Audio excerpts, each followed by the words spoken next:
Y'all know what it is. MZ Talks Boxing.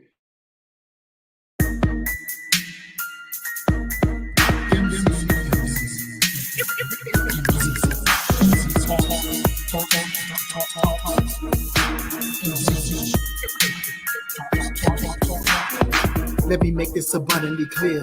We talk about boxing here. My opinion is winning, but if you ain't feeling, then good on your boxing. Yeah, it's been no headshot sting. So do these body blows that I bring. You wanted the big step to the ring. Let's go to the toe to the final bell ring. MZ Talks Boxing. Yeah.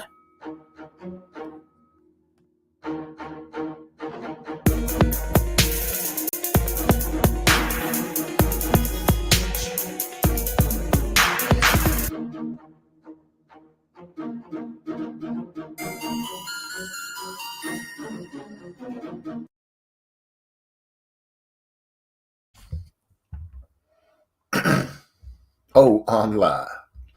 Welcome back to another episode of Gill and Steel Cole's Boxing. Oh, no, that ain't how I go.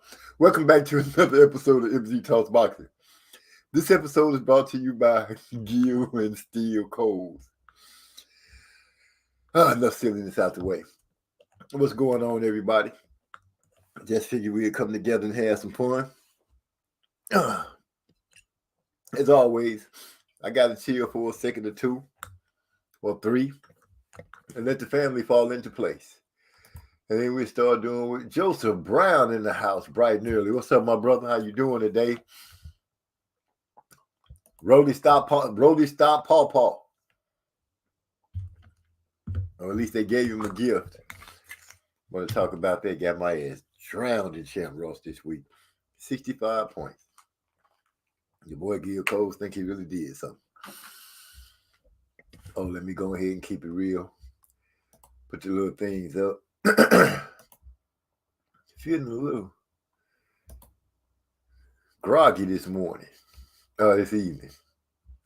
But anyway, we got Lomachenko and Devin Haney coming up on the horizon.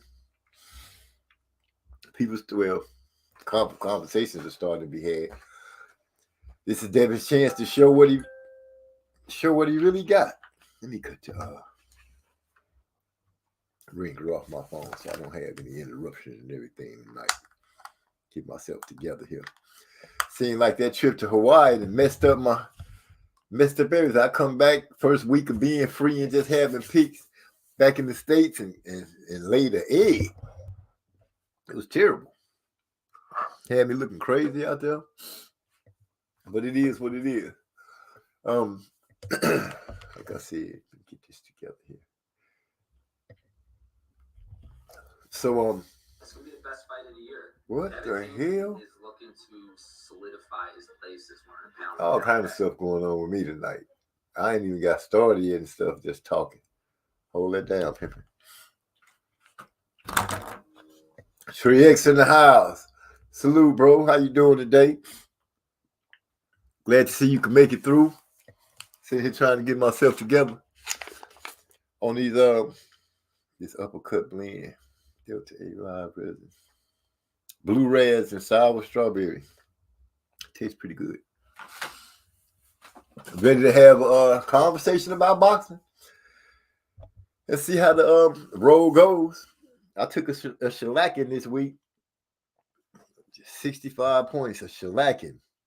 Gill Coles running around talking noise to everybody, talking about how he ain't gonna train. I can't believe this.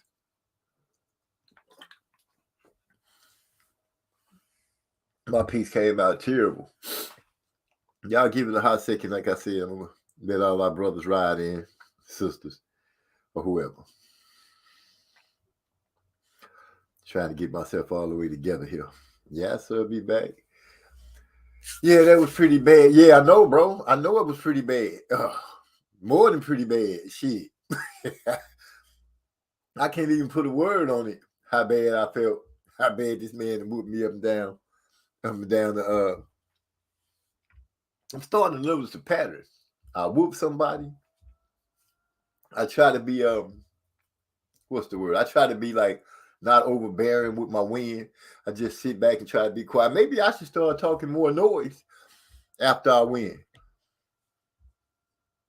Maybe to keep my competitive juices flowing, and people won't be trying to run up on me so fast. I got Gill Coles talking about he done broke my orbital bone socket. Yeah, I can't let him get away with none of that. Let me go and say it now, bro. You're gonna have to hook us up with a rematch, bro. We're gonna. I'm igniting my rematch clause. I'm going ahead and activate what I need to activate, Mr. Wizard. You need to go ahead and put all his other fights. Might as well push them to the side. I need some get back action. But then again, I think you trying to get at him too, aren't you, bro? And he running from you. I think I done read somewhere, you done did enough to have another rematch. I ain't heard him say nothing. He's saying everything but the Wizard. But it is what it is. We're gonna see what's happening. Dr. Soapy in the house. Salute MZ, salute Music Zone Talks Boxing. And he said salute Trey X. It's gonna be a whirlwind of things going on. I have nothing specifically rolled out for you because I'm back to work trying to get into the groove of that. It sucks. Baby D got fired. Yes, y'all. Uh-oh. That's me with the bag this time. But I'm getting my snacks out. So before anybody say anything, I'm going to have it quiet here in a minute. The baby not here. So I ain't got to worry about her running in here 30, 40 times. But this is me with the bag. My bad. I'm just getting it together. It's early, so y'all know I'll be having some mess up. Okay. Joseph Brown said, "Nah, you good. Gill Coles is the dude you never want to lose to. Because he won't never shut up. Yeah, he been laying it on thick. But it's fun. He done called Big E out a couple of times. I'm like, you calling out Big E? Big E not even a contender yet. He's still new in the game. You already trying to jump on Big Bro. But it is what it is. It's Trey X thanking Dr. Soapy for coming through. He said, no problem. Nah, Gill Coles already whooped my ass twice. I'm trying to earn the rematch. That's what I'm saying, Trey X. So I'm calling him out, so I know I can't really get the rematch because, you more well-deserving than I am since y'all broad was first. But believe me, I need for us to line it up again. I can't let him just be walking around with his chest poked out, acting like he foghorn leghorn around here. Just talking big cap and acting like it was some zone 23, zone 4 or 5, zone 2.5, something like that, some cat like that. We're gonna have to send Gill Coles into that realm with that dude because he getting carried away. Anything that anybody got that they want to toss into the chat real quick while we try to wait for everybody else to fall through. Are they playing basketball again tonight? I watched a couple of games last week, and then my mind went right back to forgetting about any other sport except boxing once I got back to Texas. That's pretty good. So I'm sitting here. I got me a nice little setup tonight.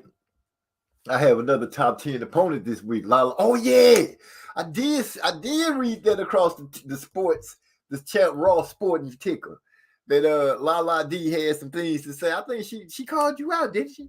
She literally said she was looking for you. And how did it go last week with her against the man that whoops everybody? How did that turn out for her? Because I really need to know. But go ahead and handle your business against Lala D, bro. We cannot. We love sis. We do. But we can't let her be just running around whooping on us and getting away with stuff like that. Joseph Brown say that nigga a flash in the pan. Zone 6. Oh, that's his name. Okay. But Zone somebody. So we're going to have to go ahead and push Gill Coles into that situation. Let Gill Coles go ahead and float around in some kind of zone. But right now, he doing his thing. He making noise, talking big, got his big boy pants on and everything. What? She beat Derek Bailey? My boy said I haven't seen him since. No, what? Lala D came in there and did her thing. Joseph Brown said, La La D won that matchup? Yeah, I'm tripping. Was it Derek Bailey that everybody was calling out? He just took him to the woodshed? I can't. Well, his arm must have been hurt. His whooping arm. So, La La D got passed. Did she beat him bad? You put schooled. If she schooled him, then yeah, it must not been looking too good. At least I can say that I got La La D's scalp on the wall. I got D-Lo scalp up on the wall.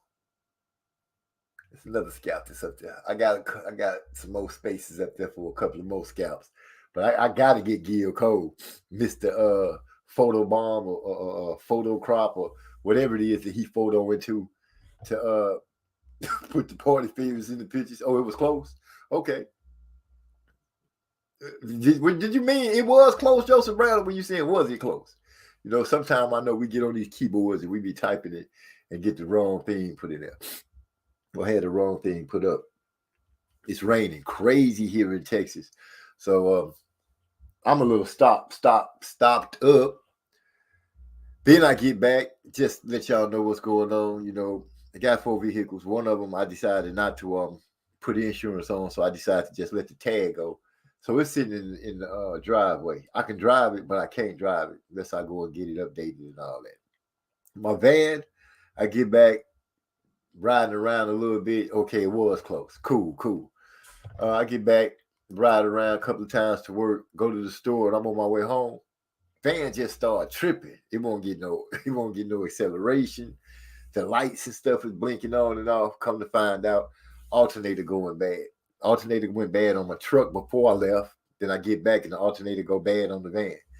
So I'm down to one car that I'm willing to drive, and that was my son used to go back and forth to work. So I'm in the midst of looking for a mechanic to put an alternator on. Can't do it myself. My arm just won't be in to let me do the certain things that I need to do to get it done. So that's what this week looking for me. I did get the alternator for $300. Damn.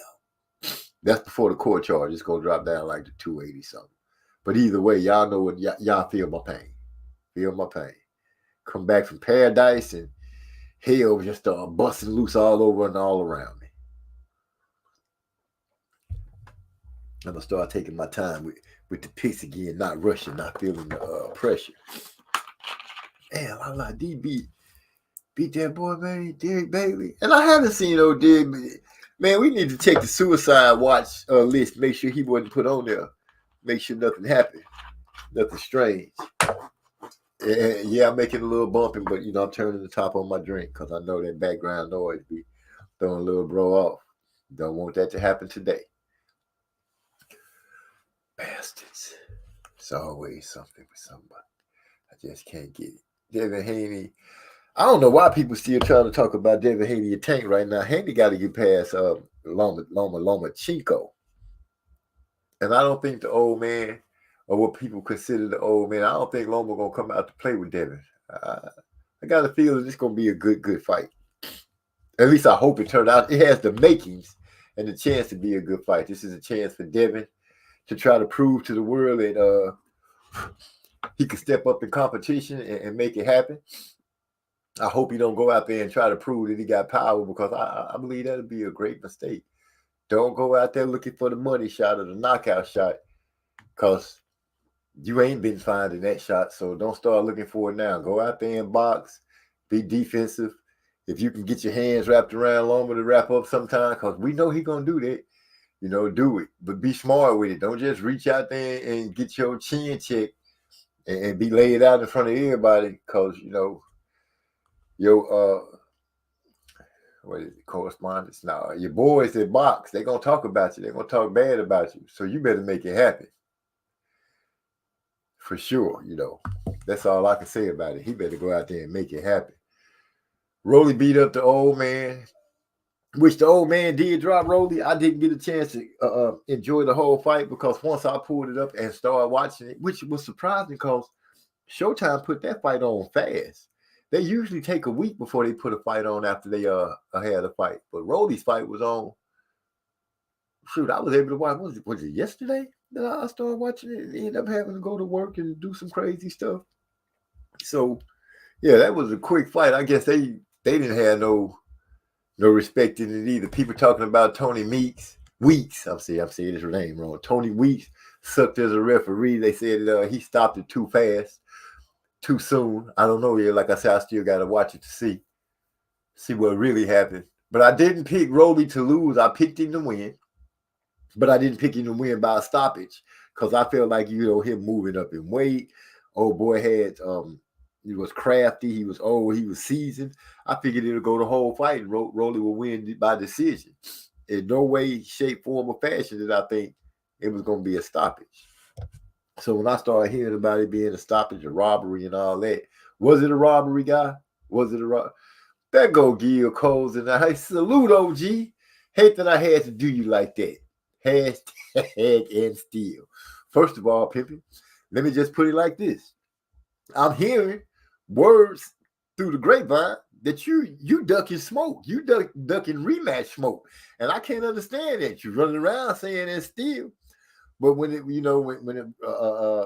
rematch is called out, you're supposed to step up, especially when it's somebody who handle their business. You got to do what you got to do, man. So, hashtag that. Yeah. Anyway, we got a Negro scientist. He said, yeah, it was a robbery stoppage. The boy got robbed. Devin Haney is fighting with added motivation. This is coming in from Joseph Brown. Devin Haney is fighting with added motivation. His grandmother is fighting a rare form of cancer. Damn. Devin looking to make a statement. Man saying he's going to retire no more. Oh. Glad to see if he could do that.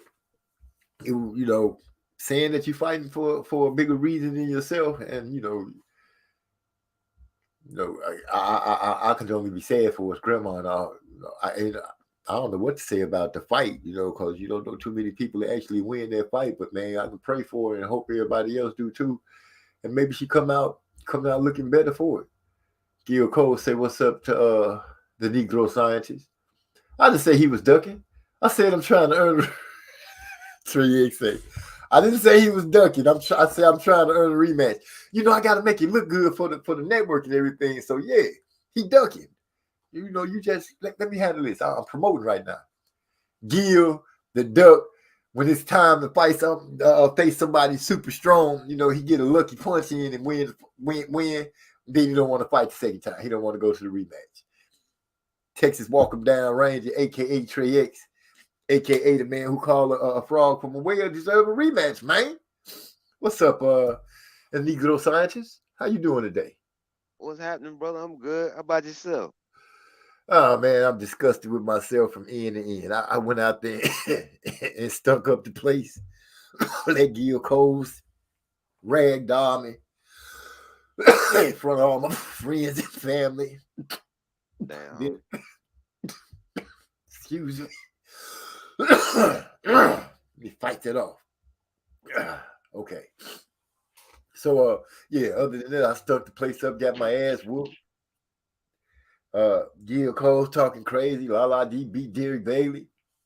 I'm campaigning trying to get Trey X Texas walk him down Ranger rematch against Gill Coles, but Gill Coles, he pulling the emperor on us. He acting like what's the dude name? Oh shit. The guy from Australia. Cambosis. He acted like Cambosis and TOR roll up into one. Got the championship. Now he's sitting all high on the horse, looking down on people, spitting, throwing rocks and stuff, talking crazy. It's all right, though. What goes up must come down. Will make you laugh, will make you cry. You got anything you want to talk to me about, bro? Glad to see you coming through. Yeah, man. I saw the little Rolando Romero fight, man. If I was another fighter on PBC and I wasn't sure I could knock that dude out, I wouldn't even fight him, man. After that shit that happened with Jackson Marinez, and then this shit right here with Barroso's, man, that shit was disgusting, bro. And then in the little post fight interview, right, he talking about, yeah, I want to fight Ryan, and he want to fight Ryan, and then the winner of that fight Tank. I'm like, they had that shit planned out, man, because they know all of his talking and shit will make for a decent little payday. I believe Leonard Ellerby and them had that shit planned out, man. Oh, you think it was some cooking Cause up ain't under no the? fucking way, man. Come on, like if you once you see the stoppage, man, the dude is evading punches and everything. Rolly done threw a combination that didn't even land. Here come Tony Weeks, waving the fight off. Man, Wow. that shit was disgusting, bro. So Pawpaw had a chance. Yeah, man, Papa dropped his ass early in the fight. Yeah, I did get to see that part. I didn't see it in the fight. I saw a highlight of him getting dropped.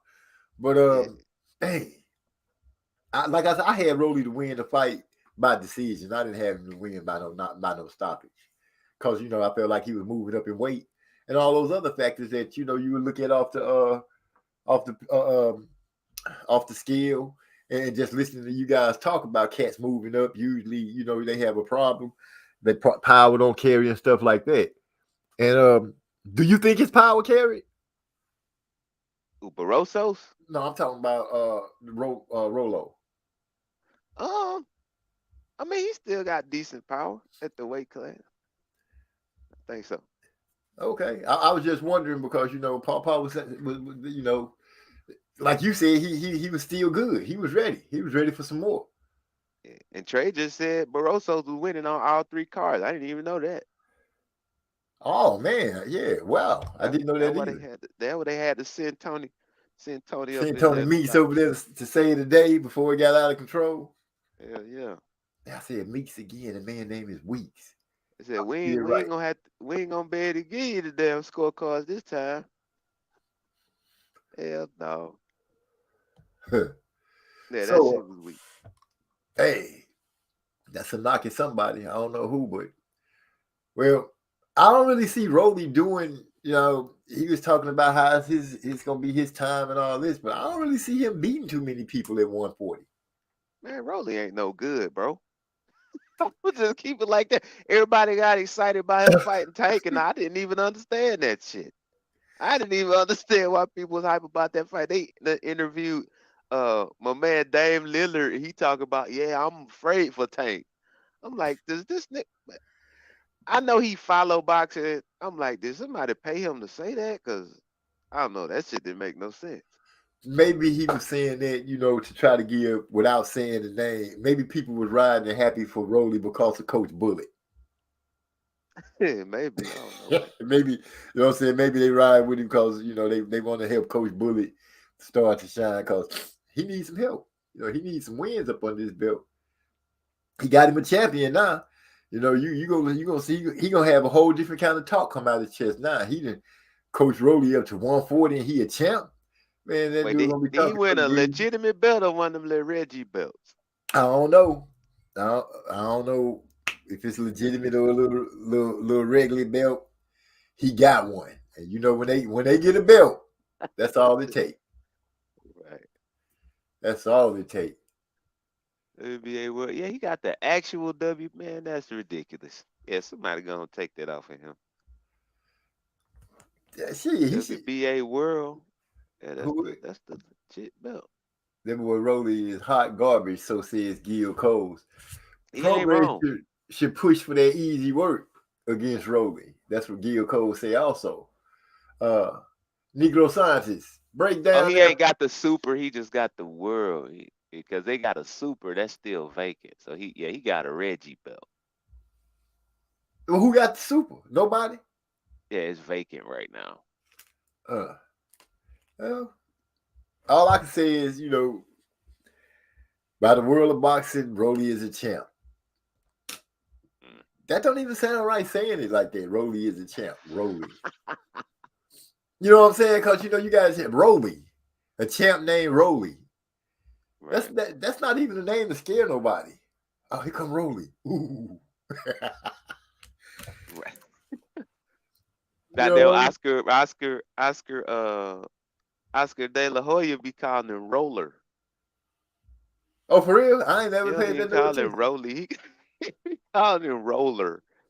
That shit funny as hell. I ain't never caught that. But I think Progress will beat him. I'm agreeing with Gil Coles. And My boy say speak on the fight of the year. Talk What's about that? the Cameron against Taylor, the real yeah, fight most boxing fans are ignoring. man. Listen, I'm gonna go ahead and pick Cameron just for the actual person who might win. But you know they fighting in Katie's hometown for the first time or homeland for the first time. This is the first time she ever done fought in Ireland. But Katie like to jump in and like she had these little 1-2 1-2 attacks, but she jumping in. But Cameron is a thinking fighter, and I think she'll be able to set Katie up with something nice. Um, I think Cameron is a more cerebral fighter, so I'm gonna go with her. And I Oh, think she fight moving backwards better than Katie Taylor do. uh, you heard it first from the Negro scientist. Yeah, that's Uh, my view. that and the man be having some good views. Why he not, making picks? I don't know. Maybe I'm starting to see a pattern. It's only one champion that pretty much stayed in it. That's Trey X Yeah, champ. But all the rest of the guys, they go up the ladder. They take a sabbatical. They take a little time off. I don't know if it's a rough season and it dampens they hey, mental. once But you win that shit, man, you realize it take a lot of work. Like, damn, I ain't got time for that shit next time. that's what happened to me the first time. But yet still, I found my way back. Too much shit Yeah, was being talked. I just couldn't go out way down the list like that. I got to come back in and at least get a top 10 finish before I be talking about retiring or falling out. These cats out here is serious. yeah. Hey man, this weekend right here, man, I ain't been this excited for a weekend of boxing since like Clarissa Shields was on that all woman card. Yeah, that was a good one. And I could actually, I will say, hear the excitement in your voice. The pitch is a little different. You do sound like you a little ready. What you must got something that you think will happen to Devin. Now, this is a hell of a weekend, man, for boxing. You know what I'm saying? I mean, Haney and Lomachenko, that's a hell of a fight. Uh, I'm just asking because I want to make sure that I get this correct. Are we being funny or are we for real? No, I'm dead ass. You Oh, got you okay, got okay. you got Loma coming thinking like this his last hurrah, last chance at undisputed. And Loma's a hell of a fighter when he switched on. But then you got Devin coming up, trying to make his name, trying to really solidify himself. He bigger. So then you got Lomachenko gonna really have to step his game up to fight such a young guy and big and quick and athletic, Uh you huh. know. Uh-huh. And So cerebral? Lomachenko, yeah, very cerebral, more cerebral than Devin. No, I thought we were still talking. I messed that up there. So okay. I was trying to help, I'm messing up. I'm gonna get it right in a second to help. Yeah, it's a great fight. It's a great fight. Devin said he was faster, stronger, and just playing out better than Lomachenko. That's a silver medal, Trey. That nigga said bronze. Don't do me like that. Oh, you won second place? Nah, yeah, I won second place. Oh, okay. That man said he took the bronze medal and ran for the hills. Don't do me like that. That man said put some respect on his medal. His shit is silver, not What bronze, not penny. what you just asked? About what? No, you had About just said something. Yeah, I said that Devin said that he was faster, stronger. We all know bigger. He said he was just better than Loma all the way around. Yeah, and when he said that shit, I'm like, what is this guy smoking? Like, does he not know boxing? That shit right there make me feel like they ain't did their homework. Cause if he think he better in every aspect than Lomachenko, that's delusion. Cause I can name one thing off top of my head that he ain't fucking with Lomachenko at all, and that's setting up punches. He does not know how to set up punches like Lomachenko. I feel I could agree with that. I was gonna say his footwork and angles is well too. Yeah, I Devin mean, seemed to move good, but Lomachenko seemed to move real good. right. Yeah, you have to give Lomachenko finding angles and shit. Punch placement too. It's Yeah. it's it's quite a few little areas where Lomachenko is far superior to Devin. Yeah, because I watched him in slow motion, and I watched how he pivot and wait for the pivot to complete and wait for them to start moving and wait for the open spots to start dropping punches in. I've seen Loma Yeah. do that. I've never seen Devin do that. Lomachenko got some of the best accuracy in he might be the most accurate puncher in boxing. So Well, I don't want to throw this out there, but I heard Tank say that he was the most accurate. But that's just going through the verbiage of what they was talking when he was talking noise with Ryan. But this about Loma and Devin. So yeah, Loma might be the most accurate puncher in boxing. You see how I did that? I came back right on you with it. Oops. yeah, for sure, man. Yeah. So I just think when he say stuff like that, I'm like, just go out there and be you. Like you being so big and so young, like you might be able to win with your strong points and your attributes, but you're definitely not better than Loma in all aspects of the game. Yeah, I have to agree with that. I don't think he's better than Loma. Actually, it would be hard to say what he's better than Loma at right now until he actually faces Loma and beats him. Because have he fought anybody like Loma yet? Nah. Man, And no. the dudes that beat Loma, the stars were aligned in the right places in the sky that day. The weather was correct. Everything fell into place. You know what I'm saying? If you really ask me, T.O. went out there and he didn't surprise a lot of people. A lot of boxing people picked him to beat Loma, which he went out there and did. We didn't expect Loma to hold back for 6 rounds. And then T.O. turned around and lose to the costume the dude from Australia. I can't remember his name. Cambosis. Yes, the art of war, baby, makes them believe him. Deception, the art of war.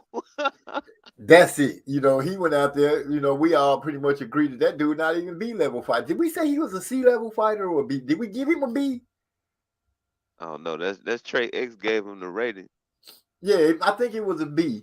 But either way, Devin hasn't faced that competition like what Loma causes stands to bring to him that night. Yeah. We could kind of say, has Loma faced something like Devin? Yeah, I would give Loma that much. I would say he's faced some higher quality competition. I would have to guess. I mean, he fought Teofimo. Shit. Yeah, I don't know how we would rate that. For right now, you can't say T.O. better than Devin or worse than Devin because they have yet to lock up. Yeah. I mean, at the time, Teofimo was that guy, but I don't know about now. He don't have no jab. I don't know if Loma's seen a jab like Devin Haney. It's funny today though. I was watching a little clip where they asked Loma about Devin Haney's jab. And he basically said it's like Ryan Garcia with a left hook. Yes, he had a left hook, but it What doesn't else? work against guys that know the game. So Oh. he was basically like, if you see his jab, then I see his jab. And I'm gonna be in the ring with him, and the jab ain't gonna touch me. I'm just paraphrasing, but that's could be what he meant. That's kind of what he's saying. Like, yeah, I've seen good jabs before. Like, yes, I see his jab, but that you gonna need. Basically, he said you're gonna need more than a jab to beat me. In so many words. Right. Let me make Trey X proud real quick. I'm gonna knock this chat out in only the way that I can without skipping anybody. Oh, what's up, big bro? I seen you pop in. I just want to say that Trey X said that wasn't a good fight though. I'm glad I didn't waste my time calling it. Tank made Roly gun shy like Ruiz did Joshua. Finally, somebody feel like I feel about Joshua and Ruiz. Roly Trey X said Roly got punched in the face, and now he don't want to let his hands go like he was supposed to when he was fighting. Oh, here we go. Roly was a 28-10 amateur. Nothing special. 28-10. Man, that's a lot of losses. That nigga damn near lost, what, 30-something% of his fight? Who the hell was he fighting? That motherfucker lost like 35%.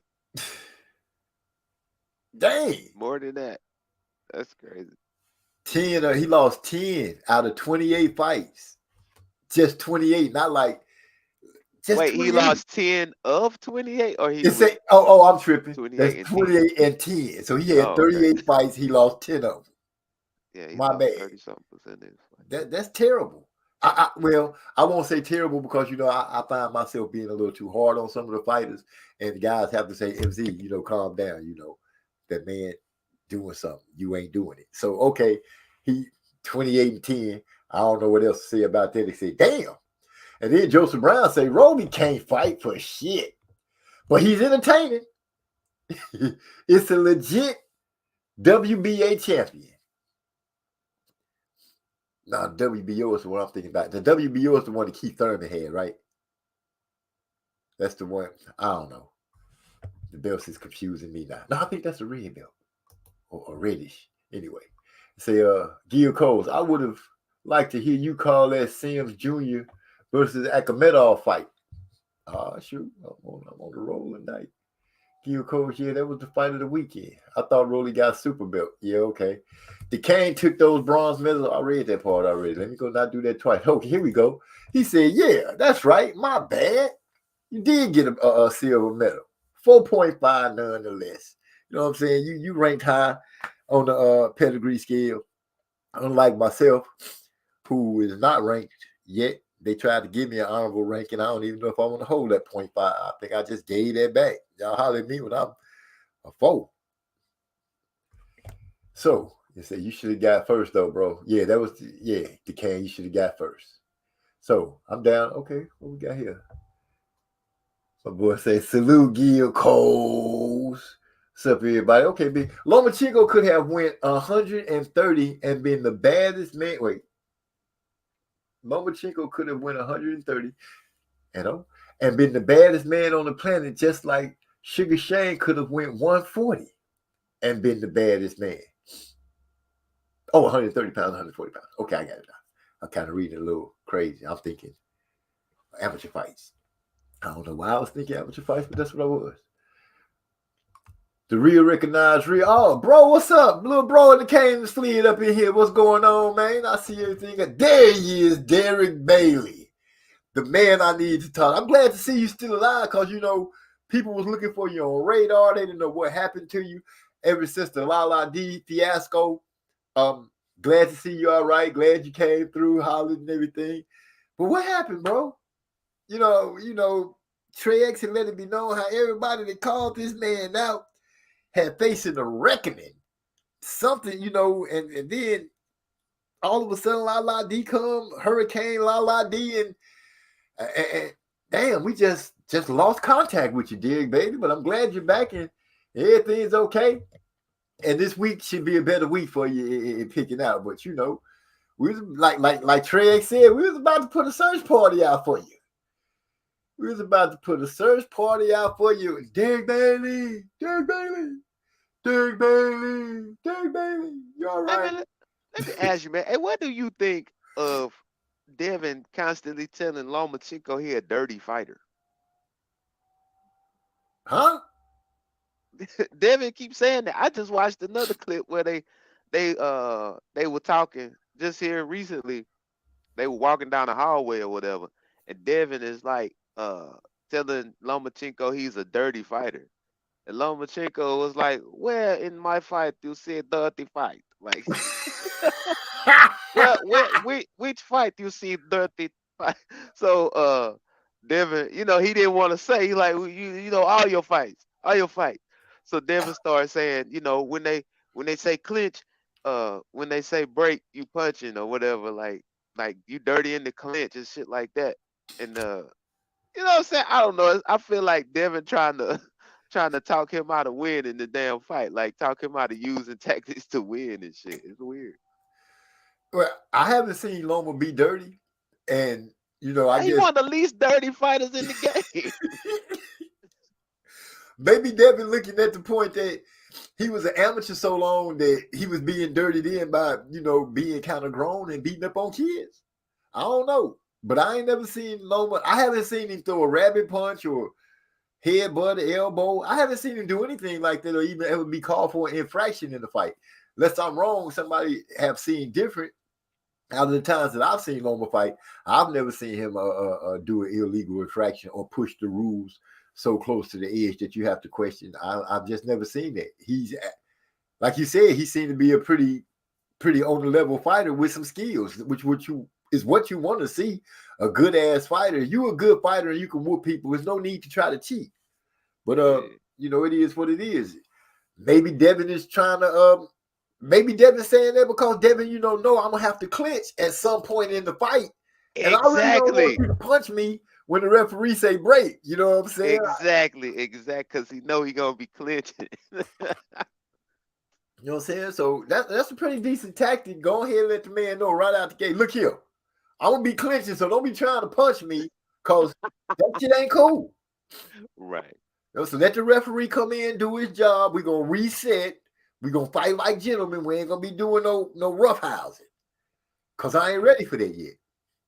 And well, shoot, now this is a chance for Bill to prove all this jumping around and soaking up games from all these different legends, from Floyd and Andre and Zab Judah's people, and trying to mix this all together. I guess this fight should show the culmination of all of that. All that Devin has picked up and learned, the bits and pieces that he's taken from all these different champions and great boxing minds, and melding it together and mashing it up. Maybe this fight is going to show us what he's come up with and how he's going to pull it off. Yes, I mean, I can't wait, man. This is going to be a hell of a fight. Hopefully, it's quite entertaining. Oh, yeah, it will be. I don't think Loma going to let this slip through his fingers by being inactive for 6 rounds like he did last time. I feel you. And, you know, I can get a slight glimpse that, you know, as you talk about Loma, you got an exuberance of confidence. It's almost sound like your words are saying, man, Devin might as well go on out here and get ready to get beat. He gonna put up a good scrap, but he gonna get. That's what I'm really hearing out of you. I'm not saying that's what you said. I'm just saying the excitement and what I'm getting from the energy that I'm getting from you is kind of pushing it that way. It kind of remind me of when we was talking shit about other fights back in the day. You kind of got that feeling going right now, Negro scientist. Man, let the record show that I am leaning heavily toward Lomachenko. Let the record show. I have said that. Where my hammer at? So I can. The man has spoken. Y'all heard it. That sounds like a suck hammer, huh? That stuck like I need a better gavel. It is what it is. But the Negro scientist has said, hey, it is what it is. Bill Haney talked all he had to talk. Devin has said all he had to say. And we picking Lomachenko. We as in I, him, not me, because I haven't really broke down who I'm riding with yet. I like the boxer, and I would like to see Devin do his thing. But Loma kind of scares me a little bit. The dude, you know, I peeked out, you know, the Trey X body type stuff. And Loma built like a little, you know, he don't look big, but I got a good look at him, his inner frame. The dude like a little tank. He a small guy, but he got a lot of muscle on him in all the right places for a boxer because he trains so hard. But what Trey just said about the whole grooming thing, he said, hold up. Man, I'm so far Am I down. breaking up? No, you sound good. Okay, it said Devin Haney is trying to groom the referee into thinking Lomachenko is dirty so he can get the edge in the officiating. And that's a good point. Because he keep harping on that dirty shit. Okay. Hyphy in the house. What's up, Hyphy? Glad to see you made it through. I'm jumping in the chat just for a hot second to came so I can catch my thinking up with where you at. Right. He said WBA had a lot to do with that foolery we seen on Saturday. Shame on Showtime for even agreeing to put such a terrible card out. Well, I don't know what to say about that, except Rolly is a champ.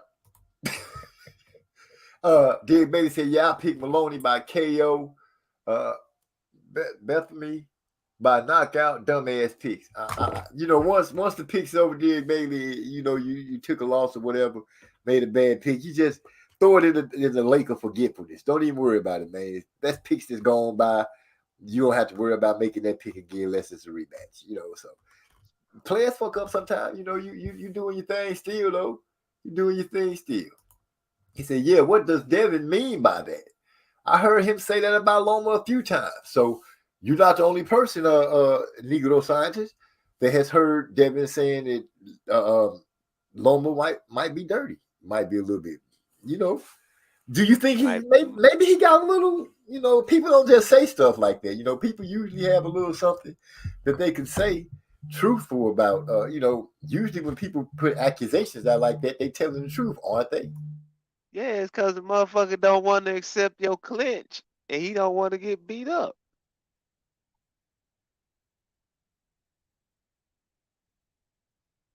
I'm still with you, Duquesne. I thought you was gonna go a little further than that. The Queen No, has that's called it. me.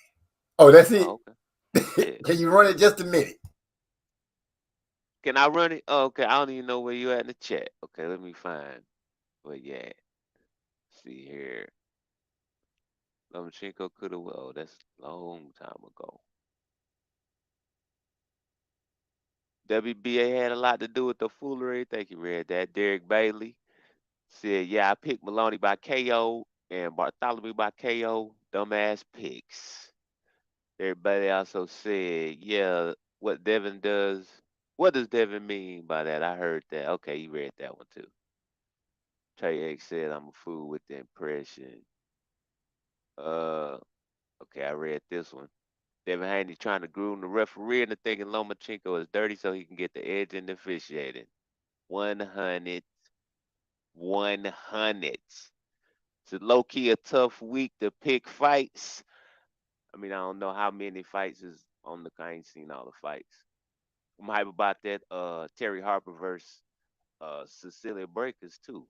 Cause Cecilia Breakers old ass done been out the ring for a minute. Let's see. Joseph say Loma, Loma, Loma. They got the angel singing in the background when you say his name. What? So I'm back. I'm back. My White bad, y'all. Jesus. That man White said. Jesus.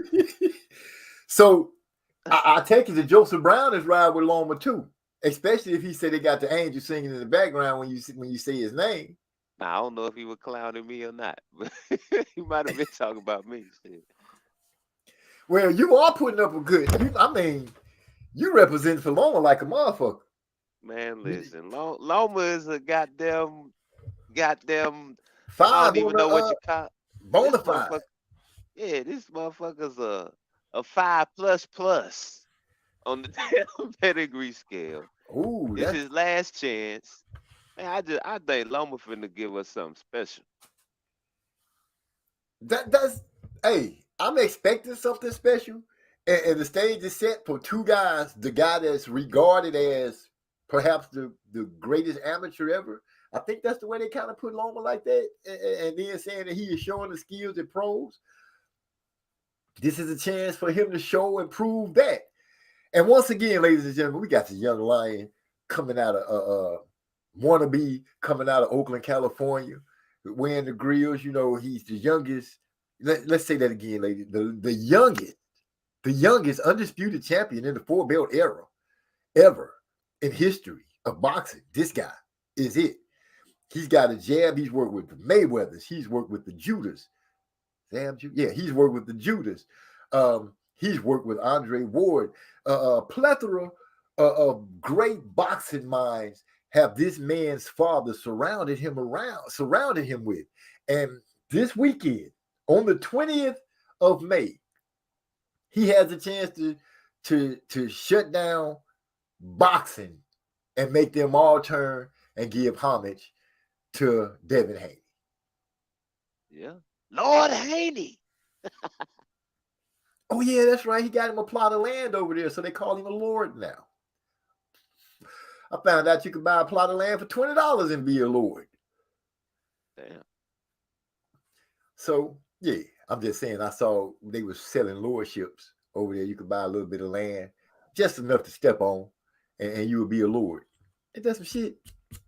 Yeah. Oh, Eric R is in the house. He's saying salute, family. Salute. Yeah, you read that pretty good. Salute, bro, Trey. Did you tell the people about the big pay-per-view announcement? What's coming up? What big pay-per-view announcement is he talking about? Mm-hmm. Prime AB ain't got shit on the numbers I'm putting. Oh, Eric, whoop somebody.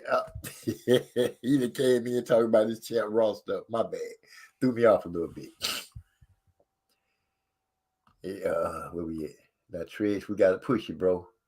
Don't be trying to top rank me. I'm a big deal, 3.0 on the pedigree scale. Wait, what? Eric R got a 3.0 on the pedigree scale? I know he beat me before, but, I was just warming up. But he already a 3, and I got a 0.5? Man, call my lawyer.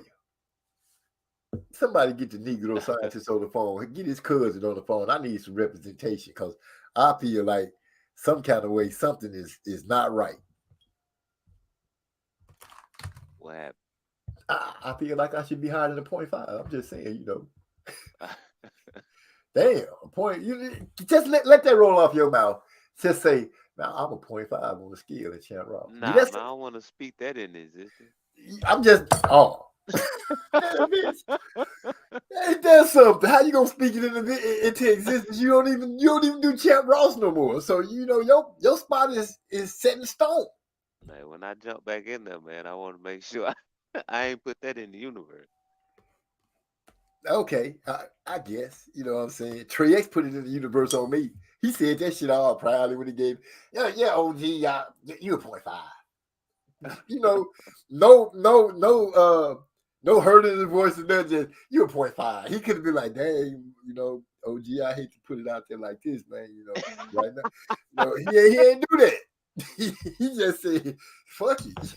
You a 0.5. You want to read? There it is. 0.5. I did all I can for you. I crunched the numbers. That's what it is. Okay. So he could have said, damn, man, I hate to break it to you. Damn.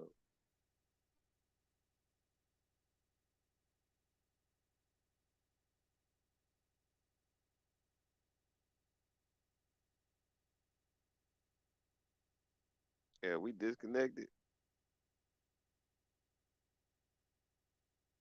Hello? Yeah. Oh, what happened? I don't know what happened. Apparently, I hit the button while I was having, dang. Yeah, he could have did me better than that. Everybody else got respectable numbers, whole ones and shit. I ain't heard a point anything until you get like up in the high numbers, 3.5, 4.5. I might have even seen a 2.5. I ain't never seen a 1.5. I couldn't get the whole one. I should have got a whole one just for joining and not quitting. Yeah, man, we don't give out no participation trophies on the Champ Ross. I ain't asking. Oh, well, you're right. Apparently, you don't, cause man said you were 0.5. Take it or leave. I had to take it because that was the only way people even know who I am on. Oh, that 0.5 right there. Yeah, that's empty. He been talking like he was gonna do something, but we'll see. That's all right. Y'all gonna see my greatness. I'm finna pull off some Lomachenko-ish, Devin Haney-ish type stuff. Okay. I'm just saying.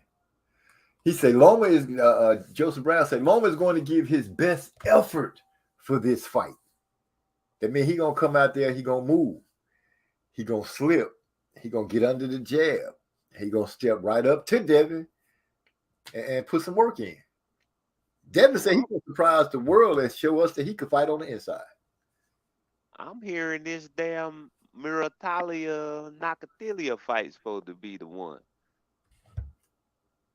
Oh yeah, even more so than Lomachenko and Devin. Oh no, not like that. But we're gonna need somebody else to break it down. I don't know enough about Miratalia. Okay. I have. Muratala or whatever it's called. Don't feel bad. I be messing up names all the time. Trix said Lomachenko is nowhere near the greatest amateur ever. Better go look at guys like, did that say Teofimo? Teofilo Stevenson. Teofilo Stevenson. He a triple gold medalist. Not triple. 3 times the drummer. Oh, shit. Excuse me, because this kind of like threw my glasses off for a minute. Threw me off. I cannot believe it. Am I reading this right? Hyphy versus Eric's R. May 20th, 2023, Carson, California, at Dignity Health Shorts Park. Is that supposed to be Sports Park? Sports Park, Block Fam pay-per-view, Eric R negative 30, which makes him the favorite. Hyphy plus 115. Ladies and gentlemen, I can't believe that this is really. So you telling me Hyphy gonna make some picks? And he going against Eric R. I don't even know who brokered this fight. Eric R went and found him a good promoter. He reached way out into the cab driver's lane and pulled somebody off the couch. But you better watch out. Hyphy might have something for you, Eric R. Be prepared. Be prepared. Don't let that man come out of nowhere and just whoop the brakes off of you, because that wouldn't be that wouldn't be nice at all. Uh-oh. My boy Trey X said, I need a season with both Joseph Brown and Decay. That's what we need. Yeah, that's real competition. Damn, wait a minute. Oh, I'm in Champ Ross too, a whole bunch of people. You just gloss over everybody with that statement? It's real competition? Dang. Am I the only one that heard it like that? That's real competition. You know, Joseph Brown, that's the competition. It almost sounds like you saying the people that we going against is just like, you know, that's like y'all out there playing with Lego blocks and shit. We over here with Build-A-Bear type stuff. Dang. That's funny. So Nakathelia. Oh, the Honorable Joseph Brown in the house, man. What's going on? Hey, I'm sorry, MZ. Your feelings get hurt. Huh? Wait a minute. Is the K hurt feelings on the platform? Hell no. Did this man just come on here laughing, full of joy? And say, MZ, I'm sorry. That doesn't. Wow, boy, it's all kind of moments that happen over here on this show. But no, I ain't heard it all. I'm just saying, did he gloss over all the Block family people that's in there and say, yeah, this the competition right here? You know, you're talking to one half of the competition. I don't know what to tell you, MZ, except, yeah, you know, the best is here. At least I get to talk to some 4.5s and 5.0s and shit. You know, I stand up proudly and say, hey, give my man this number. You know, I just realized that out of everybody, nobody said, man, MZ only a 0.5?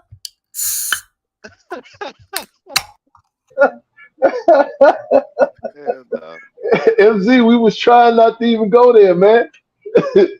Oh, that's what it was, y'all. Oh, you're looking out for my feelings.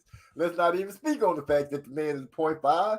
Let's just go and act like he would never even see it. I don't know which is worse, not being called a 0.5 or being a 0.5 that nobody recognizes. Hey, you still got all you can do to erase that 0.5 and make it go up and up. Oh, it's going up. You still got room. You still got room.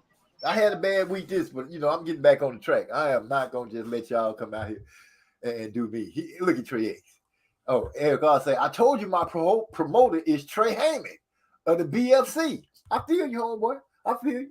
Still, you know, I'm just saying, you know, to just reach out and all of a sudden we got Hyphy, who ain't even legally joined Champ Ross. He in the fight? Come on, man. Somebody tell me something ain't happening right. Trey X say both Joseph Brown and Decane are 4.5 world beaters.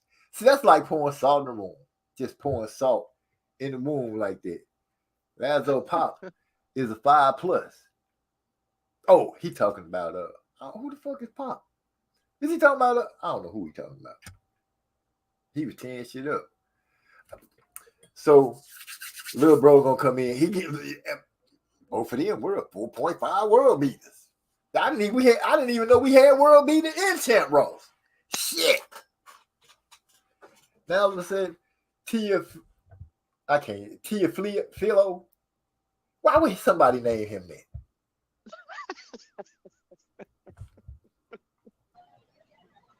3 gold medalists.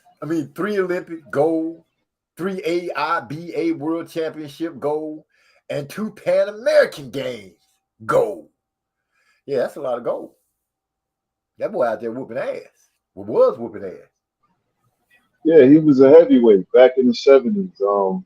They tried a couple of matches with Ali to see if they could fight. He could fight with Ali back in the day, and it never materialized. But yeah, he never turned pro. He was totally against it. He was on board with Castro and their sentiment as far as the Cuban fighters being professional fighters and turning pro. So he was their most decorated amateur boxer. Okay. So they've been lying to us on ESPN. Lomachenko ain't the man. See how you listen to those big billion-dollar people be lying to you just for no reason? I get it real straight from the people who make the same kind of money like I do. Motherfucker was in the amateur for 20 years.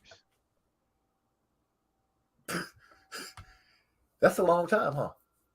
That's like a whole professional career. And what else was he going to do? There was no possible way he was ever going to turn pro or be a professional fighter. I mean, that's just not what was going to happen back in them days. Oh, it was that kind of back in the days. He can only do what he can do when you give it like that. I'm reading on George Dixon, and history kind of treat him like that. I haven't finished yet, so I still got to do some more on it. But yeah, he that put me in that mind. Yeah, people have to understand. Like, it's been 60 years. You know, that ban has just been lifted. Cubans they can now turn professional and not be considered a de facto of Cuban. So we living in a different times. Andy Cruz is one of the guys right now benefiting from that. Huh. Well, it's nice to see that some things turn for the good, for the betterment of some people. They deserve it. They really It'd be do. interesting to see them go pro younger and not have to wait till they old and shit. Would it though? Would it really be interesting? I think so. I just had to throw that on there so people will think like it's deep. Eric, I'll say Block Family Champions got me on the fast track. What? I know Block Family champions too. Ain't nobody told me, MZ, this is the key to the back door to the fast track. I'm gonna have to really do some digging and see what the hell going on. Champ Ross definitely has world beaters. Nick Hammer, for example. Look at Hyphy got to throw in his 2.5, 3 cents, making me feel even worse. But I ain't gonna join the suicide watch line. I bet you that. Felix Savon won 3 Olympic gold medals, 6 AIBA World Championship gold medals, and 3 Pan American Games gold medals. He might be the GOAT amateur. Him right there. Felix Savon. I hope I'm saying his name right. He boasted numbers better than Teofilo.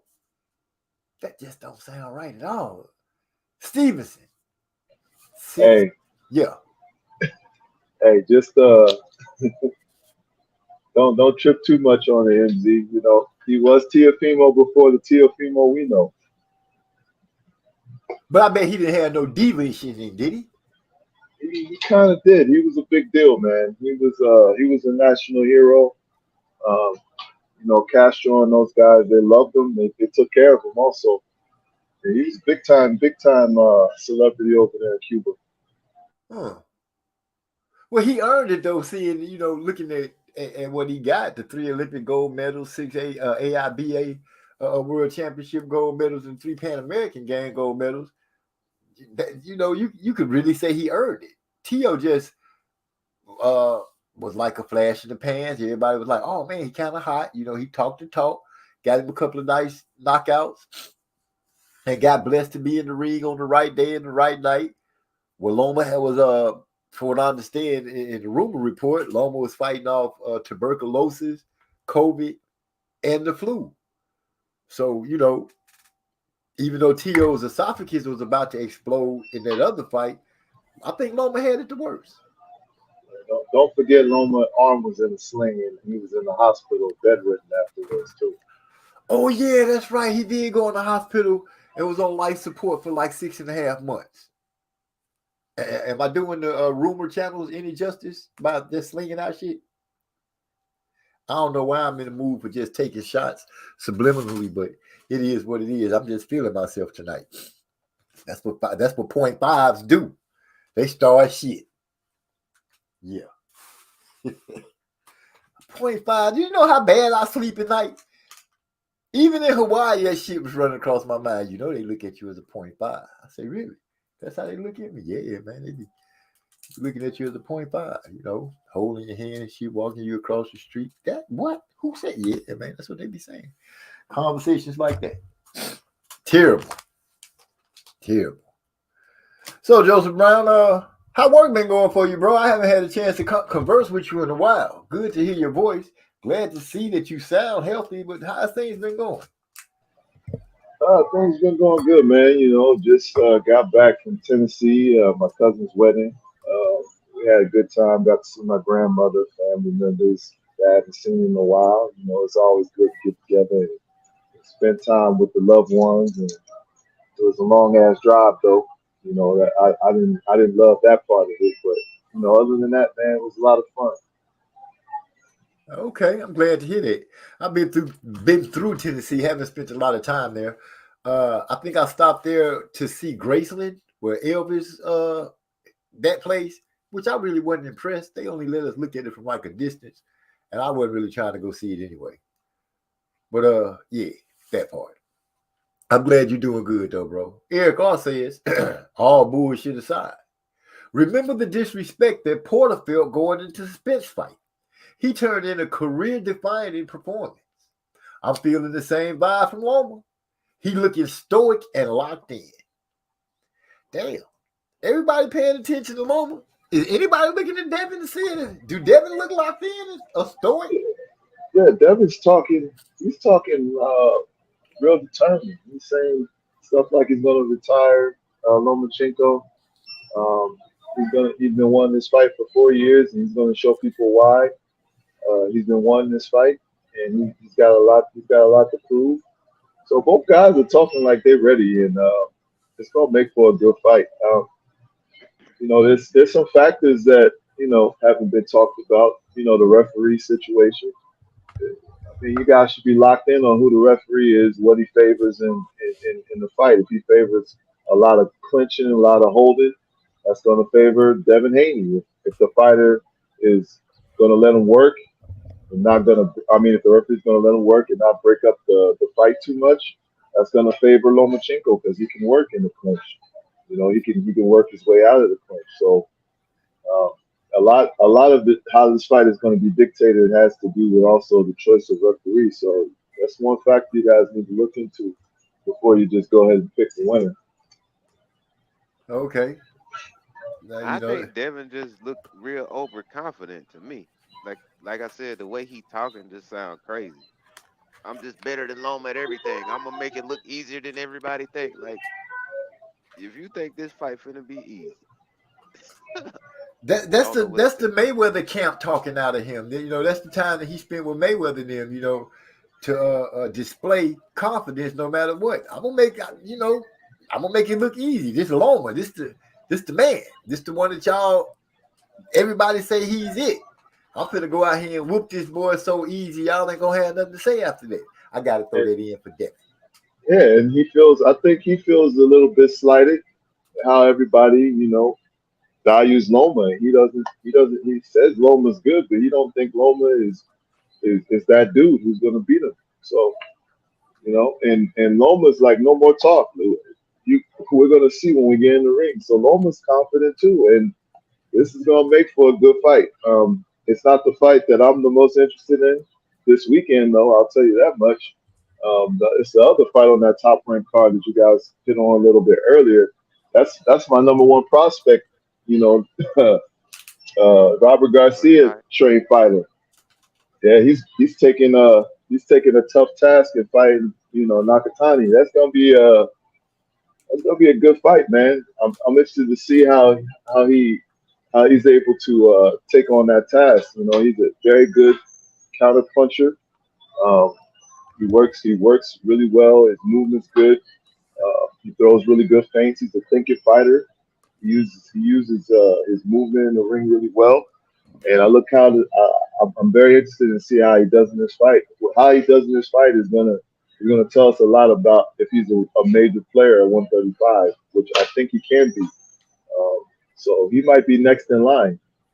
He might turn up the heat even more in the lightweight division. All these all these new faces and fresh blood coming in. The lightweight could jump off. Jump off. You know what I mean? All of a sudden you got a bunch of talent running around. And but Devin getting big, they say again, Nakatani hasn't fought in 13 months. Nakathelia. Which one is it?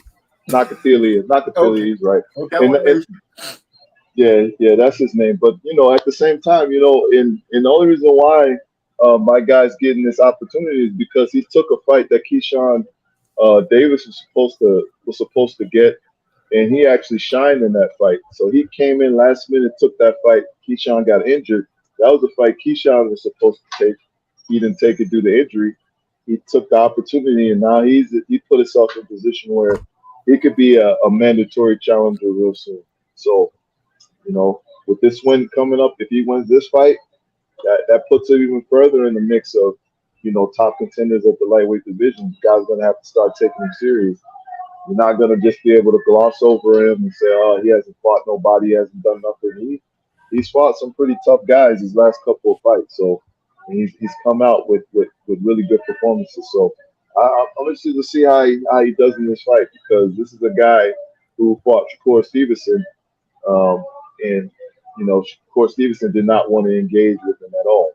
And this was the fight that everybody said Shakur was boring. He looked boring. He didn't really, look like the guy that everybody's used to seeing. He didn't take any risk. He didn't, stand in front of this guy and try to put a beating on him or try to get him out of there. So I'm interested to see how he does with him. How he does in this fight. So this is one of the fights that I'm interested in this weekend, and also Cameron versus Taylor. That's another fight I'm looking forward to. So we got two undisputed championship fights this weekend. A lot of fans talk about undisputed, but most of the fans are talking about just Roman versus Haney. Right. Well, I'm pretty sure that we'll be the Block family had it locked in up with one of these stations too, because you guys we see every fight that get played. I mean, just about. You be fights heard of, you be like, what? So what's your take on the Cameron Taylor fight, Joe Brown? I could see, with the zone, I don't trust the judges. Yeah. I think Cameron it has to be really decisive. Right. In order for her to get to the decision victory. Because Taylor's she's like their golden goose over there on the zone. So I think it has to be really clear cut, and even then, Taylor might end up being a recipient of a draw, even if it's close enough. If it's close enough where she doesn't have to lose, they'll make it a draw. But I feel like if it's close to where Cameron's winning the fight, they might give the nod to Taylor. So I could see Taylor winning close decision, even though Cameron's the one who actually I feel is actually winning the fight when I watch it. So, but I'm hoping for fair judging, because we could use it. We need that, especially in deciphering who's the best fighter, especially in the women's boxing. But yeah, I could. It wouldn't shock me at all if Taylor was to win by close points. Yeah. I'm pretty sure they got a rematch clause too, it being natural. Yeah. And, they put her in the right spot. They gave her all the advantages already by putting her at home and all that good stuff. The judges probably catered Taylor fans. Probably. You know what I'm saying? So a girl gonna have to really fight. Hyphy threw a joke in there. Wouldn't have heard shit about T.O. breathing had he won. Next caller, please. Don't really understand that joke, but okay. Say, at Joseph Brown. This is from Eric R. I wonder why Keyshawn ain't mentioned your favorite prospect. Knock out the competition, so to speak. Keyshawn still got to worry about that dude. What's his name? The one that whooped Frank him Clark. 4-0? Oh, No, oh, not Andy Frank Cruz. Martin. And the Cruz. He got Andy, Eddie. He got Eddie Cruz problems. yeah. So he can't be asking about somebody else. He need to go handle. I wonder if anybody even looking at it like us, like we do at the on the Discord in the Block family, that this boy got issues with Andy Cruz. I wonder are people just glossing over that. Look, man, I watched the video. This man is narrating the fight he had against Andy Cruz, where him and Andy Cruz threw right hands at the same time. Andy Cruz' right hand landed flush. He got, and he was describing how he was hurt and didn't realize how hurt he was. And it wasn't until, moments later where his legs start to wobble where he realized he was really hurt. So obviously, this shit is something that plays in his mind. It's no way I'm finna call a fight. I'm finna narrate the fight that I'm getting my ass whooped in to nobody. Oh, right here is where it knocked me senseless. Yeah, I was surprised too. Like UMZ, I was taken back because I've never seen a guy describe himself getting fucked up in the ring like that. You might hear him say, "Yeah, he got me with a good punch right here," and they go ahead and keep going. But I ain't finna tell you, yeah, he hit me so hard that I had a delayed reaction. Yeah, and it kind of, this is how these guys not get. This is why they should shut up, because you get on social media and you say the man slaps all the time, but then you're narrating him hurting you. Then you're talking about all he does is slap. He's an amateur, and bro, we saw him hurt you. Yeah, he might have slapped you a few times, but now you're talking about his slapping punches. It's like obviously them slaps hurt because your ass was wobbled He from slapped the one of them slaps. stability out your leg. He slapped a drunk state on you. Man, slapping punches. You know what? I don't even want to hear a fighter say anything about another fighter being pillow fisted and stuff, especially if they had, yeah, that when you start telling people they pillow fisted and stuff like it, don't play well. I gotta say, Wilder said Tyson Fury was pillow fisted. Next thing you know, he got knocked out. I'm just telling the truth. I'm just telling the truth. That's what history. He went on mute.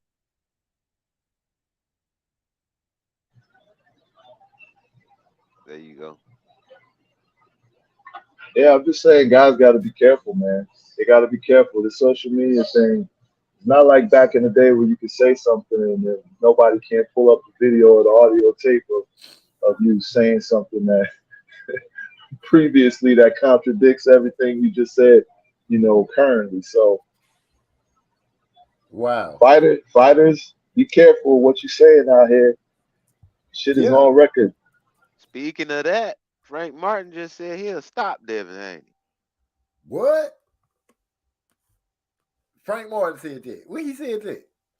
He said in this little interview, he said it's some little stuff that he do that he think he wouldn't be able to do in the ring with him. He said Lomachenko might notice it too. Lomachenko might not be game for it. I don't know what he talking about, but he said whatever it Devin Haney is, got some flaws. Whatever it is, yeah, that part. Yeah, all these guys got flaws. I mean, all these guys have flaws. They have tendencies. The question is, can you adjust to what he's doing sooner than what he's adjusting to what you're doing? Can you implement your game plan before he implements his? That's the game within the game. Chess match. Well, we gonna see. I don't know if y'all heard what I said because I didn't realize I had muted myself again. But Andy Cruz beats them all to join the rankings here. What's up, Mr. Cruz? Andy. It's Andy time. Nigga, we got the best 135-pound fighter in the world. Nigga, we won the gold medal. We beat Keyshawn bitch ass. That nigga over there hanging out with Shakur Stevenson. You hanging out with the nigga, we whipped his ass 4 times. Nigga, you couldn't win 1 time out of 4 times? We whipped his ass, we'll whip your ass. Cruz. They say everything except let's fight Cruz. So he done moved on from Shakur now. Hey, he in the camp. He a special correspondent. There it is. That's a good one. Special correspondent coming through, giving us the scuttlebutt. Just the spy in all camps, not just one. This man is so talented. He gets to read on every fighter in every camp.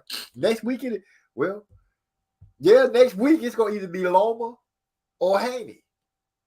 Mole in the camp. Hey, well, I mean, shit, you know, we was fucking with Shakur Tough, but he did an interview with Fight Hack talking about he don't need niggas supporting him. To a nigga who say Shakur. What's that about? Wait, what?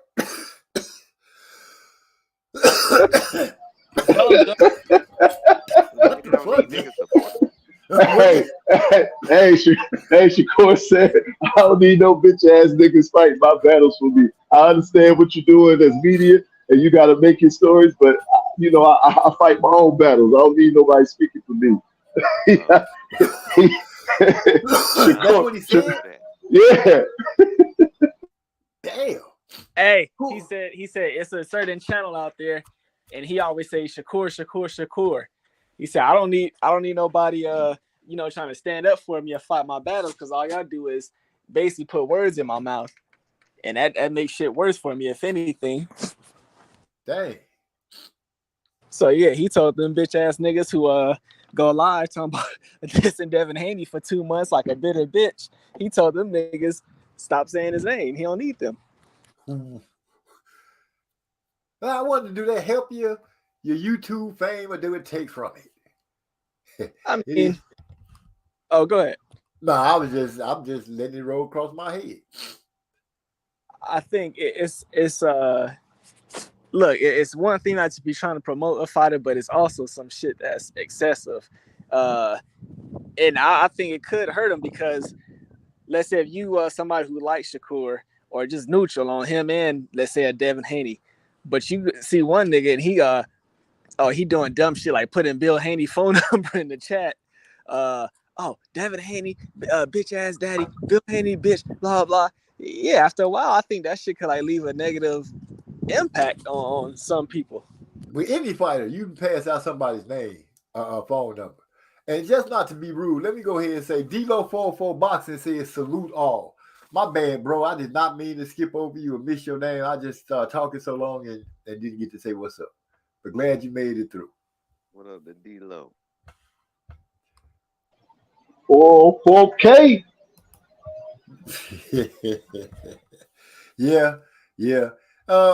DAZN is the one platform where guys, they don't want to win, end up upsetting the apple cart. That's a view from Eric R.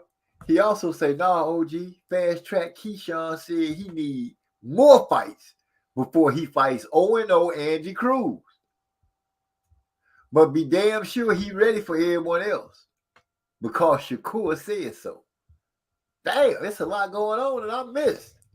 I didn't see none of that. Yeah, that bitch ass nigga. So Joseph, he was talking about this recent video that circulated. He said, I'm quoting him exactly. He said, he's talking about Andy Cruz. Tell little bro, stop, turn this over. You gotta stop. That slapping ain't gonna work in the pros. Turn your punches over. All right, so how you gonna call the nigga little bro? He older than you for one. The nigga got more fights than you. Amateur fights as well. Secondly, you can't tell him how to punch for shit, because we got the video of you admitting that he hurt your ass. Nigga, we seen your legs buckle. That nigga whipped your ass. So you telling me a nigga whipped your ass 4 times by slapping? By not turning his punches over? Well, he slapped you and made you dizzy. If he turned his punch over and catch you, oh gosh. Nigga that got slapped all around the ring. Bruh, it was a beautiful straight right hand, flush right on the chin. He caught Keyshawn as Keyshawn was trying to open up and throw his right hand. Andy got there first. And we saw the results. Well, y'all saw the results because I didn't. But y'all say the man got weak in the legs, weak at the knees. Got Even slapped said up itself. 4 times. 4. 0-4. Not 0-4.5 or 3/4. You 0-4 by a dude that slaps. I Hey, would be embarrassed to tell somebody that. hey, what do you call that? What do you call that? A clean sweep? What do they call that? A sweep in the NBA? A sweep in Yeah. baseball? Clean sweep. 4-0. And I hate Man, to, Eric Arbor said heavy-handed slaps. I hate to do it but MZ, you just brought it up, but it is very similar to the Wilder thing. Like, Wilder, after the first fight with Fury, the Pillow dope fist fist. slap, like, he hit like a girl. Unfortunately, Wilder really started believing that, and his fans also believed it, which is why it was so much turmoil after that second fight. Unfortunately, he pissed off Fury, and Fury was like, "Oh, you feel like I got pillow fist, huh? You gonna feel my right hand?" That's what he said. I heard the man say it in the interview. You gonna feel my right hand? You gonna feel it? And Lord, no, we all saw him feel it in 2 fights. What happened? Oh shit, we lost Hyphy. Come back, Hyphy. You know we Hyphy being working shit. Oh, let me not press nothing before I mess up totally. Yeah, Fury. He knocked out Wilder. Can we talk about something else? I know you said you didn't want to talk about it because I really don't want to talk about it either. You know what I'm saying? People always bringing up old stuff. Hey, AMZ, that PTSD, you kicking in again? No, I got my medicine, baby. I got my medicine. I'm good. All the way around. I talking to you guys, and then Trey Ace was like, MZ, you got to look at it a different way. You can't, because I was bottling shit up. I was starting to hate old Fury. But then, I realized this is a comeback sport in boxing, and you got to do what you got to do to try to win. And Fury has showed me he's willing to go above and beyond to get that victory. And I can't be mad at that. I'm mad at the guys who ain't willing to go above and beyond. We see Heavy Hand, D-Lo 404, salute. What's up, D-Lo? Okay, everybody speaking, everybody being cordial and all that kind of stuff. Is this a basketball game on tonight? Is somebody losing? Ja Morant losing. Oh, dude. Did he get caught on the internet again with a gun? Yep. How unsmart is that? He got such a suit. He got I heard he had some kind of crazy amount in his contract to get paid to make money. Excuse me, I'm grabbing a gummy. Y'all have to work with me now. 1.94 million or something like that. Wait, say that again. Wasn't it like 1.94.1 million or some shit? I don't know, something like that. Yeah, That's a lot of money. MZ just making up numbers right now. The man said 1.9429 million. Hold up. First of all, hold on. I'll take credit for messing up names and stuff, but that wasn't my numbers being thrown. Yeah, that was the that was K. me. Yeah, that was me. Social scientist. You did that? That was me. I don't keep up with the basketball. I just remember 94 and million point something. That's a lot. That's a damn lot. That's enough to not be on the internet flashing a gun. Yeah. At some point, when do you realize that the dumb shit you do is gonna make you broke? But I'm also hearing, because I really don't know much about Ja Morant, but I'm hearing that he didn't really come from having to get it out the mud. His parents had already got them out the mud. And he was living a pretty decent life already. He's really not a street dude, and he's just acting out of character. Well, I mean, here's the thing. You got to look at it from this perspective, right? He wasn't doing none of this stuff before he got that big contract. Now he got that big contract. You know, lost his mind. It happens, man. Like these guys are young. Like people think just because everybody get, you know, they know how to behave. You know, let somebody write you a check at 22 years old. You know, for the amount of money he got. See how many, you know, I ain't gonna normal decisions you'll be making. You know, make a lot of normal decisions. I'm just saying, like we know it's stupid, but at the end of the day, you know, when you ain't never had that type of money, and you know, you wake up the next day and you got that kind of money, and you a young dude, and you supposed to have self control and restraint. Sometimes dudes just get wrapped up and lose control. You see stupid shit all the time. Even the Golden State Warrior player, he's spending 500K on a date. Like, you know, these dudes, they don't know With how the to act. rapper girl, huh? He went out with that spice, Yeah, that spicy yeah. girl. It's just, I mean, he ain't he ain't flashing guns, but that's just as stupid. You know what Yeah, I'm saying? you're right, you're right. And you know what? I've seen the spicy girl. I'm probably not saying her name right. I should be saying her name right. I may be the spicy girl. Spicy girl. But anyway, come on, fellas, come for real. You know, I'm saying she alright. You know what I'm saying? She alright. She ain't. She just alright. Y'all know what I'm getting at. Well, I'm not trying to. I'm just saying she I'm alright. just I'm just saying stupid comes in so many different forms, Oh you Lord, know. 100,000 to go out with spicy girl. Come on, man. Hey, and it was a show that I was watching, Mason Cambron. They did a show and they have a sports show. They was talking about it. He was like, man, I used to stick up for Jordan Poole, you know, last year he was playing his ass off, he got his contract, you know, and now, you know, he's going out with this Ice Spice girl, he's paying $500,000 on the date. And the name of her song is called Munch. He's like, ever since you got this money and you've been playing like a munch, and now you are a munch. That's It's like stupid. Wait, she it wrote a was song about the dude? basically her song is talking about dudes like him. Wow. Wow. But She didn't but write the song about him. She had the song out before, but she I'm had just this, saying it yeah, applies. He just yeah, happened to it fall into applies. that category. Yeah, he applies to everything she was rapping about in the song. So he said, she's from the Bronx. You didn't even have to spend that kind of money. All you had to do was take her to get a slice of pizza. You know what's funny, Joseph Brown? I saw that video, but I thought it was them being funny, just doing a spoof or something. I didn't know that was a really they sports show talk thing for real. Oh man, Yeah. that show is off the chain, man. That's one of the funniest shows. Like these dudes, they know basketball. They know some of the sports they be covering, but they be dropping some jewels. But it's a lot of comedic stuff going on that show. Okay, so I want to ask you and Negro scientists because y'all started laughing when I said he was going out with a spicy girl, and it was too much. But let me ask y'all. Let's say let's just go ahead and skip all the regular. We ain't as smart as people would give us credit for, and we got a lot of money, so we doing dumb shit. Is one of y'all calling us spicy to go on a date, or you calling somebody else? Bro, No.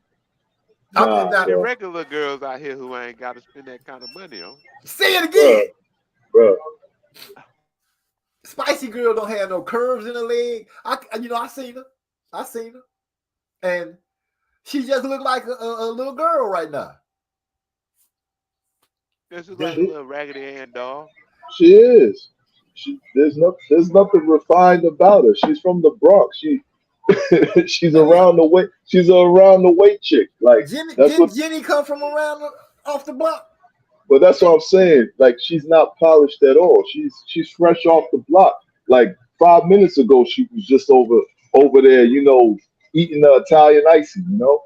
Okay. So what you're saying is give her a few minutes, let her make enough friends. Couple of people, as the story goes, couple of people jump up and down on her. Then next thing you know, she blowed up like Cardi. Yeah, she got a little ass on her. That's it. A little. Hollywood demands that you have a 54-inch ass or more.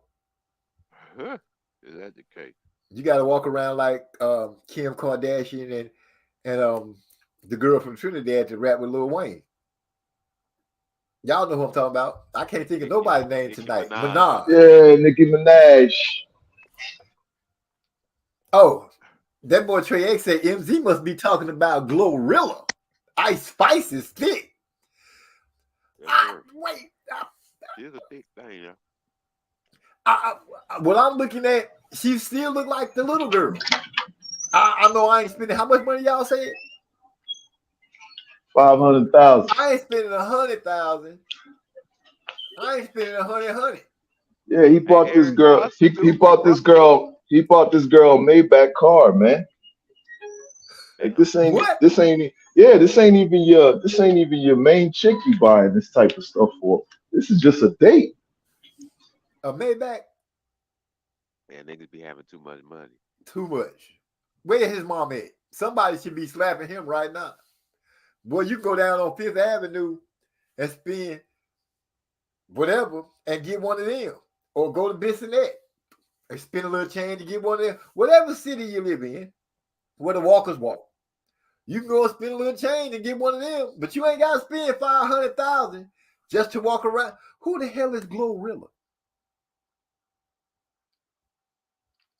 Trey X threw me a curveball with that one. Hey, she's a southern artist. She from Little rapper Memphis. chick. Little Yeah, skinny she girl with a from deep voice. yeah, A she from skinny girl Memphis. She with a got deep lips. voice. Yeah, she light skinned also. What's with the? I ain't prejudiced or nothing, don't get me wrong. I like light-skinned people too. But not enough to go and pay $500,000 to go out with one of them. I'm just saying. And here God say Glorilla look like a hammerhead shark. Her eyes are too far apart. What? That nigga said Mace looked like a stuffed Creflo Dollar. Wow. Hey, Eric's stupid, man. That boy be having those jokes, man. He be having the funny stuff coming out. I'm gonna have to go back and look at her name Ice Spice, not Spice Girl. My bad. Trey sir, heard up and said MZ must be talking about Glorilla. Ice Spice is thick. I gotta see the thickness because that's like saying Beyonce got a kadonky donk, and I just don't never see it. Beyonce got what you call enough ass. Enough? Yeah, it's enough. Just enough to make you say, Yeah. okay, I feel that. My kids used to laugh at me all the time because I talk about the junk in the trunk. Daddy, what made you hook up with mama? Your mama knows that she got the junk that was calling me. Come and talk to me, boy. Come and talk to me. Caught me walking into the high school, first day of practice. School hadn't even started yet. I knew I should have went in through the back door. Now she got me. I'm hooked. I can't go nowhere. Don't even want to go. Got grown babies at a level. Mace out here. Oh, no, we already read that. So, this man, 500. So, and what's the dude name again? The Golden State Warrior that was paying this girl like that? I don't know, brother. But What it the was the hell is Golden this? State Warrior. It was the Jordan Poole, the one Oh, hell. the one When I got Draymond, punched in the eye. the one Draymond beat up in practice. Damn. What? Draymond Yeah, beat up. How did the world know that Draymond beat up this dude? but because it got leaked. It got leaked. Yeah, it's the video. It got leaked before the season started. Wow. Somebody at practice leaked it. Yeah. That's messed up. Well, I don't know how you're gonna have a good team when you got people doing stuff like that. Your own teammate putting out the fact. It's no way that nobody would know that me and one of my teammates had a fight. The team just wouldn't discuss that. That would be something that would have been buried in the gym. Yeah, that type of stuff. That's where it usually stays. You know, what I'm saying? You'll hear about it, but you won't see no tape on it. Yeah, that part. You wouldn't really. You probably at Westbury, motherfuckers would say, "Yeah, that motherfucker punched him right in his eye. Punched you right in the eye. You should have shut up. Should just went on being quiet." Big bro say pool. Okay. Eric also say Beyonce looked like if she turned around, she got yams, but don't. She got hips. I'll give her the hips. Yeah. But I don't see the junkies in the trunkies at all. Now I'm sounding like one of those people that watch stuff just to be looking at women's bodies. Shame on me, because I know that ain't. Is that supposed to be a? What's the shame in it, MZ? That's what men do. You look at women. Yeah, guess it's true.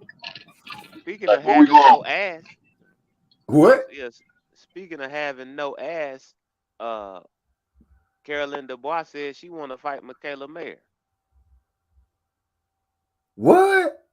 So I'm just curious of which one don't have none. Michaela Mayer, come on, man.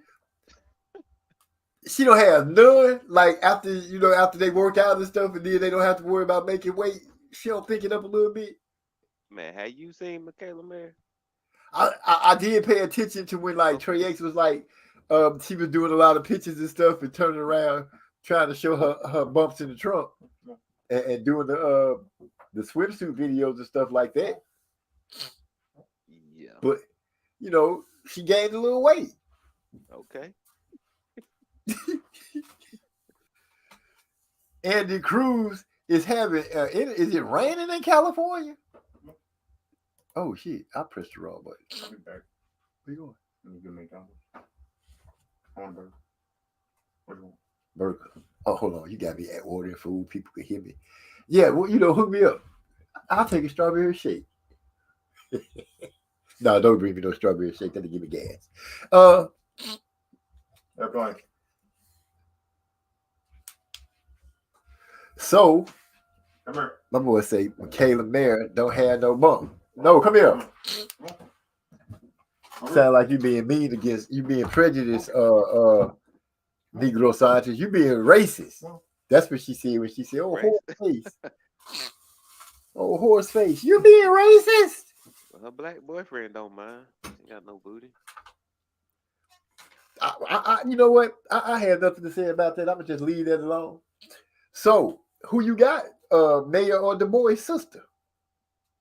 That I don't even know, man. Like I mean, I kind of lean toward May. I don't think Caroline. Dubois' sister got enough. Caroline. I don't think she got enough experience yet. Yeah, she fast. I'll give her that. I watched her work out. She's swift as heck. But yeah, but what do we always say? If they feel like they're ready for it, let it go. That boy Eric R said she got an ass like a chessboard. Damn. Y'all hard on her. Hey man, we ain't watching her for her ass. We watching it because of the skills now. Yeah, that's what I'm trying to say. Thank you, Joseph Brown. Thank you. We watching it strictly for the skills. I don't know who out there just looking at these women like pieces of steak. Because I'm watching strictly for the fisticuff action. And if they happen to be like nicely proportioned, what can I say? She look nice. Michaela Mayer ain't no Alicia Baumgardner or no Clarissa Shields. I like Hannah Gabriel too. It's a few lookers that I can look at that throw those hands, but it is what it is. Power comes from the glutes. See, here you go. I don't know because Clarissa got a lot of glutes and she don't have a lot of knockouts. So right now, scientifically, that's not proven. Yeah, she got fake eyelashes, fake hair. She got a lot of stuff going on. Who? Clarissa. She just trying to enhance. She just trying to enhance a little bit. It's not too many women we look at that don't wear the extra eyelashes or a little length to their hair. That stuff needs to stop, man. We gotta love how we are. So I love how I am totally. You know what I'm saying? I can't make them love themselves. But it is what it is. I know a lot of ugly people that think they hot as fire. And I'm like, go for it. Y'all seen Baby D. I'll send y'all a picture of Baby D. Baby D is one of the most confident women I have ever met in my life. Some of the stuff that lady would put on and some of the wigs she would wear. So here to all the women that are fearless in putting on their eyelashes and all that other stuff and doing it what they do. Oh, we lost Negro scientists. We losing people like we've been sprayed with raid or something around this camp. And just like that, he's back.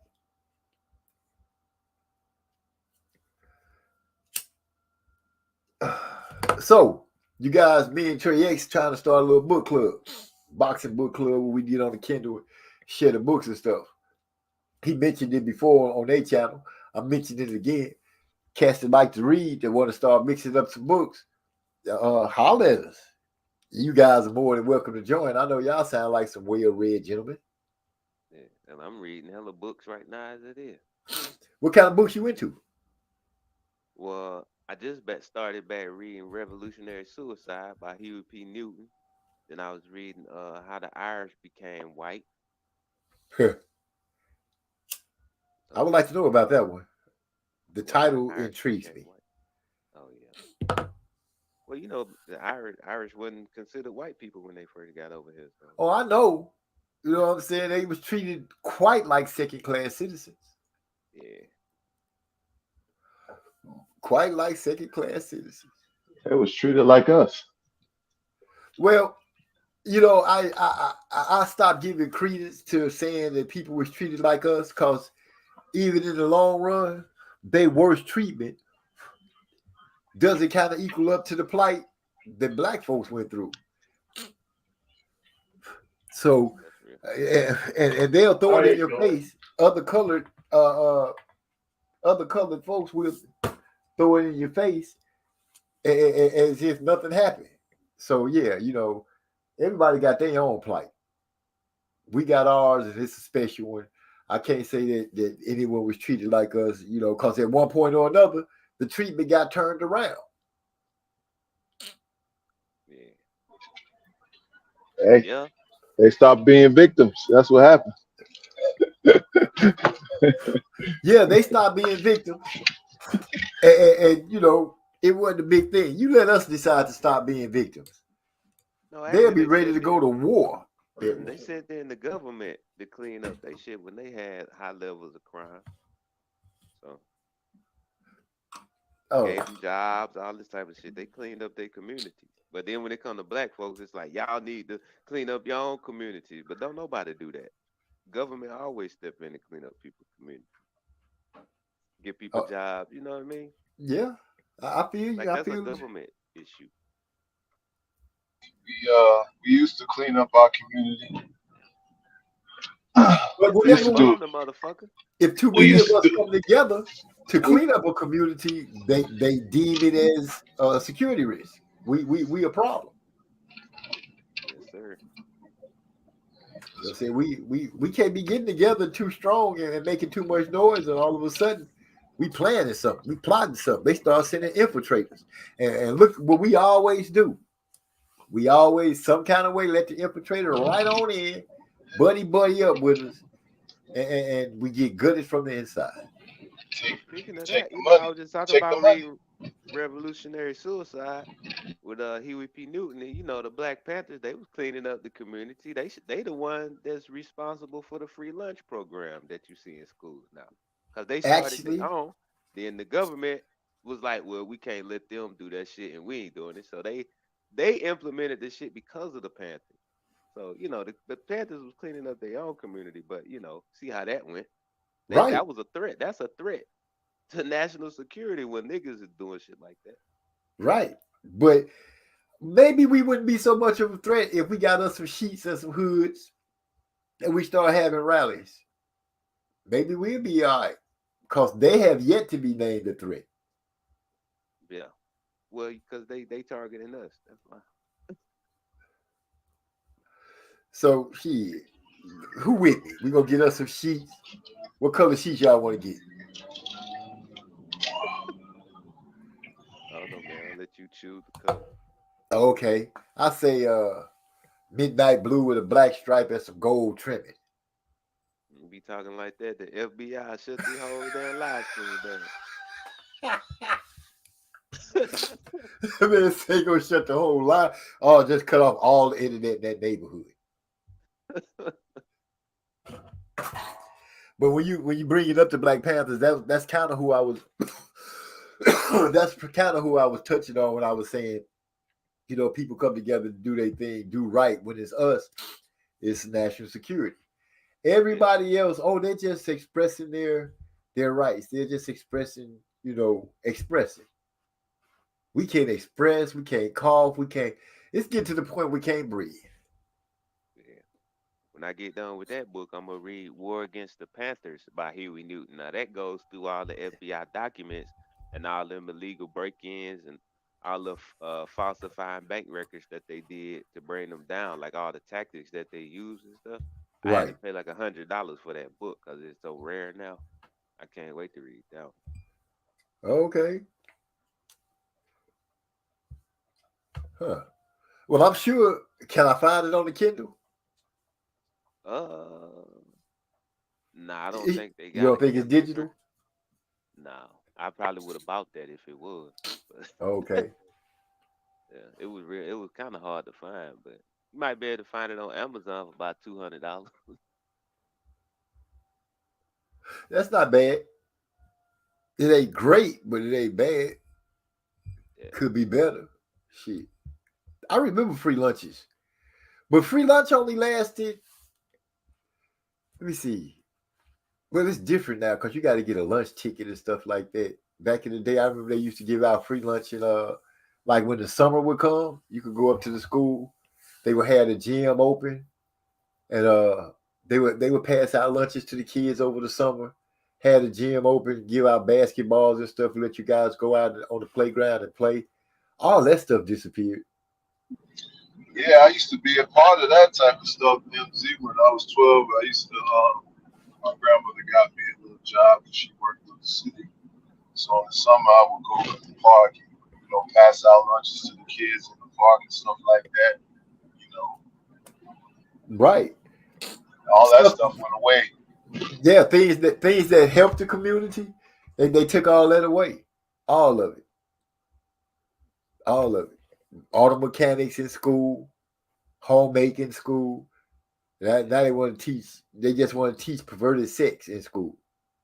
hey, that's another book I'm reading. There's a book called Trans by this lady named Helen Joyce, and she doing the whole history of how all of that shit started and where it came from.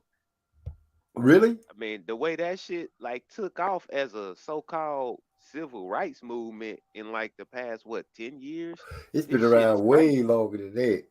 Yeah, but it took off really in the past few years. Like it's just everywhere now. They teaching it in schools, and you know what I'm saying. It's in all the cartoons and all of that. But I just wanted to know like the origin of all this shit. But it has Oh, been around.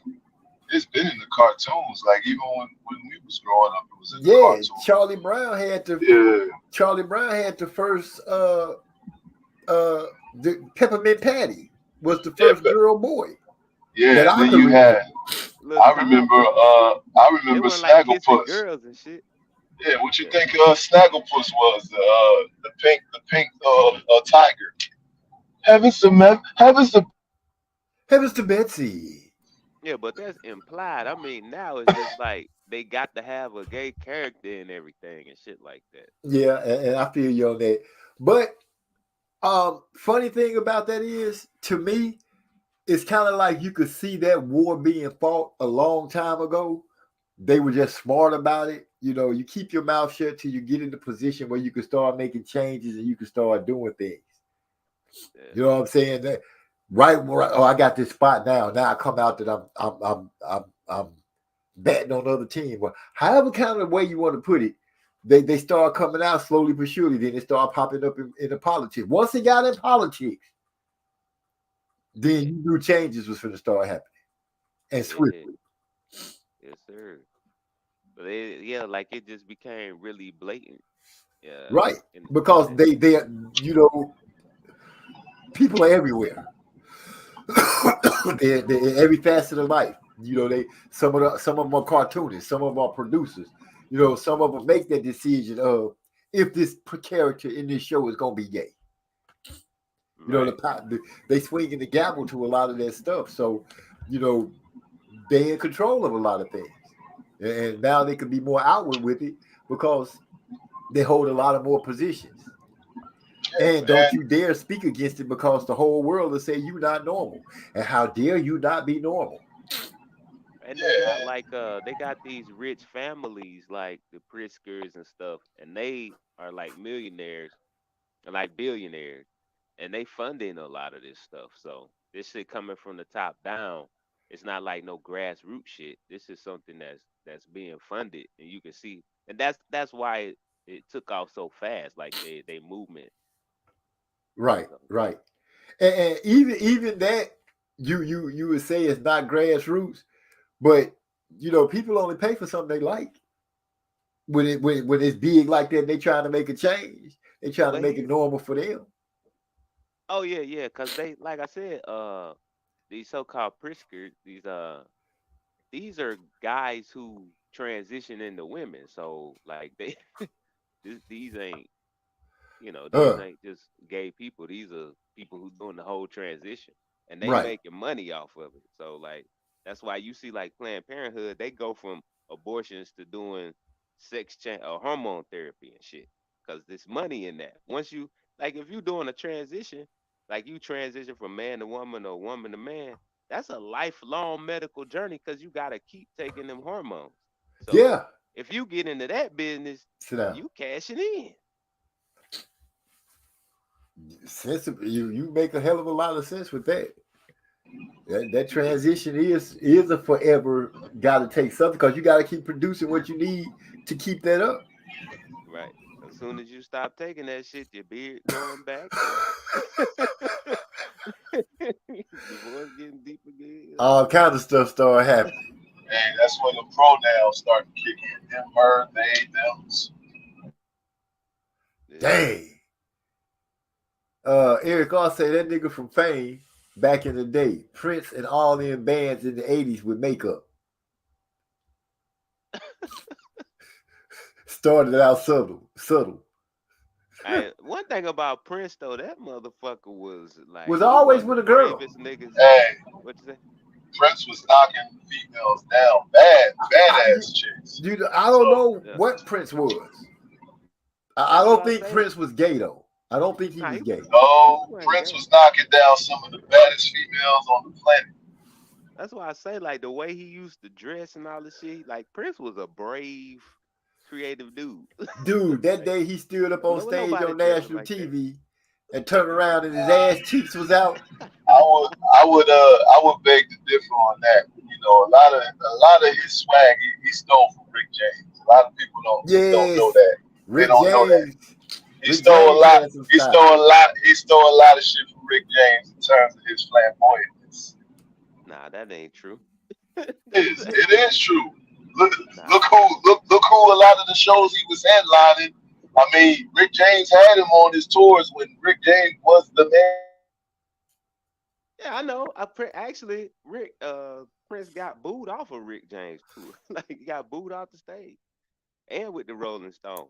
But I mean, Prince was on some completely different Some shit than different Rick stuff. James though. This They nigga were was out kind of there on the wearing same. underwears.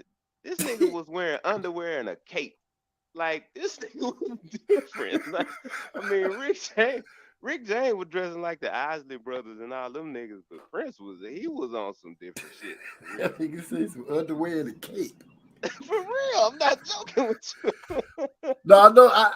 I guess Rick was more pimping with it, and Prince is more. Uh, I don't know. Girls be swabbed out or something. I don't know. Yeah, Prince was out there. Man, but yeah, he is the Prince. Some of the legends that are gone away. Dang. Yeah, but niggas did used to dress like in all them tight pants and bell bottoms and shit back then and heels. But like I said, Prince just his Took shit it was to another different, man. level. His shit was different. He started coming out with the flamboyant collars and the button down. Like, dude, Yeah, some my of the man stuff he had had on was crazy. And then the hairstyles and the makeup, the way he used to look, I was like, dude, he got to make that look like that. The girls is going crazy. But Man, you know the how way there's he some was dressed artists. in that damn that Thieves in the Temple video with them damn thigh high stockings and shit. I'm like, man, what man dressed like, man? Ain't no other man in the world dressed like this nigga. Like Unless they was a the fact that rock, he did that shit and was still considered cool, I'm just like, man, only he could do that. only him. Ah.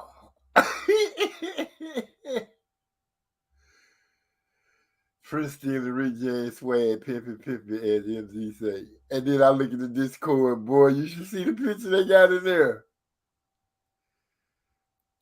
They got Prince with his hat on. Is this a black dress with some flamboyant sleeves, some yellow gloves, and some high heels? All I'm saying is that in the early 80s, 80, 81 to 84, look how Prince was dressing. Look how Rick James was dressing. That's all I'm going to say. Hey, that's what made them who they are. Cameo ran around with a boxing cup on, with a crazy hairstyle. You know, they was doing their thing. Hey, okay, let me get you back in here. There you go. I But looked at Discord and that shit kicked me out of here. you see that picture though? Yeah, man, what the hell? They wild. They crazy for that. Nah, Prince ain't never dressed like that. Prince. I think Prince knew knew that he was masculine, but Prince was on the I'm gonna be a freak side of the street. I'm gonna Yeah, do I what heard I want to do, and y'all just gonna have to accept it. I watched an interview with Morris Day, and he was talking about how Prince was always into like that Liberace shit. You know what I'm saying? So As being flamboyant, yeah, you know coming out. Liberace was like one of them flamboyant dudes used to play piano and shit. Yeah, I know. Liberace was the shit at one point. Yeah, he said Prince was into that kind of shit and like the So Morris Day is telling you he was jacking him too. maybe he probably got a lot of his swag from that because he was just telling like the different type of shit Prince was into as far as fashion and stuff. So Right. yeah. Yeah, you gotta give him that. He's he's a fashionable guy. Here, I'll say that's not a Photoshop. Man.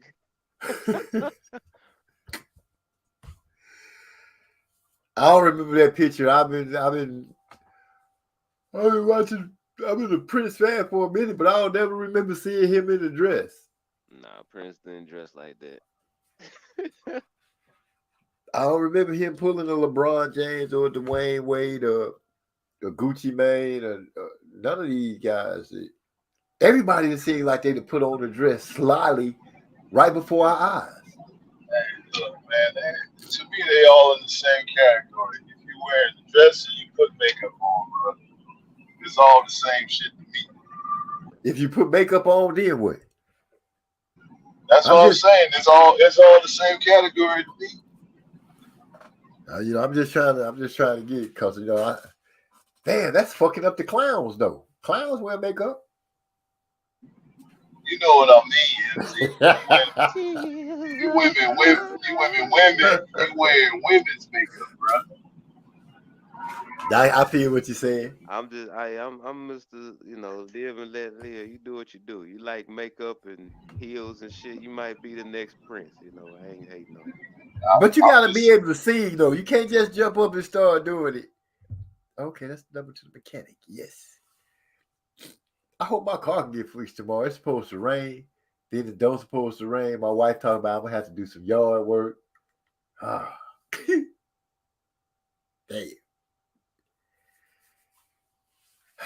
Let me see. Prince. We rode with Prince. Morris Day tried to be a little flamboyant like that. You know what I'm saying? Morris Day was always masculine with his shit. Morris Day wasn't about that. He was flamboyant though. You gotta give it to him. He tried to be. He was flamboyant. That crazy ass laugh. Yeah, man, that Yeah, laugh is him and stupid. Jerome. Him and Jerome. Yeah, them niggas was funny.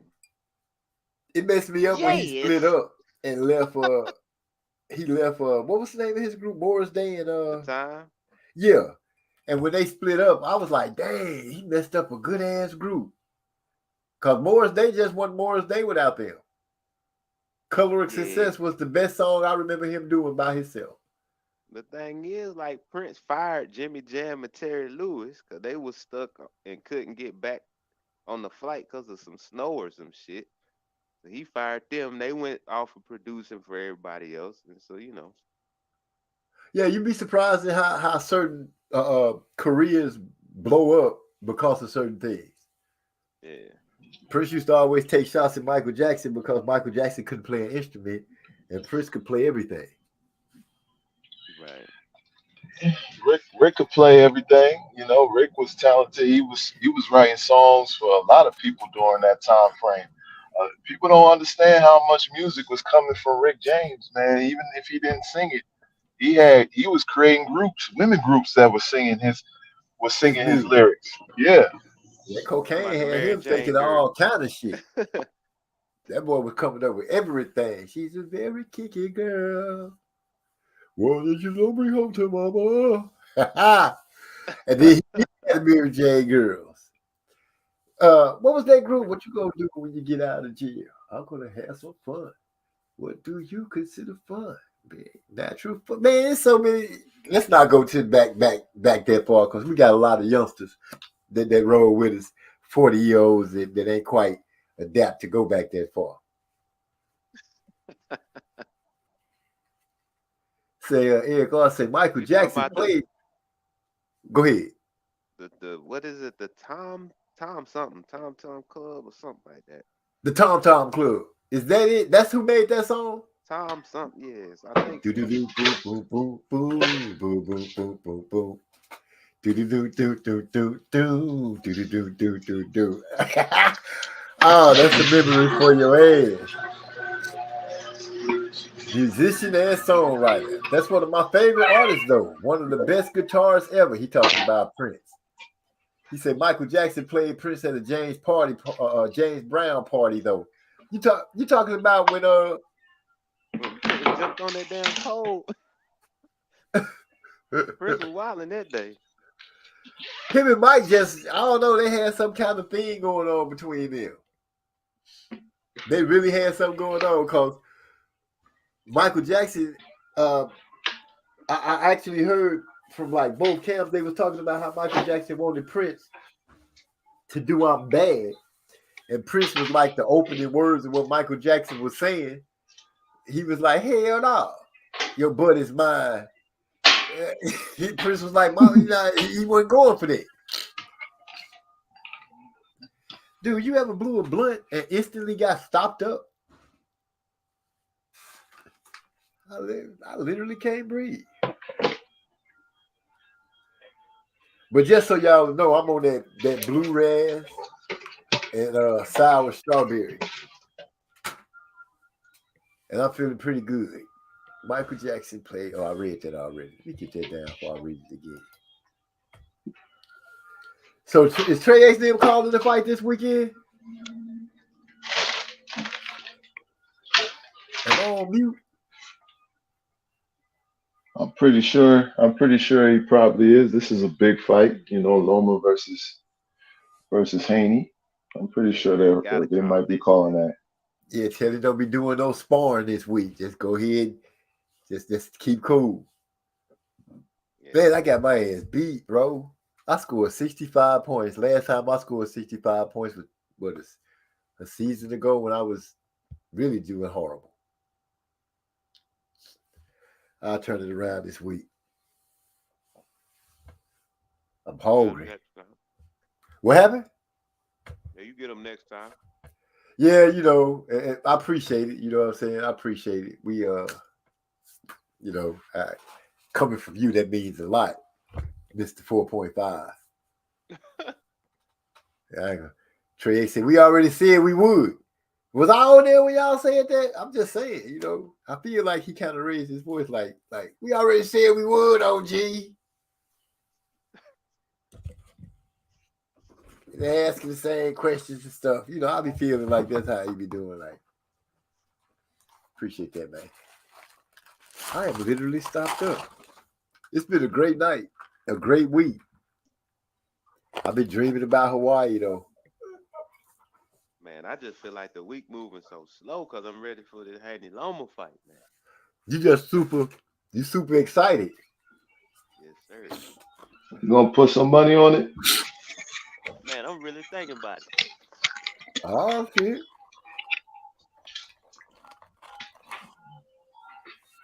So you Yeah, I put might drop a couple. I might drop a couple dollars on it. for the knockout? Mm, Yes, sir. Loma for the 11 round stoppage.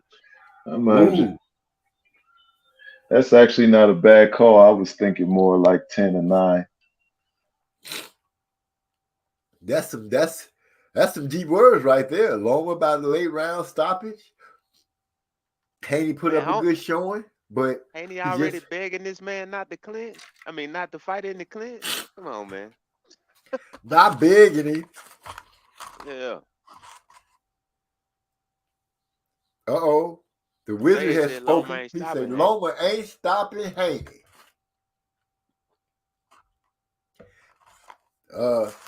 They said they might put some money on it. They feel like Loma is gonna stop Haney. Me myself,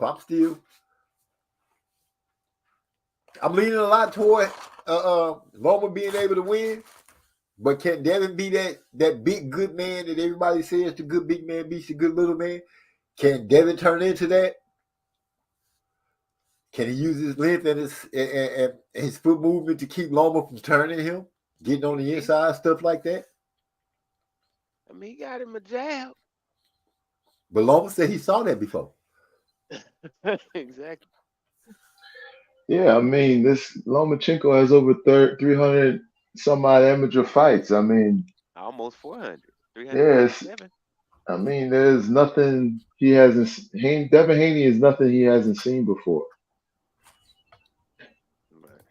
The man has Eric, seen. The man has seen it all as far as what type of style it is. uh, Eric, I'll say I don't. I can see Loma putting on the clinic early. Mm. You took the right out of my mouth. Clinic. Well,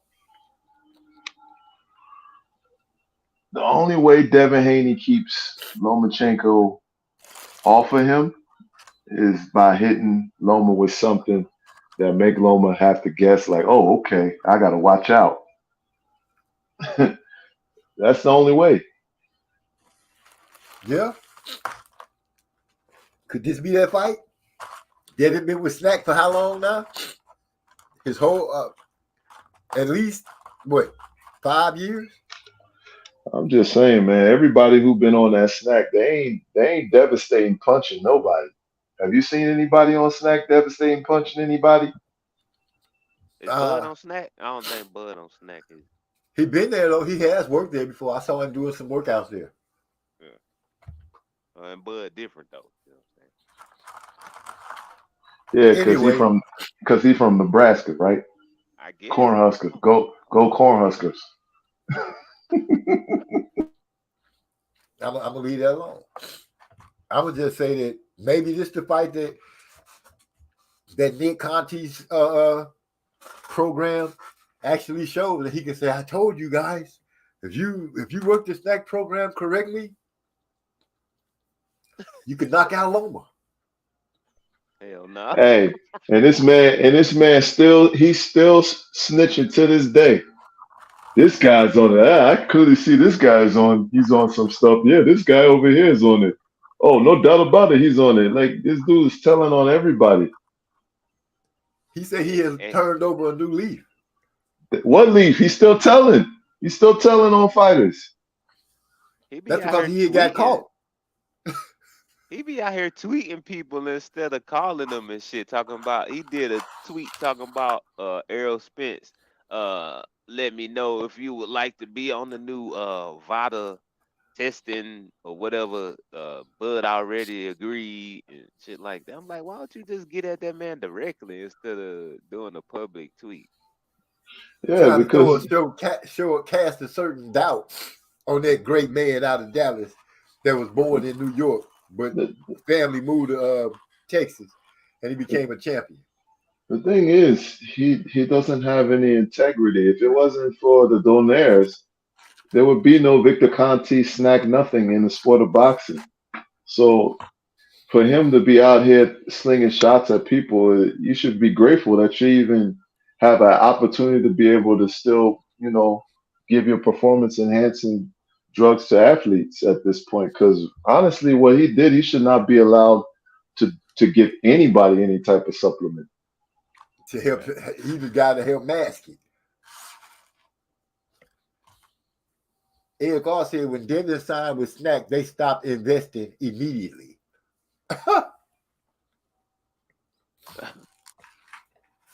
Y'all don't give Devin no kind of love. Hey, Devin's thighs, man.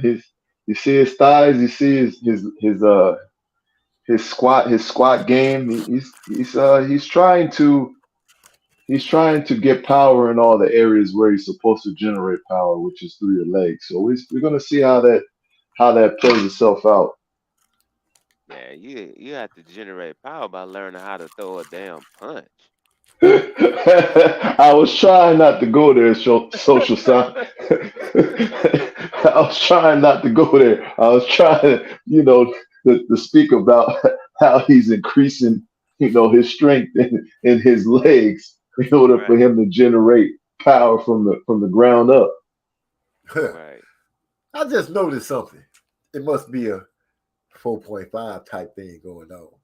Because you've been calling Negro scientists social all night. The one time that I didn't call him Negro scientist, the very first time he popped up on the show with it, he put it all in the chat, came on the panel, and corrected me. I'm just wondering, because I'm 0.5, do I get that kind of tongue lashing and chat writing?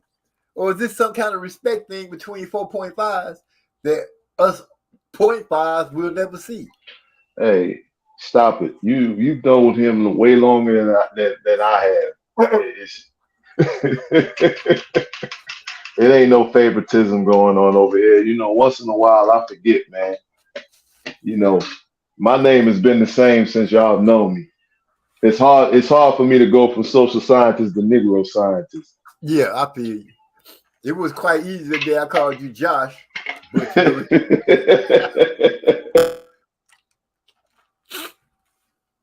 I just kept on rolling with it. Trace was like, OG just changing people's names. And that's when I realized, what's a 5? What's the point? Look at Eric.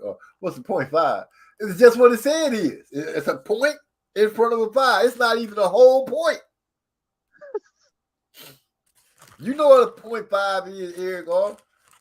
You did not miss math class.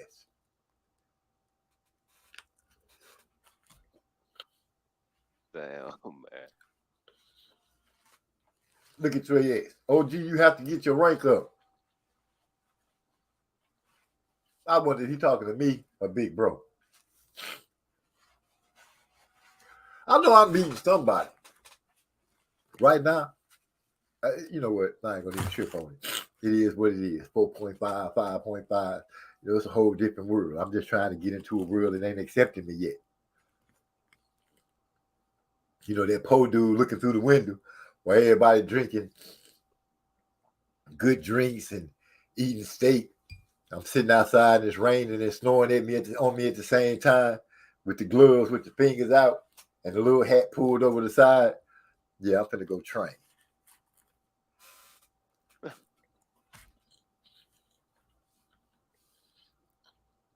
He said, oh, it must have been on the other page. What must be on the other page? I'm starting to feel like Eric Carr is trying to build me up for some kind of joke, but I ain't gonna fall for this shit. Big Bro said, how does that happen? I don't even know what you talking about, Big Bro. How does what happen? Got to be a little more specific with me. Oh, I'm getting my energy back now. I'm sitting here eating this sandwich. I'm feeling a hell of a lot better. Okay, so let's look. Total connect percentage. Lomachenko number 3 in the league. Wait, what? Power connect percentage. Lomachenko number 2 behind Javante. Okay. Opponent's connect percentage. He like number 5. Opponent's power punch connect. He number 7. Okay. Let's see where Haney at. Trey said, I'm talking to Musically Zone Talks Boxing. Let's talk about it.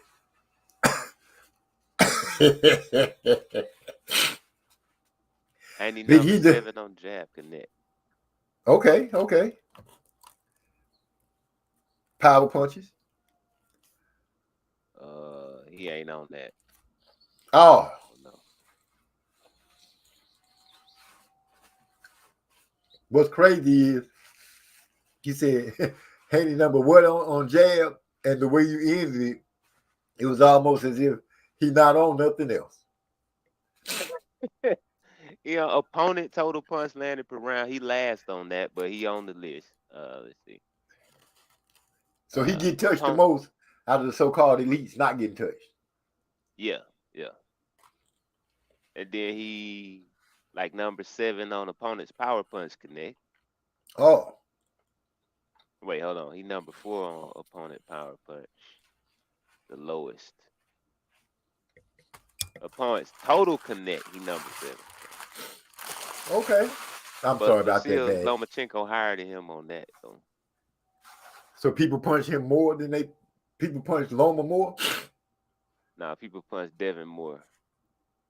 But they still both got one of the lowest. Okay. LOL, the 40 on down page on the chat Ross. I ain't in 40. I'm not in 40. And Trey say B, he doesn't have a channel, so he's straight for the time being. Oh, so okay. I feel it. It's all on me.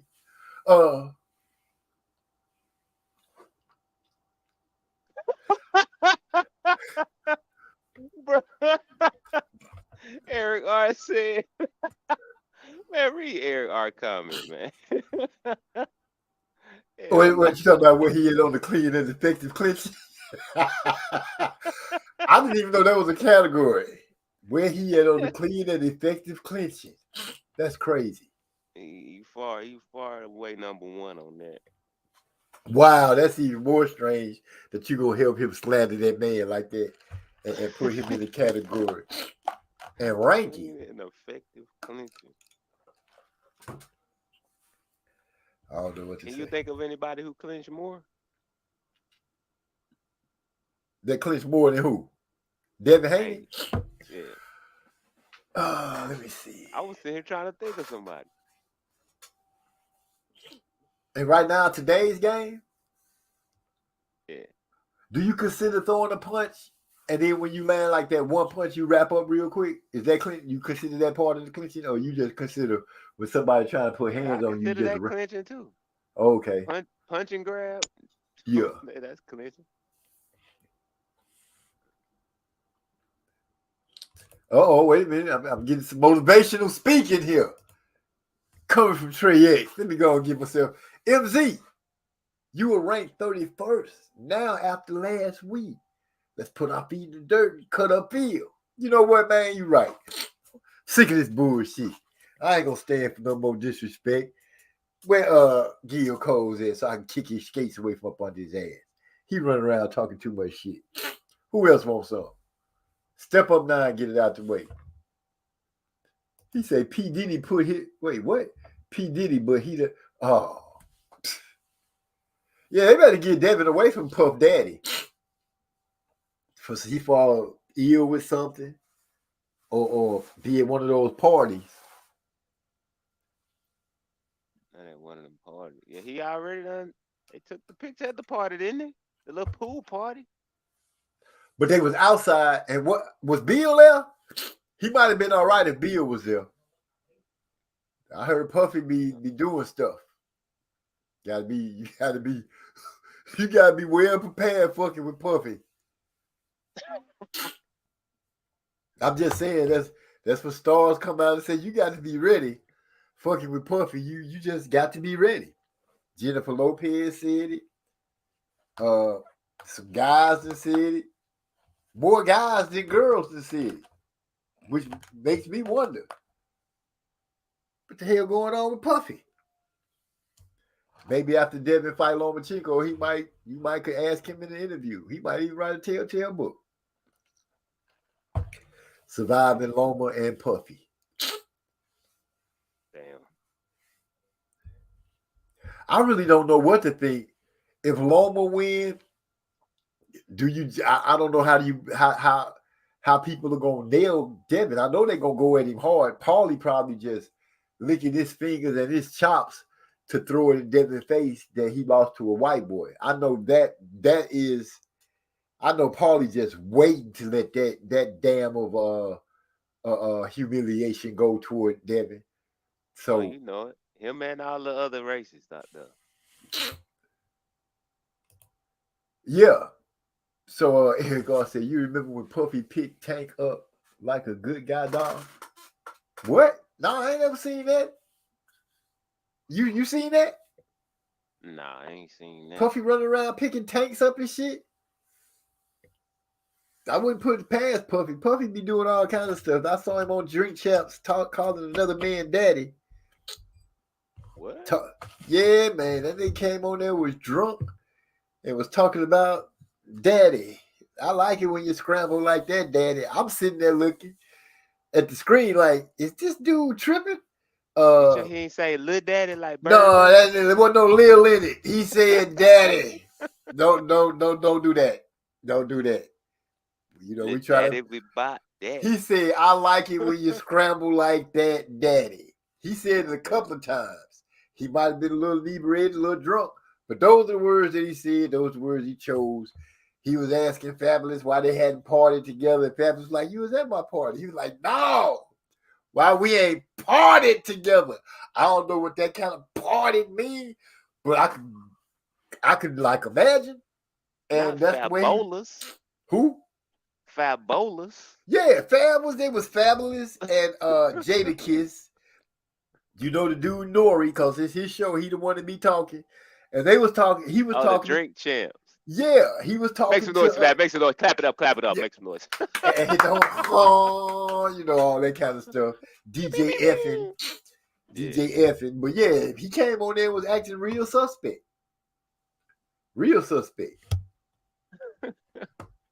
And when he called that man daddy, I was through. He said it like 3 times too. It just happened so fast. It's like he just popped up out of nowhere. The show wasn't even about Puffy. It was about Fabulous and Jadakiss. And they made an announcement. Oh, guess who just stepped in the building, Puffy? And he came in there already drunk. I guess he figured he was finna go in here. I don't know. Maybe he was calling himself backing. I ain't saying that's what he was doing. I'm just saying maybe that's what he called himself doing. But he seemed like he was, I don't know what's the word to use because there's so many words that you can't use these days. You can't say gay or sissy or punk or fag because that's a cigarette. And, you know, so Puffy was just acting strange. He said, they are all suspect. I would have put those bees on Puffy on the spot. Yeah, but you know, that's a good point. Why didn't somebody say, hey, man, Puffy, what you doing? Noriega didn't say, Puffy, what you doing? Fabulous was looking bewildered, like, Puffy, what you doing? And Jadakiss was just sitting over there like, damn, this motherfucker is here again. Because, you know, I'm sure Jadakiss, since they had to fight to get out their contract with Puffy, you know, I'm sure him and Puff ain't on the greatest of terms. And I don't want to be one of those people that start rumors, but rumors have it that Puffy is batting on the other team. He switch hitting. That's the word they be using. I watch somebody say, that's not politically correct, MZ. You can't say that switch hitting. Why not? He said, I couldn't get a GIF But to pick in the Discord. What? Okay, he all in the Discord. Let me leave Puffy and Devin Haney alone. Devin Haney, you couldn't find some other rapper to go hang out with? Hey, shoot. You might as well have when I hung out with Lil Nas X.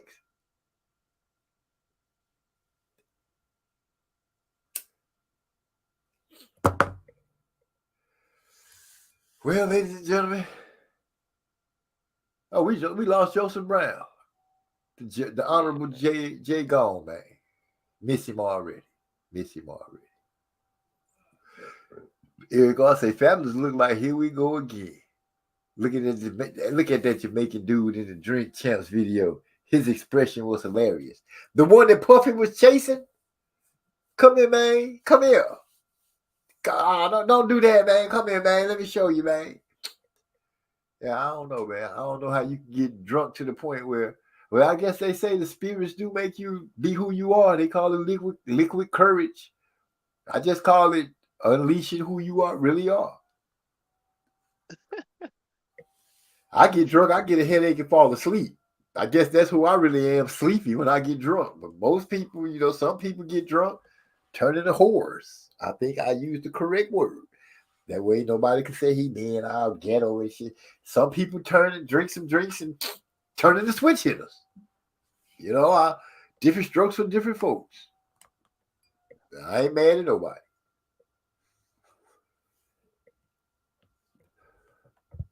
Money and alcohol. You get a person a lot of money, and they tend to turn into the person that they truly are.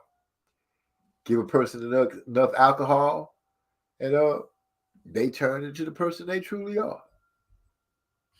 So I guess I could borrow money for both of those flaws in people, bringing out the true them. Lil Nas X is going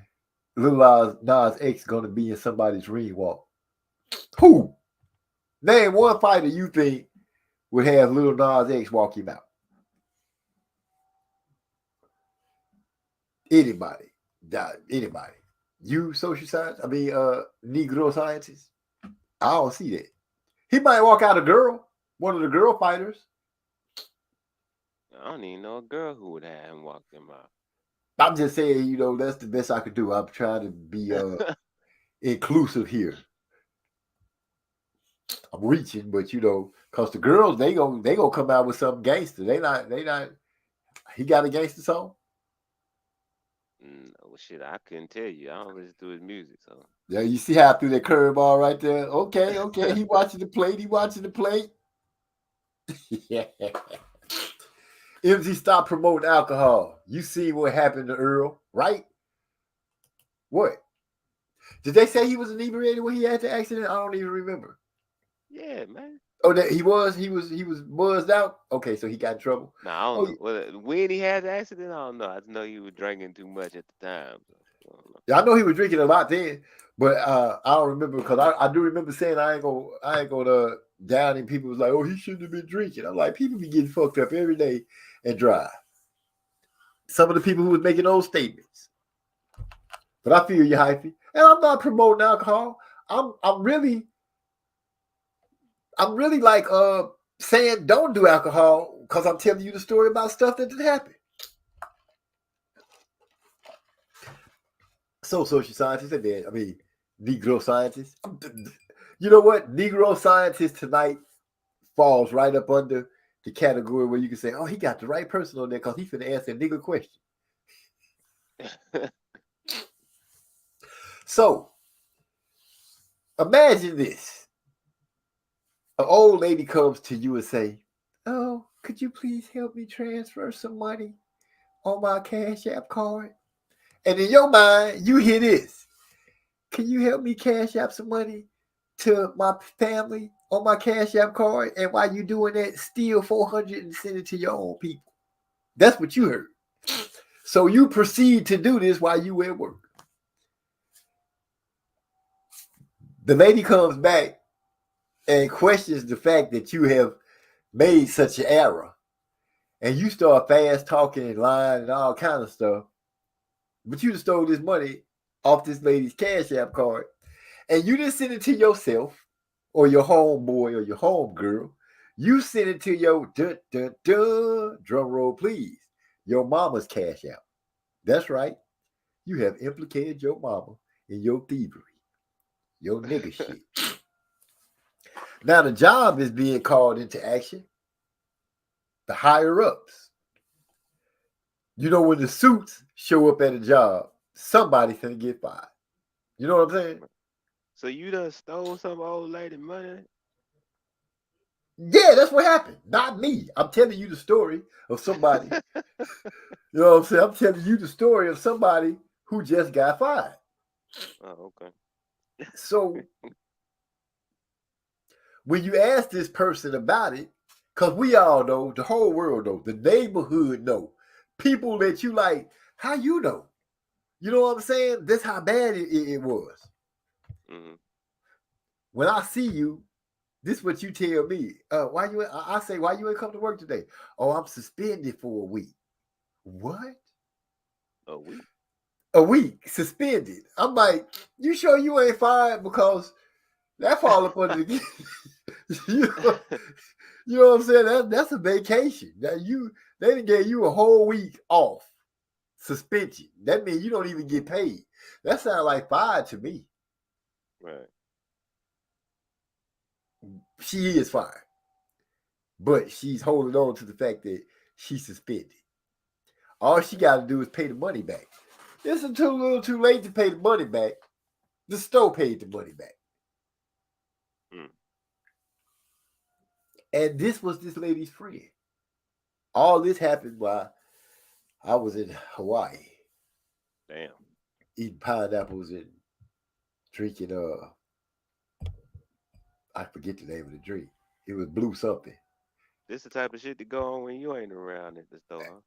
That's the type of stuff that happened. Which opens up a great door for me because I get to move into a bonus spot. And they get bonuses like every 3 months. That's like an extra income tax check every 3 months. So this person had seniority over you. Yeah. This person had a little seniority over me. Damn. That's what's up, man. You damn right that's what's up. It is well, it is what it is. Foolishness. I don't know what makes you be that foolish. We might have to take Bovada's Huckleberry this weekend. Oh, wait, I said that totally wrong. We might have to be Bovada's Huckleberry this weekend. I see some dangerous but potential lucrative spots. Okay. You know what I'm going to say. I'm all with that. If it ain't a dangerous bet, why we make it? Danger brings the money. You feel good when you win because you're like, I dodged the bullet. And I just got into this gambling stuff. I don't know what I'm doing, but I know I'm having fun. As long as I know where I place a bet and the return is a plus, that's great for me. Even when I lose, I hear, oh man, whatever the reason, or I'll be like, shit, this was exhilarating. I'm having fun. I gotta find me a mechanic tomorrow and put this alternator on my van. And make things happen. Stop promoting. Yeah, bro, we're gonna have to do that. I'm all with you. All with you. So I've been here by myself. Y'all got something y'all want to throw at me? Throw it at me before we get ready to shut it down. I'm sitting here nice and lit. I heard everything I need to hear about Lomachenko and Devin Haney. Damn, my shit dropped again. Oh, that's from the good old scientist. I told Big E to get it too. Oh yeah, I told him. He asked me about it. I told him more than one time. Go on vacation and come back promoting you winning like rodeo, G. Yeah, I seem to make my picks in a much comfortable mind state. I guess I'm gonna just have to let all the stress go when I'm here at home and just be myself and let go of the stress and the noise, the outside noise, and just concentrate on what it is I'm concentrating on, so I could get to that top 10 so I can get my spots up. Like Trey said, I better plant my feet in the dirt and cut up field. I know that's a football term. I used to like football back in the day. But yeah, it's gonna go down. Big bro say doing that. Oh yeah, he did tell me he was gonna do that. I'm tripping. We did have that conversation. He said, I'm gonna do that. Shoot, I'm gonna do that, bro. It's all right. Ain't nothing wrong with that.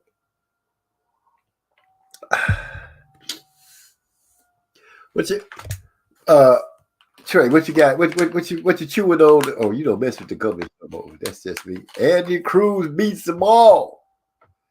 Back in the house. What's up, High? All right, now I'm gonna come up here, join you for a little bit. Just a little bit. So I went to Lady Chan's thing because she was talking about that 6-zone dude. And he seemed to have said something about, at least he did. I think he shouted out to Champ Ross of the Fantasy League. I think he shouted it out. And I didn't know Lady Chan was in there. She said that she finished in the top 10 before. Is this true? I ain't like exactly sure. I can't remember if it was her or Lisa Bells was doing better than her, but yeah, she was in there like one of them seasons. Yeah, because I think she made a statement about if you can't finish in the top 10, you can really, because she spoke on King of King, the dude that didn't pay his bet. But anyway, I just thought I bring up the fact that I didn't notice that with old Lady Chan. Have you smoothed things over with her yet? No, I know I'd be like fucking around and stuff, but you know what? I don't know what happened, but it seemed like forever I've been shadow banned from her channel. You know what that is? Like Eric R, he tried to talk, but he can't talk on he could watch the show, but he can't communicate with us. He has to make a whole nother thing. Yeah, like that. Exactly. But I don't know what causes it. Yeah, because if you go look up Eric, in your ban list, he won't be in there. He's not blocked. Right. So what makes that happen? Nah, it's just like one of those unexplainable things. I've been seeing it on YouTube for some years. It just happens, but yeah, it's just one of those things. But so the story that you was just telling, did it sound like she was like going at Kings, like they had some type of fallout? No, she just was like, Hurricane King, he finished first place and she was in the top 10s. She was, she talked so fast and the way she talked, I think she was like telling Zone 6, she was pretty much telling him, all this talking you doing is minuscule because, dude, you talking to somebody that finished in the top 10 and the other dude, he finished number 1. So what you talking? That's what it seemed. That's what I kind of got out of it. Oh yeah. She was I know she's like her and that dude, they was I guess like sometime last week he went on her panel and they had some type of just like I guess friendly agreement and he got off the panel. So she, I guess like he had to go and then she called it like, oh, he was running, but I don't know that that shit really ain't about nothing. Right. Eric also, I'm shadow banned on 2 different channels. That's messed up, Eric. I sure hate it for you. But you figured out a way that you could communicate with us over here. It's all good. He said, I apologize for this Trey X here. Let me go ahead and pull it up. I apologize allowing Scumbo to beat me for that championship. Yeah, man. Yeah. He gonna forever be able to hold that over the Block family. He gonna be able to forever hold that. Y'all can't tell me shit. I won and took the money. And didn't pay. Oh, let me just leave that alone. Didn't pay. Hey, every time he say that, I'm always like laugh about it. And I guess remember it because it was a pick. It was this Spaniard guy, and he was fighting who is it? Julio Martinez. And I picked the Spanish fighter, and I guess that kind of convinced Trey to do the same thing. And sure enough, it was the fight itself was one of them fights where it could have went either way, but Julio, he got the decision, and even that pick right there was enough to cause Trey to lose. Dang. Either way, old boy, he got something we can't take from him. That's that championship. Yeah, going laughing about it. So, Heike, what you been up to, man? I've been sitting around just thinking about Hawaii. What you been up to? Nah, shit, I'm over here, trying to not make so much noise. I just got like a lot of extra like shit that I got. It's just like longer work hours and shit this next couple of weeks. So basically more so been trying to just like pace myself, brace myself. I'm kind of a little disappointed that like my schedule's so heavy. I can't even go get my morning workouts in, which I really like to do. But I'm gonna figure something out because MZ, like when you like for you, it's probably making music and shit. It's like something that you gotta do to even have yourself in the right mood. Yeah. So yeah, I gotta find.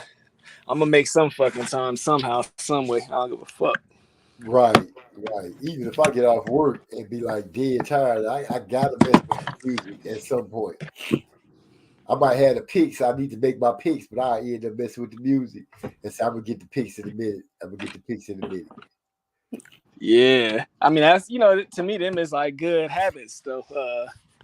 Obviously you ain't too addicted to the shit where you're abandoning like responsibilities and family time and stuff, but at the same time it's a good hobby. It's like they say, the drug addiction shit.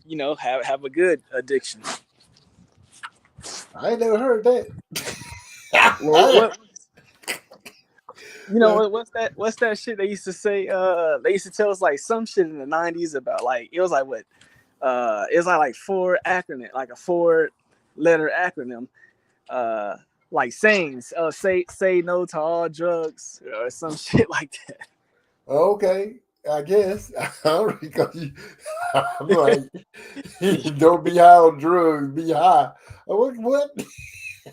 I'm like, I ain't never heard of that. You threw me all the way off with that one. Or the saying it's like based on like what's your addiction? Like have a positive addiction instead. Oh, okay.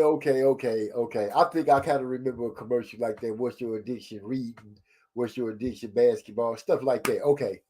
I think I remember a commercial like that. I might be drawing something off of something else, but I think I remember that kind of commercial. Yeah. Something like that. Eric, I'll say, Trey, you not getting on? Oh, hyphy. So, I work in the daytime a lot. Dare. What DARE stand for? Yeah. Dare. Damn, I can't like I can't remember exactly what it said, but I definitely remember seeing that like red letters. That was like some shit they always told us in school in the '90s. Okay. Just say no. I remember that one. That was President Bush wife said, just say no. Eric R doing all that talking takes away from my energy. Well, it takes away my energy from talking on my own live streams. I have a weekly word limit. Drug abuse resistance education. Okay. Yeah, because hell, I wasn't going to school in the 90s. I wasn't doing that. I don't know what they were saying in school in the 90s. I wasn't there. So working in the daytime, right? Old girl got herself fired from stealing money. But you see old people and you want to look at them and be like, oh, look at the little old dude, the little old lady just moving around doing their thing. You know what I'm saying? That's what you want to do. But working in the store, I have got this eye that when I see a little old person coming, my mind say, watch this. This the one. This the one that's gonna try to pull a stunt. Watch him. This old ass dude come in. He got his little tennis shoes on. He got some little striped socks on, and they pulled up high. Y'all know how the old was well. And he bone skinny. I mean, he real skinny, but he looked like he moved lively. He got a little hump in his back, and he got these thick ass glasses on, and he bald head. So he walk in, with money in his hand. He got money in his hand. So that's also another thing to look at. You know, customers don't walk in with money in their hand to show you ain't got to watch me because I got money. No, they don't do that. The ones that getting ready to try to steal or pull a stunt, they gonna do that. You know, you notice these ploys. So he walk in, he got his money in his hand. So I'm moving around, and I just happened to be walking away from behind the counter because some cups had filled, and I wanted to pick them up and throw them in the trash. And I happened to look down the aisle he was on, and he was looking up and down the aisle. He hadn't made a move.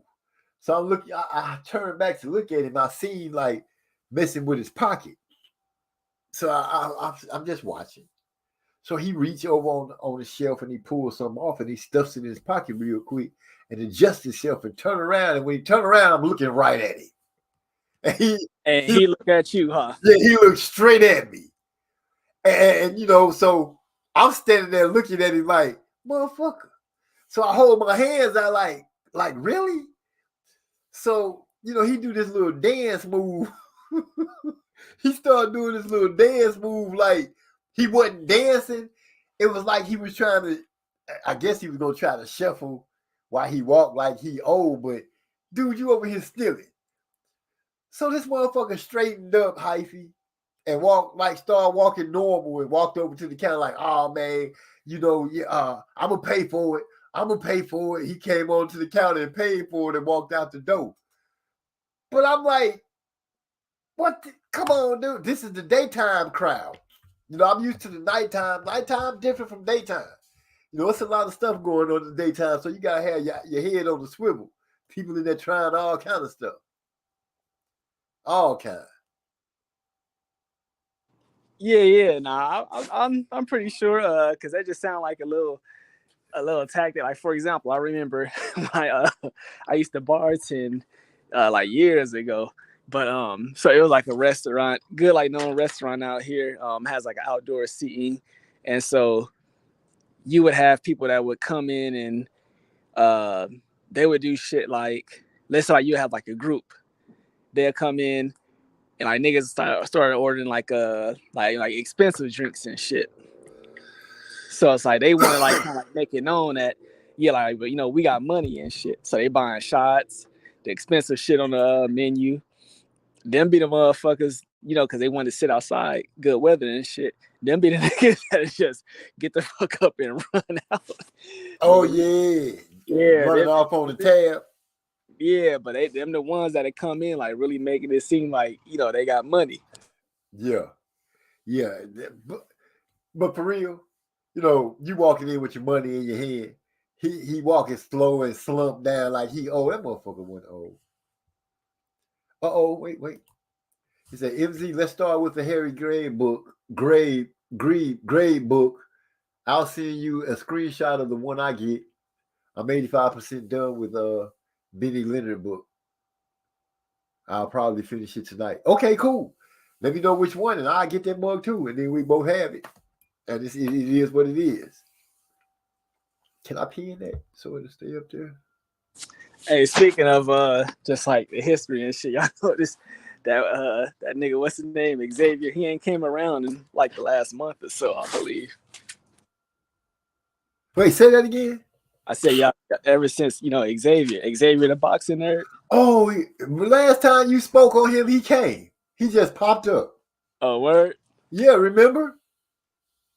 The last time you spoke on it, he came. Yeah, shit, I didn't even remember, but yeah, we ain't seen him in a minute. That dumb nigga, he like to come around and it's like, you know, like us, we all know each other. We like a community and shit who all know each other. We be chilling and shit. Like we on here, we ain't taking nothing super duper serious. We ain't having no debates and none of that.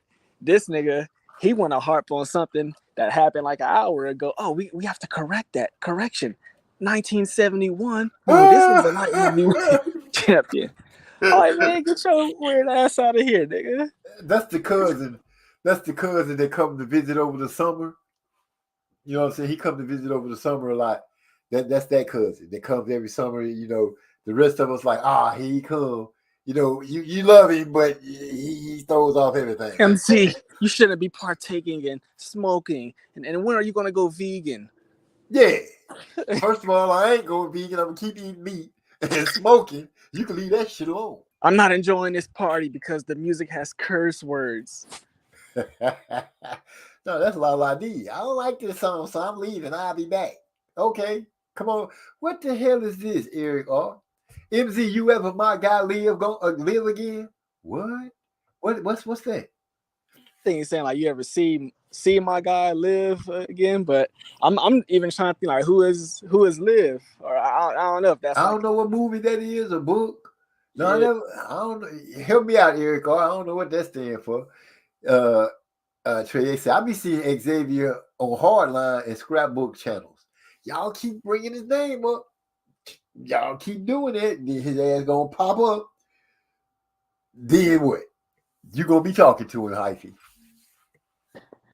Yeah, I mean, you know, I'll be on those channels also. But to me, it's like that's where he needs to stay at. Like, it's some people who it's like they need to just stay restricted to a certain community. You know what I mean?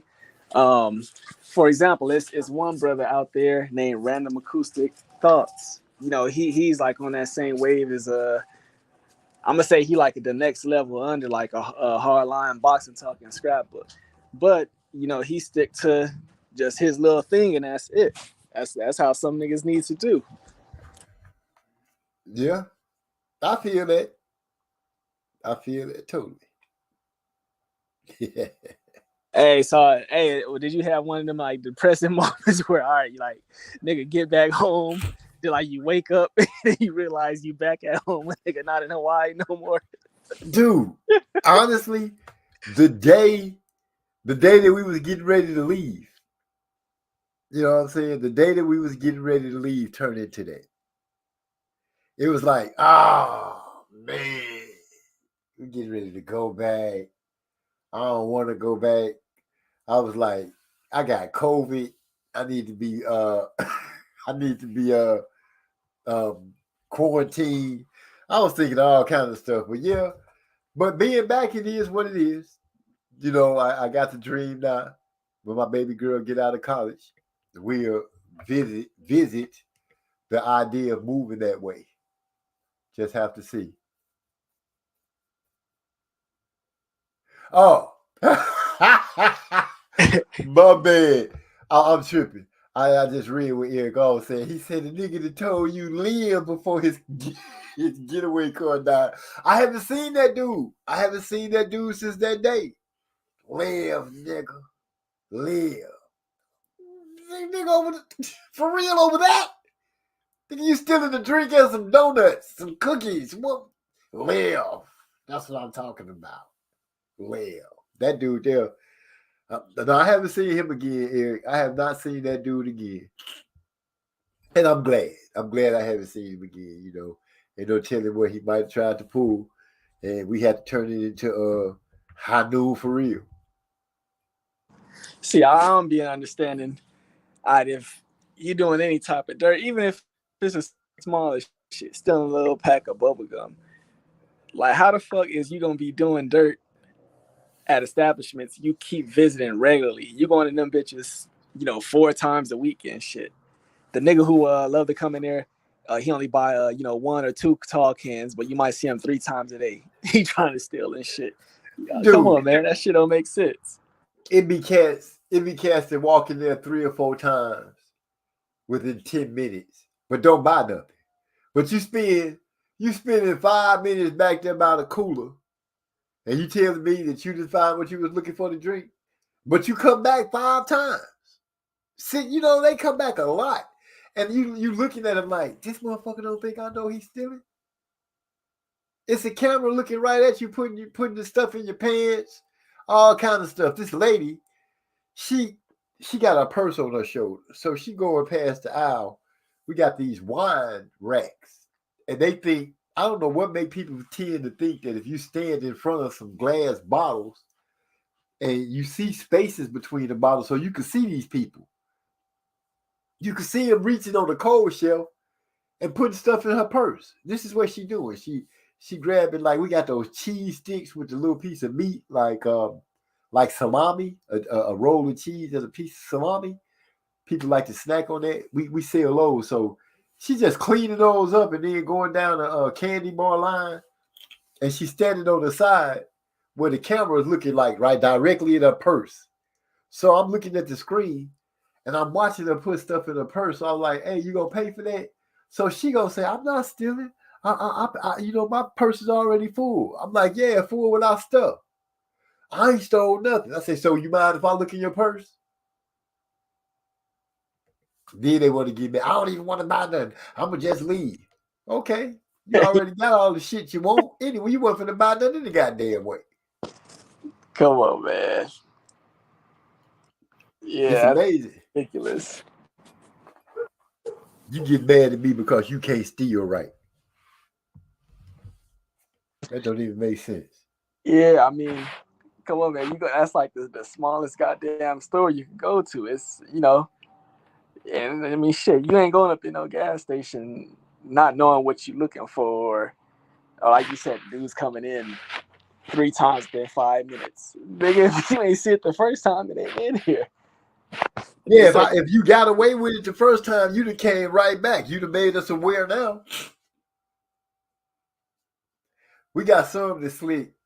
They're like, go by the cooler, grab them a beer or something. Go over by where you get the fountain drink. They'll get a cup, fill it up with ice, pour the canned drink in there, try to come up there and pay $1.07 for it. Yeah, yeah, all that dumb, slick shit. there's so many schemes and plots they be doing up there, man. Everybody want to come and grab a large cup and say, "Well, it's just ice."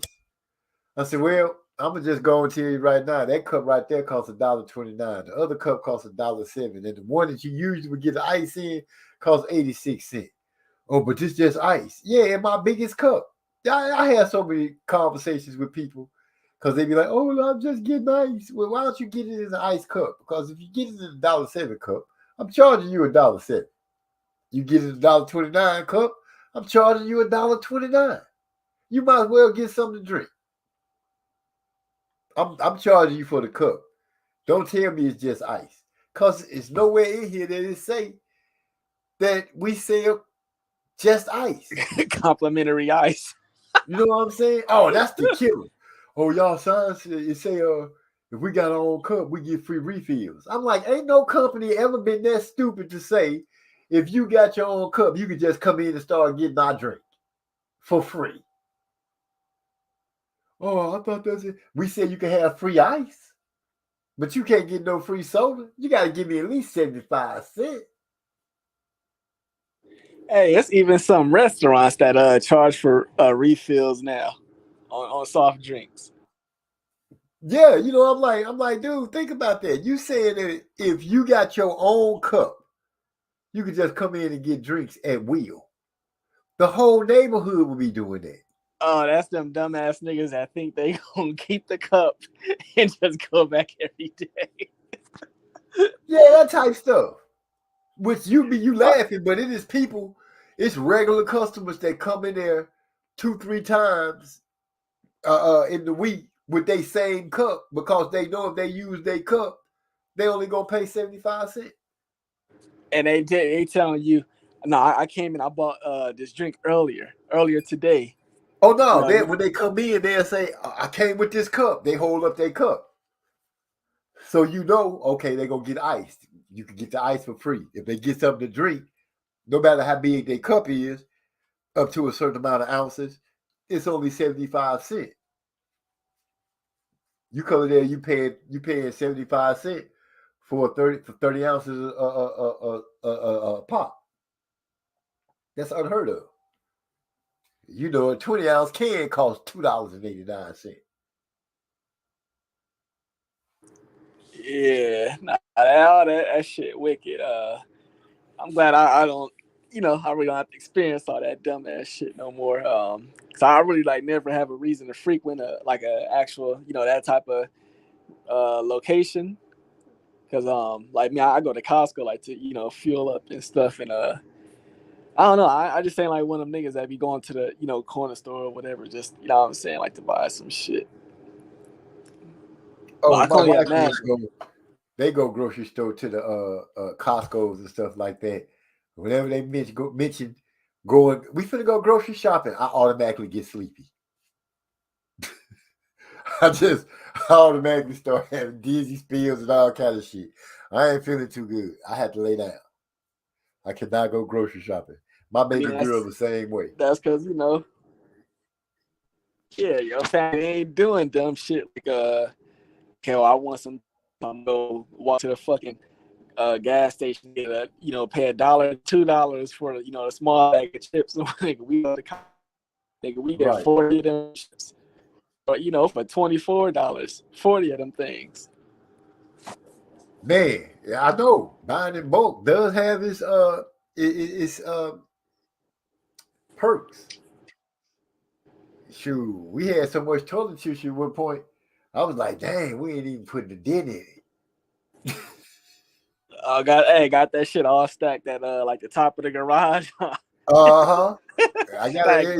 nigga gotta Just climb nothing up there. toilet paper for days. Nigga gotta climb up there to get that shit, and Shoot, then people don't and then realize then you you gotta get that knock much that shit stuff. down. No, see, you tripping. I've stacked mine where I can get to it. Everybody can get to it easily. You never know when you might be in the house by yourself and you can't reach the tissue. That's a bad look. That's a real bad look. Man, hey, ever since I, then got these them bidets, I swear I probably like go through like less than one roll of tissue in a whole damn year. Wait, you got you a bidet at the house? Yeah, I got them in both the restrooms. Listen, though, that's what you call bougie. This man got not one bidet, but two. Nah, wait, ain't no bullshit, nigga. We bought them bitches, when they was on sale, good price, and them. Hey, I can say they about time now. I would say, about what 4 years. Yeah, I would probably say they didn't, pay for themselves in savings. Oh, okay. How much you pay for? I caught What's them the like price by on like it? $40. I caught You them said on 400? sale when it was about like $40 each. 40. Oh, 40. Yeah, 40. Damn. Because the ones my sister-in-law was looking at, she was like, that's a couple of hundred. Well, she wanted the real good one, the one that the plumber and the electrician had to come in, where they put the control panel on the wall. See, yeah, that nigga, that's bougie. Tell you that Yeah. about your sister. That's the kind we had. That's the kind we had in Hawaii, though. Yeah. So I realized I had hit those buttons by that phone. That's why I paid the price. But I know which ones you talking about. Like, yeah, cause it then being like some of the like the luxury hotels and shit that we be getting. yeah. But I'm still tripping that you got two of them in the house. Two of them. Oh yeah, shit. Might as well just I'm saying make a little investment, never have to pay for recyclables again, and let that be it. That boy Eric all say, ain't that enema, ain't that enema toilet? Ain't that? Yeah, Eric. Oh, that's that toilet that be shooting at you. Hey, well, hey, now that we even brought toilets up, see, I'm gonna, even though I got a bidet, I ain't left the hood. I'm gonna show y'all how much of a nigga I still am. What type of nigga, go to the Home Depot, get the best, most expensive toilet, come home, install that shit, take the old one out, wipe the top off, and go return that bitch. Oh, come on. Yeah. They didn't even look in there. Who wanna open a box and look at a toilet? Shit, to make sure you get back your toilet. Somebody should look. They Hey, just got a toilet that pulled up. Ugh. Oh, gross. You left the wax ring and all that on there, huh? hell yeah. Oh, Oh, oh, that's terrible. Hyphy, that's wrong. Hey, you know how like niggas they upgrade, they call you. We got a brand new toilet every time the new one come out. Like a phone. This man changing toilets like he changing cell phones. That's crazy. Yeah, yeah.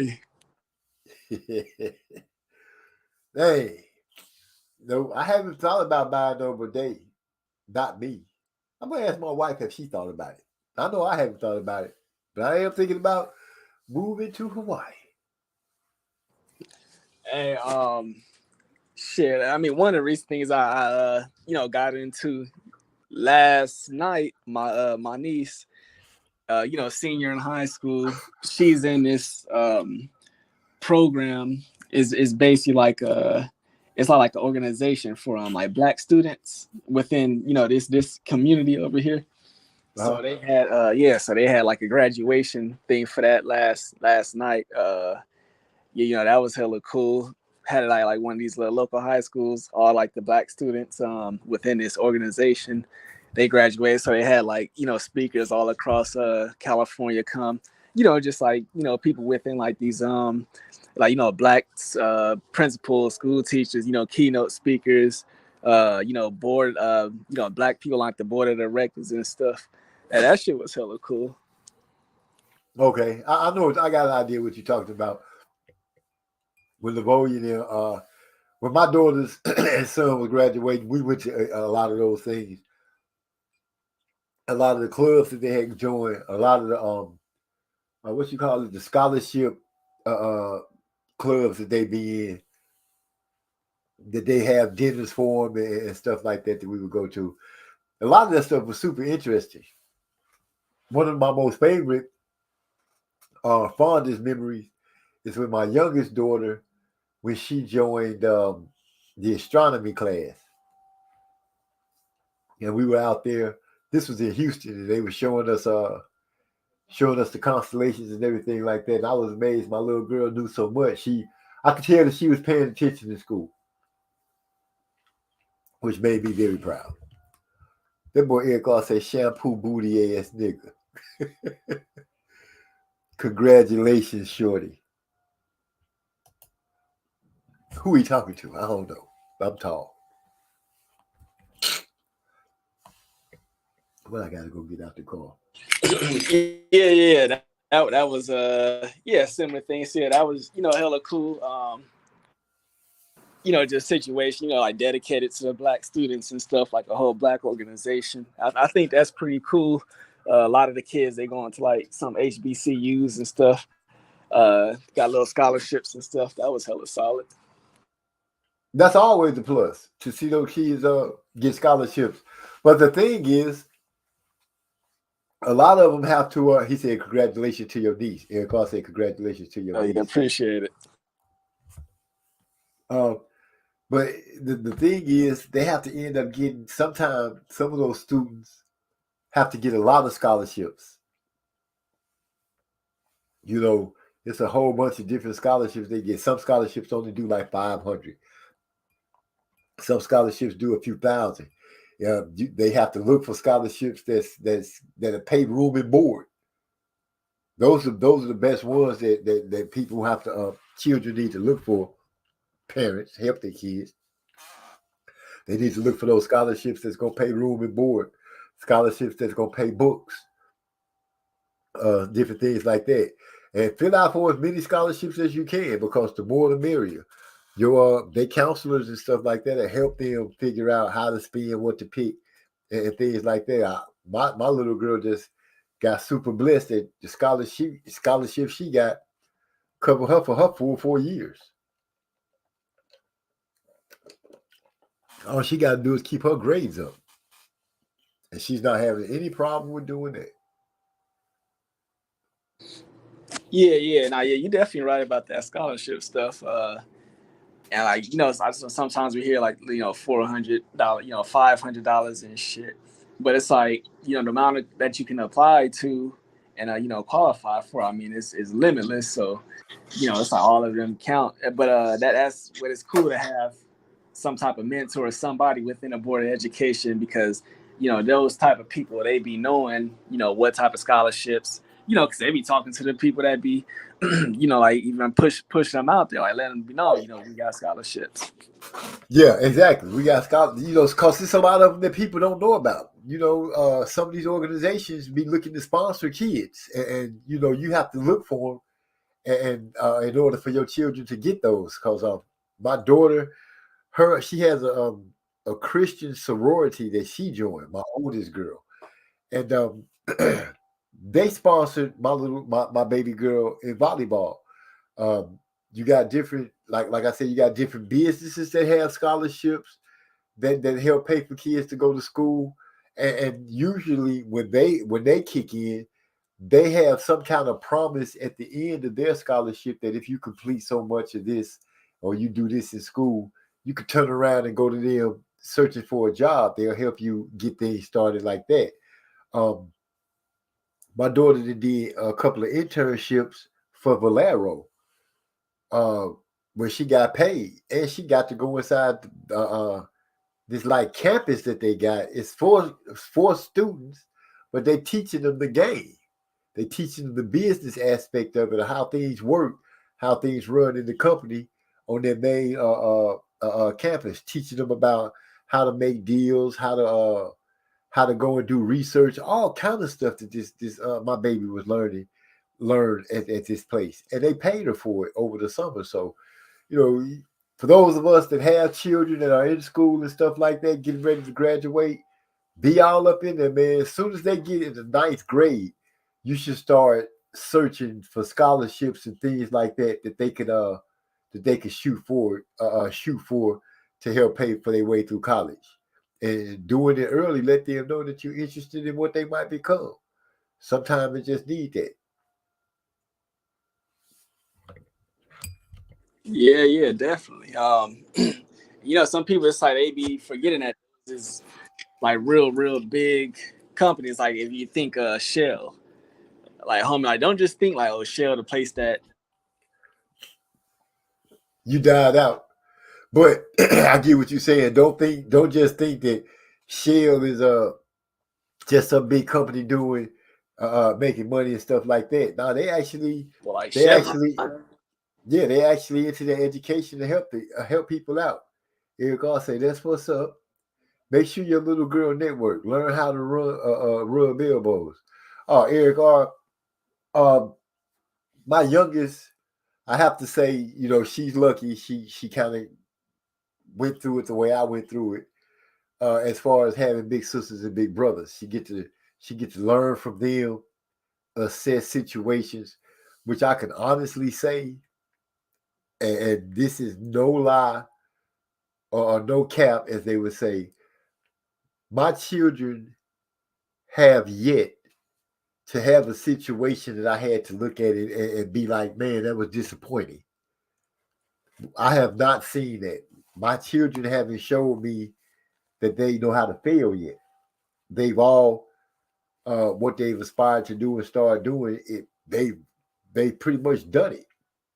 So my youngest, the only thing she knows is that if you go after it, you got to go get it by any means necessary as far as your mental capability and getting your butt up doing the work. She knows that those things actually pay off.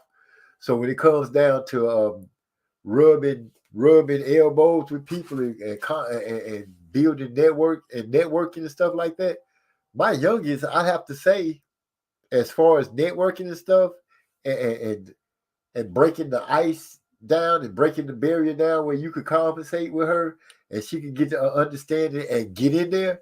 I think she's the best at it. She's the best at it out of all of them. But they all good because I can't say that whenever one of them said, "Dad, I'm going to get ready to do this at the job," it didn't happen.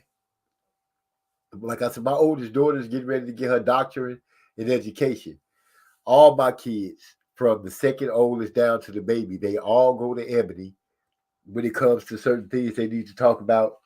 I actually look at my kids and say I'm in love with the way they all interact with each other. All the girls interact with their brother and he with them. And I can see that they're going to look out for each other long after me and their mama is out the picture. They family oriented through and through.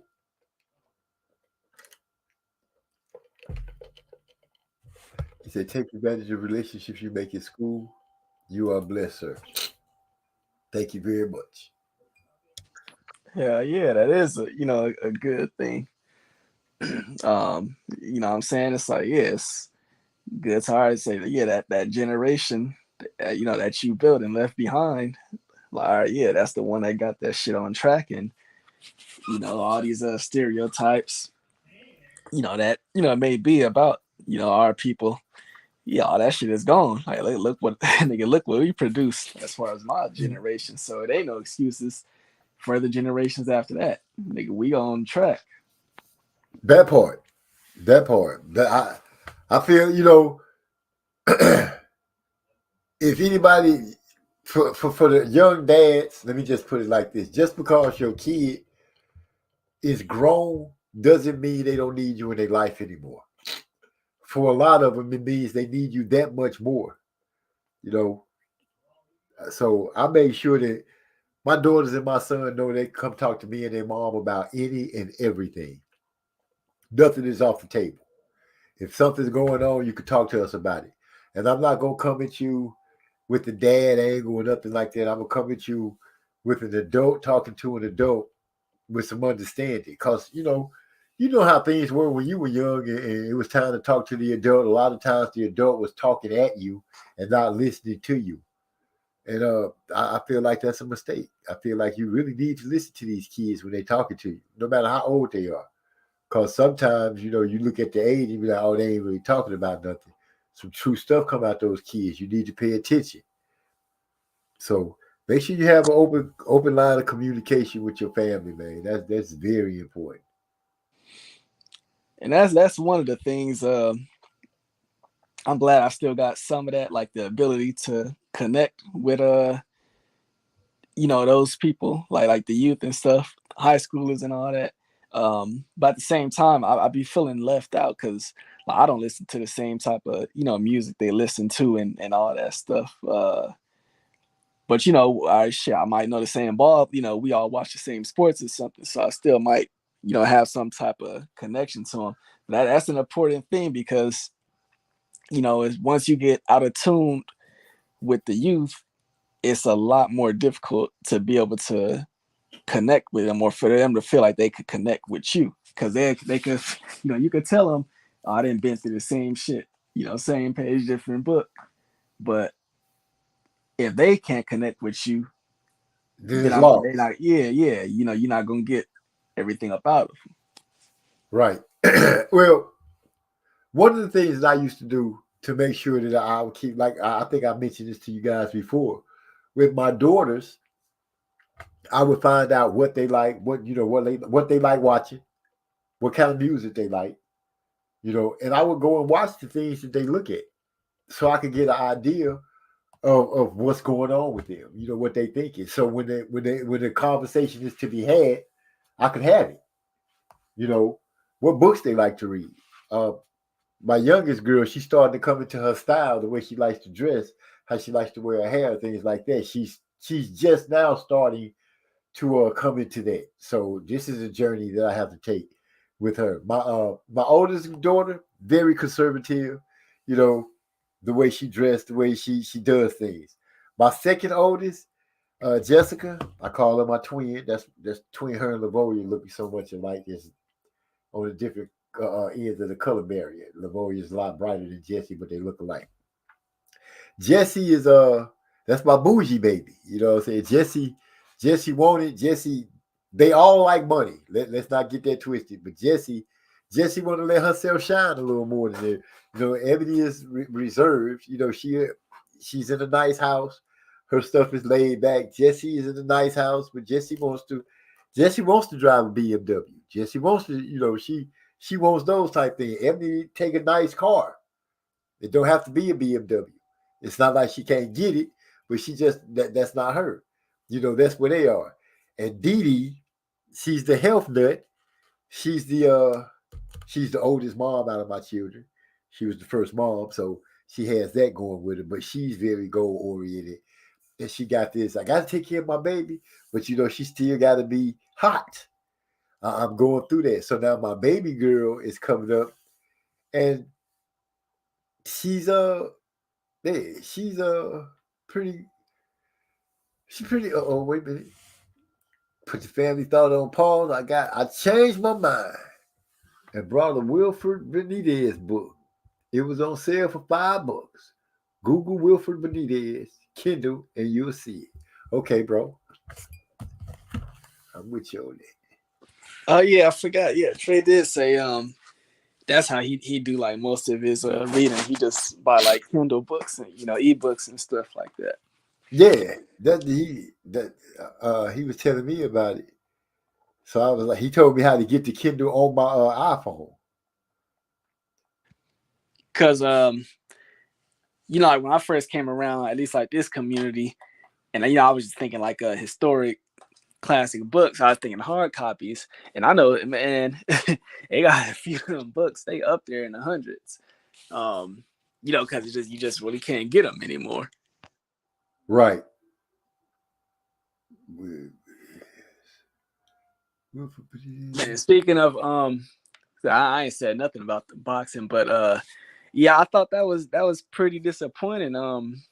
Just the type of card that Showtime put on overall. I mean, it had one fight, and that was a fight that I was really looking forward to. And that was the one fight that was good. Batera versus Kenny Sims. That was a good fight. Did you have a chance to see any of those fights? No, like I said, I had started watching the Rolly fight and ended up getting pulled off of it and haven't pulled up any of the other fights yet.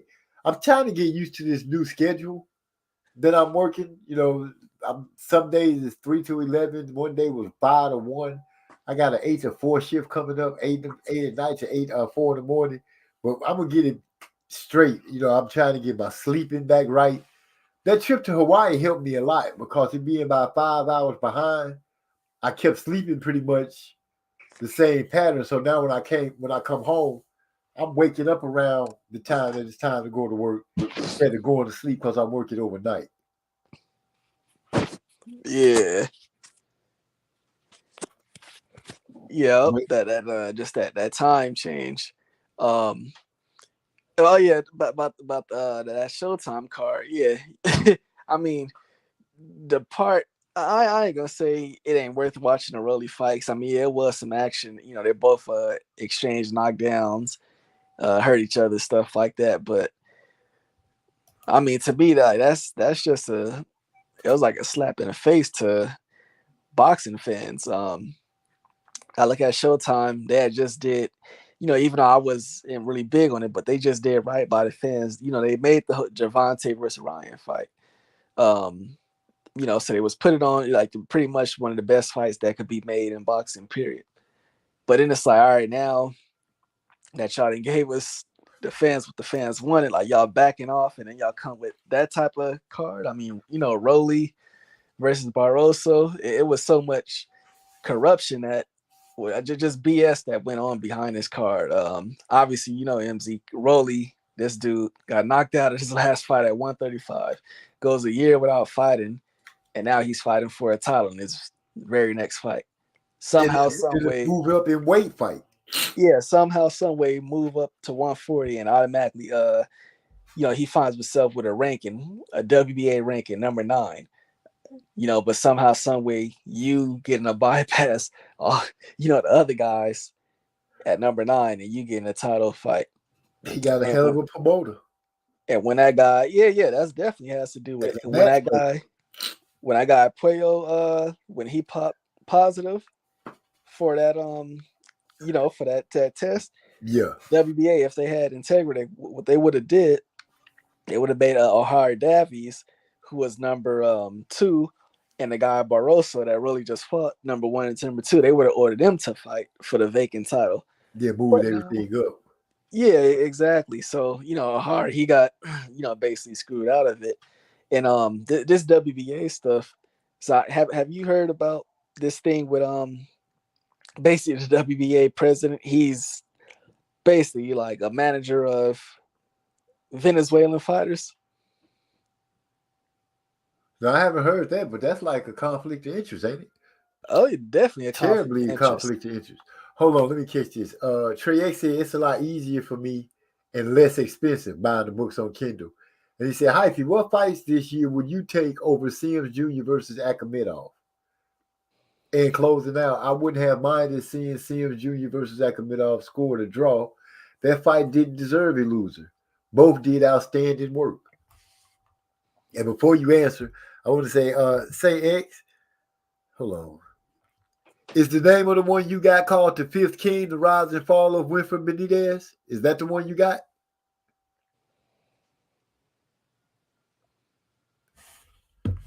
Go ahead, Hyphy. All right, so fights that I felt was better of this year. I gotta make sure I'm talking about fights this year.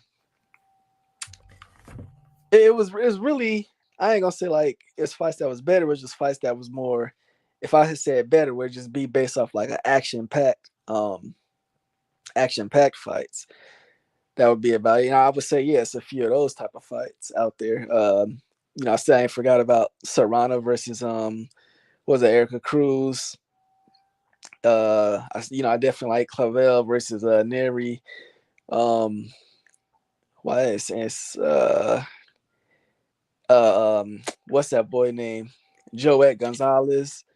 I can't remember the guy he fought, but yeah, just fights like that. I feel was a little bit more action packed, but nonetheless, that was a good ass fight, and that's what me and Joseph kept talking about. We kept telling people that's the fight. That's gonna be like a good ass fight.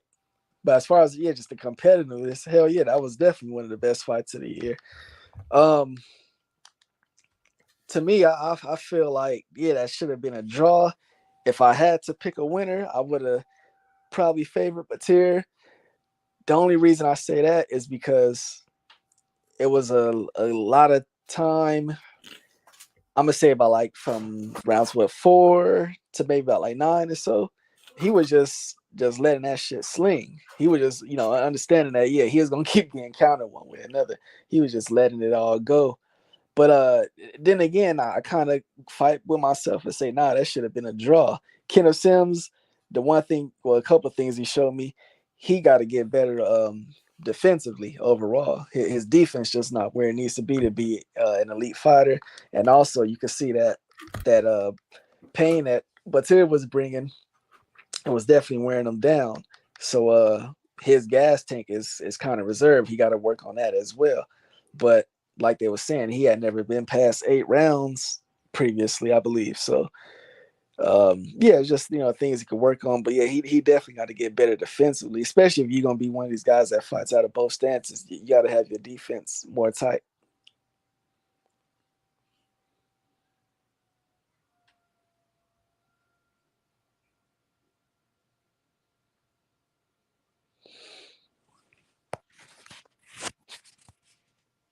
All right, sure. Maybe MZ stepped away for a minute. But yeah, that was a hell of a good fight. It was just the 2 fights after the what's Barthélemy versus Juarez. That, I mean, man, I was so frustrated looking at Aransas. That boy, he's standing his leg straight up locked, and he over there slapping. Terrible fight. I don't even know why they put him on TV anymore.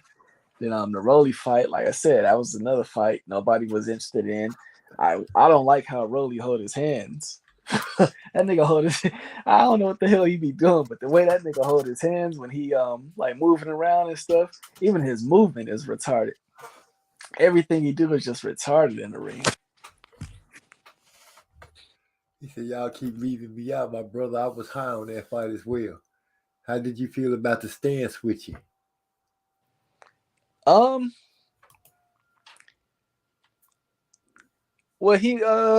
I'm gonna say he was having some success, and it was like some success, and in some areas he wasn't having success. He was able to counter him from both stances, but like I said, he just, it's like he was getting hit. He was able to get tagged a little too much for my liking as well.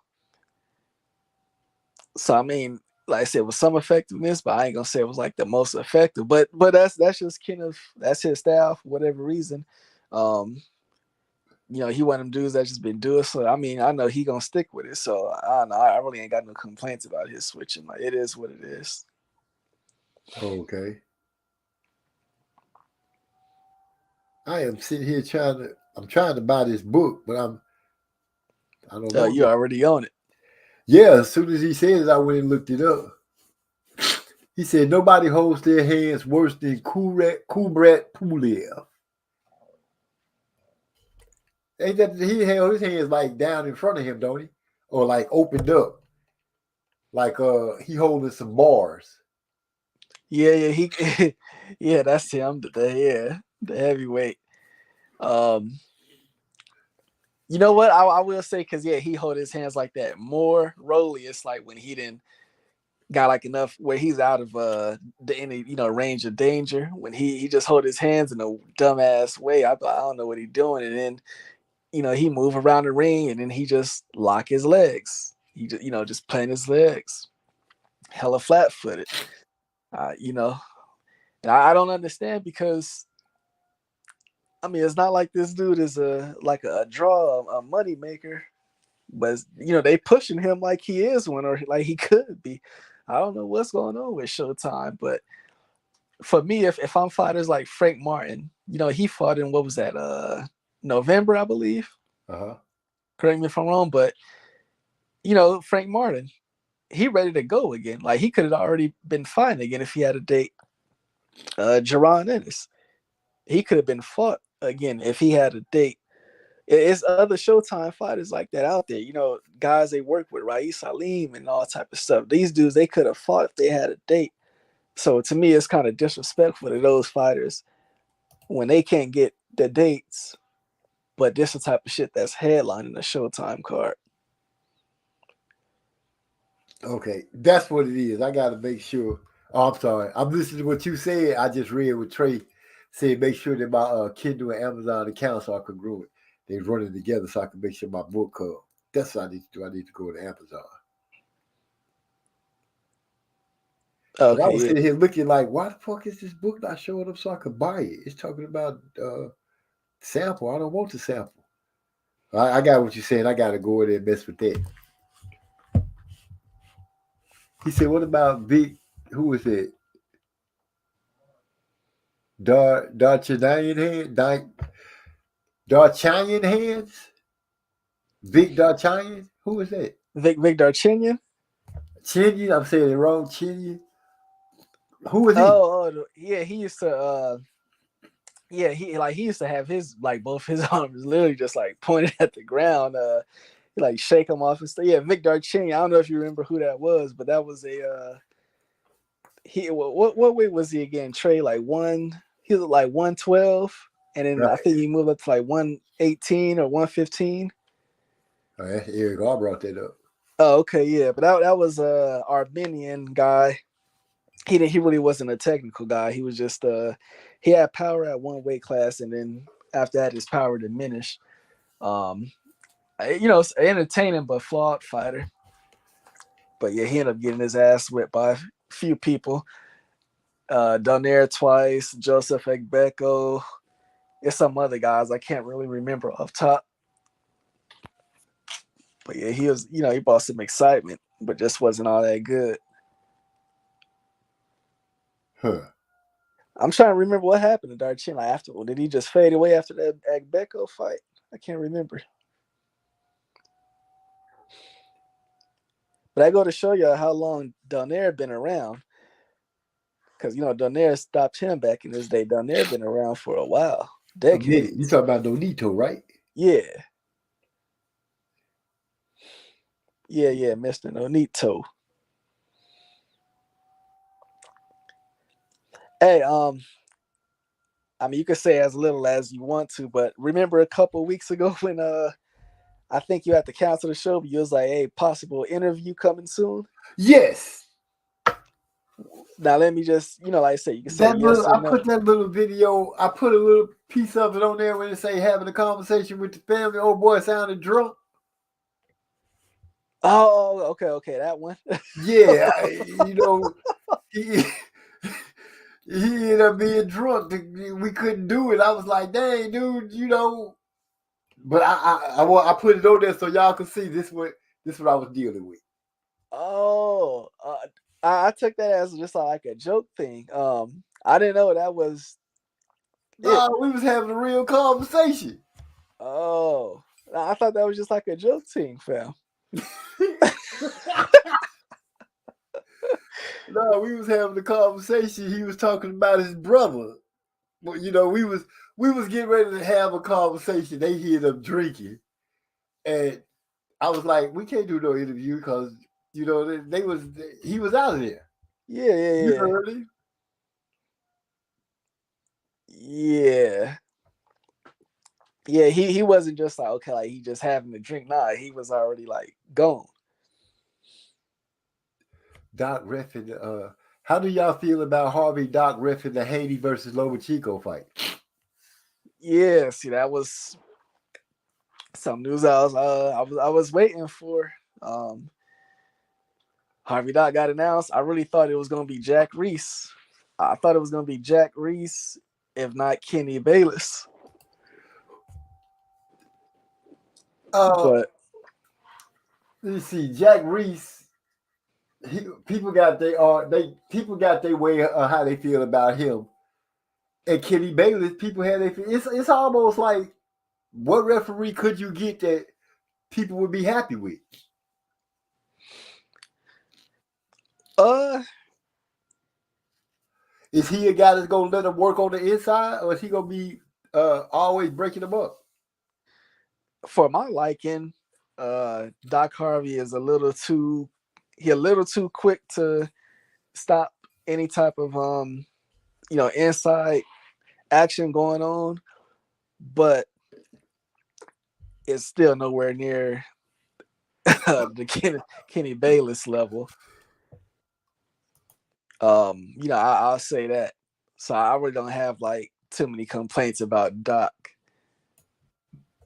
So we stand a chance of them getting some work done on the inside. Might get broke up a little quick, but it'll excuse me, drank something got caught. But it'll do better than Kenny Bayless. Yeah, I mean not by much if you ask me. So that's one of the concerns. And uh I just tagged Trey a couple of nights ago. I said, if somebody was betting on this fight, that's one of the two things to look into. One, who's the ref going to be? Obviously, you will. Devin Haney will want a Kenny Bayless. Social scientists were just saying all this stuff earlier. He will want a Kenny Bayless, somebody that's going to allow him to hold without warning, break up the action as soon as any type of inside action starts to take place, as opposed to a Jack Reese who would let him work. That's one of the factors. And two, the weigh-in time. So it was been announced that they having a weigh-in ceremony. So I don't know if you're familiar, but ESPN, they be having these weigh-ins where they just have it's like a presentation. So the fighters, they've already weighed in, but what we see is just like a ceremony. They just presenting fighters. They just go on the scale and they just show like their weights and stuff. Right. So yeah, that means that the fighters, they will have already weighed in early in the morning. So Devin, he probably gonna weigh in like 9 a.m., allowing him way more time to rehydrate properly. That's an advantage to him. Don't they rehydrate at the same time? Don't they weigh in at the same time? Nah, well, usually like when we watch a Showtime fight, they might weigh in maybe around like 3:30 to 4 p.m. your time. Right. Whereas now they're gonna be weighing in, getting a weigh-in done to like 11 a.m. your time. So you got more time to replenish. I don't think Loma gonna have to worry about that too much. Eric, I got a question. He said, "Is there a certain amount of time in between a ref where the ref has to wait before they can ref again?" Great question. Okay, yeah. That I'm not sure about. I just know that the commissions, they try to base like they try to just like distribute it a little bit to where the same ref is not obviously like in every fight. But nah, because it's been sometimes you've seen the same ref, he can have multiple jobs on the same night. He can work multiple events, and then they be working events. Some of them, at least, they'll work events that's off air that that we won't see. Right, the untelevised card. Yeah. Good question though, but I don't have like an exact answer about it. And just speaking on refs, if it was a guy that I would want to see, it's a guy that I like the most right now. It's a ref in California named Ray Corona, a Mexican guy. Right now, I feel he's the best ref. Just the overall referee in boxing. Ray Corona. Yeah, California Athletic Commission. Trey X said Donaire landed the prettiest check hook type punch on Darchinyan. Donaire. Man, I remember that fight. I can't remember if it was the first or second round, but Nonito hit him with like a punch, and he did like a 360 spin, like Nonito himself. I was like, oh, this nigga in the zone. That's when I said, you know what? Wait, Nonito did the 360 after he punched somebody? Yeah, he punched him and then hit him with a 360. Like basically telling him your defense ain't shit. Wow. Yeah, and proved him wrong. I mean, proved himself right a few rounds later. Eric also said he likes Steve Willis in championship fights as a ref. Oh, okay. Yeah, that's a good choice also. He said he don't know a lot of refs, but he likes that one. Yeah, it's like most of them, they just like based on their commission. So that's why like a Lawrence Cole, Texas, certain guys. But yeah, the guy I like is that Ray Corona, and you'll see him in the California fights, Dignity Health Center, Staples Center, those types of events. Huh. Yeah, so we've been seeing him a lot more lately. Showtime events. I got a busy day tomorrow. I got to get in touch with a mechanic. Trey Extra chimes in. He says Steve Willis is definitely my favorite ref. Oh, Eric, I picked a good one there. Oh yeah. I got to find a mechanic that's going to be willing to work on my van tomorrow and finish it tomorrow. Oh, yeah, I heard you talking about that earlier. The alternator. Man, I lost the alternator on the van when I came back. The alternator on my truck went out before I left. Oh, that's crazy. You sure it's the alternators? Positive it's the alternators, because the way the Isuzu is set up and the way the Honda is set up, if they start losing power, they got that alternator runs a modulator that helps control the truck and the van. But one of the first things to go out is the power. You can press the gas, but the transmission stop working because it's like it needs a charge for that. It'll stop working. Then the dashboard will start going out piece by piece. Then the radio, lights, seats, and once all that stuff starts tripping, the truck will just cut itself off to keep from burning up the alternator. But my alternators are all the way dead. My son, in the van, it traveled for a minute with a lot of phones plugged up and iPads and those high beam headlights, and damn near burnt the alternator, burned it to a crisp. And the Isuzu, it was just the original alternator. It's just time for it to be changed out. Oh, okay, yeah. So you already got the alternators also? Yeah, I got the van's alternator today. I couldn't buy two at the same time. It just hurt me too bad. I could have brought two at the same time, but it's just a fact. $300 for an alternator. I'm like, God damn! I remember when alternators were cheap. Yeah, now they do this shit where you got to return the core and all that. Yeah, they've always did that, but the core is only like a $20 thing. The only thing I'm tripping on is because the alternator on the Isuzu and the Honda are both like in areas on the engine that's hard to get to. Oh, okay. The Isuzu, the alternator is like at the bottom of the engine. With the Honda, it's kind of like in the middle of the engine. So I'm gonna need a mechanic or somebody that does that work. I'm gonna need a mechanic to go in ahead and get that done because there's no way I'm gonna do it myself. I can't do it myself. I just know I can't do it. Yeah, a few years ago when I had to replace mine, I like, basically that same process, and at the price, I was like, damn. Now, luckily for me, I guess I had like a little bit of time when I knew it was going out. So, fortunately for me, it was I was able to, I had time to order one, and I found them online. Name brand one. I found it online like way cheaper. Right.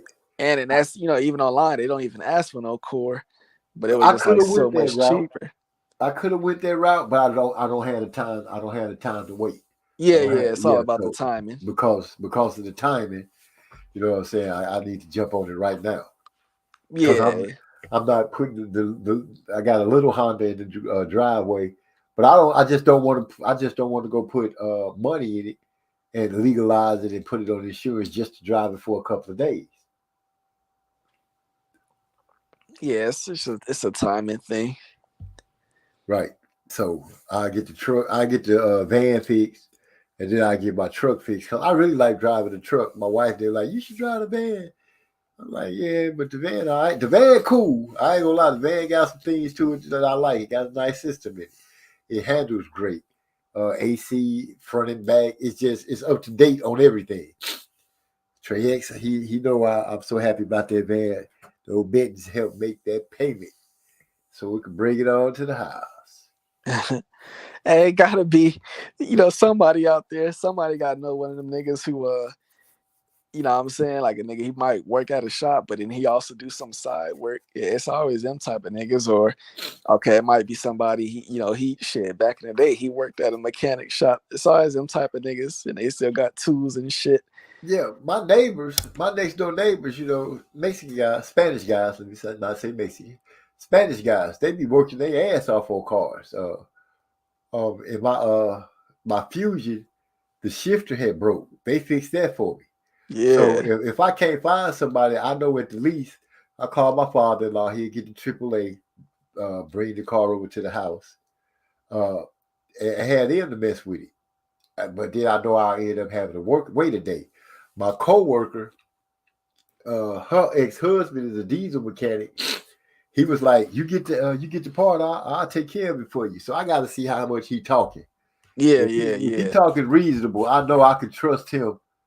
I feel like I could trust him to get it done in a day, and I'll be back on the road. If he do a good job, I just back door and hit him twice and have him do the Isuzu too.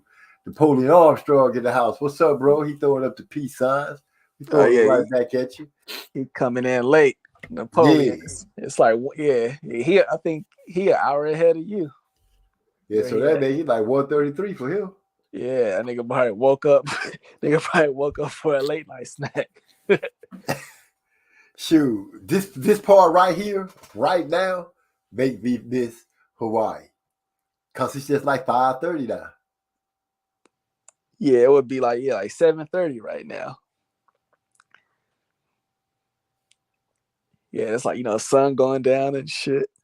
Would the sun be going down yet? It is. Let me see. It was still kind of bright around this time. It was starting to go down. Yeah, you But might have like another hour of yeah, sun from now. it goes. The police said I did just wake up. Man, that moon out there, hyphy. I was looking at that moon, man. Oh God, it was so beautiful. If I have Hell to stay in yeah. some place for me to be, I'll say Hawaii is like calling me. It's like come back, and I'm on that mindset that when my little girl finished college, we out, and she told me straight up, she was like, "Oh, Dad, I would love to go and stay in Hawaii." It's like, uh, she spoke on pretty much some of the same stuff, that I spoke on, that I was thinking, because I was like, I just be, it's, of course, the islands are going to have their problems, but it's so many more problems here on the mainland states that aren't over there that I could, it's like, dude, I just don't have to worry about that. I know I'm far away from a lot of family, but when you look at it, you say, hey, y'all come visit, you stay a little while. You just don't come and turn around. Have time. Yeah, it's just one of the interesting things because even though it's still part of the U.S., when you look at it on a map, you realize like, damn, that Hawaii thing, that's that's a travel.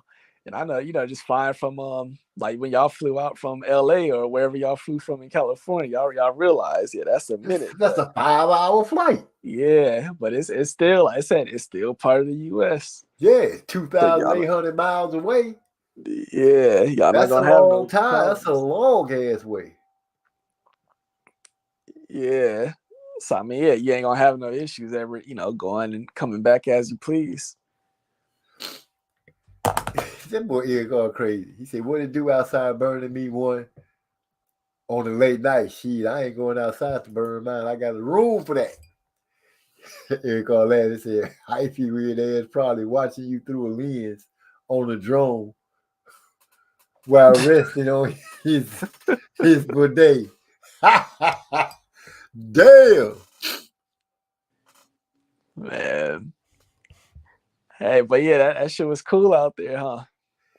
Man, I could sit down and just reminisce on hours upon hours of being there.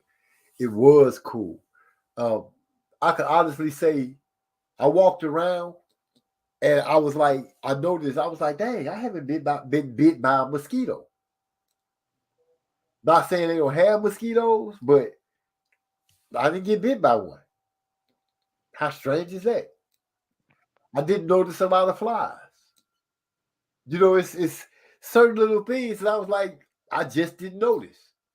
I clearly I was looking for them. The traffic is funny. So they got red lights and blue lights, but I mean, I said blue, red lights and green lights, but crossing the street there is totally different. You know how here you usually cross with the traffic. I mean, as the way the traffic going, right?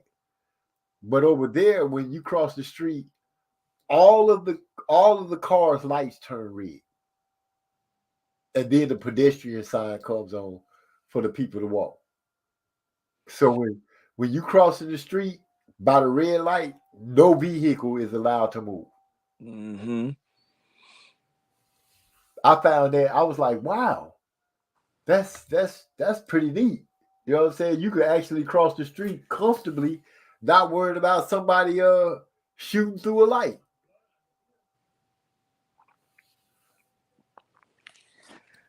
Yeah, not making that right turn.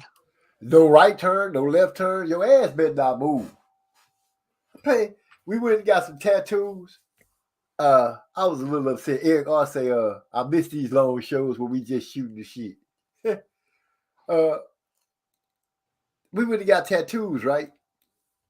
So Rob, he got this shark on his arm. Looks great. Nice size, some coloring. All this here. My son, he got 3 turtles to represent. Was it 3 or 4? I think he got 3 to represent him and his 2 little girls. And my only grandson, God didn't let him stay with us. We ended up losing him. Their first child, Leonidas, lost him. My daughter was so heartbroken. But anyway, I don't want to go on that. What the heck? He got the turtles. My daughter got turtles. Everybody got tattoos. I got 3 letters. 3 letters. I got A for Amaya, a K for Carice, and an L for Leah. My 3 granddaughters. I got them on my neck. $150. Oh, okay. No, not okay. Not okay. Everybody else got tattoos that had some shading. And did you hear me say turtles? I did say turtles. I said a shark that was shaded in and stuff like that. They $25 more than my tattoo. One tattoo, same amount as mine. I got 3 letters. Oh, No all shading. right. So you saying you got some real basic shit? Yeah, $450. If I I had thought to you got. do the shade and all, that was gonna be, I would have went. I'm tired. Damn, $150. Yeah, you ain't got no type of special font, no type of designs within. The Just only thing I can say is, how when a tattoo artist do their letters or something like that, they put their little spin on it. yeah. So my letters, I can't say they stand out because he did this little Hawaiian wave thing that I noticed that a lot of their tattoos there had. Like the Maui cartoon, like the ones that look, he put a little wave to the letters. So I feel like that's cool. And I got my granddaughter's first initials on my neck in Hawaii, so it got made in behind it. But still, I was like, I could have got a little shade for $150. The Yeah, it's Tony like Armstrong if you say would have knew. tourist prices. I Yeah, don't it's know if like they tourist prices, but shit, I know they was the prices. this is one of them things, like you said, if you would have knew. But I mean, shit, that's one of the things. If you say you get something done like that, why not get it done at such a memorable time? So it makes Right. sense. That's exactly what it was about. I'm like, oh, we all agree. We're like, oh, let's get some tattoos. The meeting was because we were here in Hawaii. Mine is to represent my granddaughters. Everybody had a certain meaning for their tattoo, why they got their tattoo, and what they picked. I picked the letters because all my tattoos, I had deemed all my tattoos, save for one, like my very first tattoo is a Grim Reaper on my chest that my wife paid for. At the time, she was my girlfriend. And she got a peacock on her leg. But after that, all my tattoos have always been about my wife, my children, my family. All my tattoos consist of names, pretty much. I got one picture. Everything else is letters and names. Hey, while we still got Trey out there, I've been trying to find some type of information. What the hell happened with Robson Conceição fight? It was scrapped for whatever reason over the weekend, but I can't find no information. Like, if you know anything, let me know. Yeah, I think he was saying something about that because I think we had put a. Is that the fight we put a bet on? They were trying to figure out what the results was going to be. Yeah, it was another fight. I feel like Hardy Jr. He also ended up not fighting, but yeah, it's just like I can't find no information on what happened. Like, what was the reasoning? I think it was a junior fight. While you bringing it up. Yeah. So I ate raw fish. It is sadly called Pocono. Say it again. The name? Pocono salad. Oh, okay, yeah, like a poke. Yeah. That was the first time that I tried raw fish in a little cube like that, and it was good.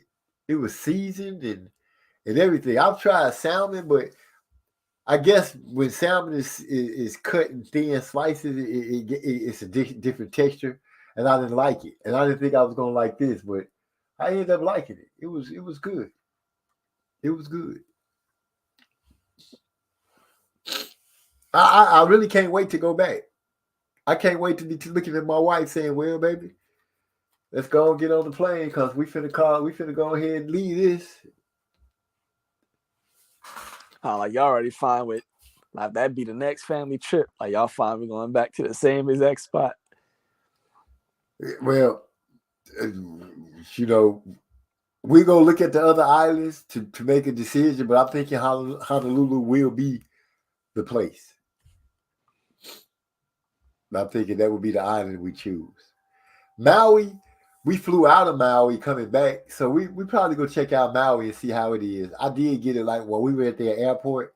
I did get a different vibe at Maui, and I know this gonna sound strange. It's like going to a different neighborhood. You're still in Hawaii, but the people faces had changed.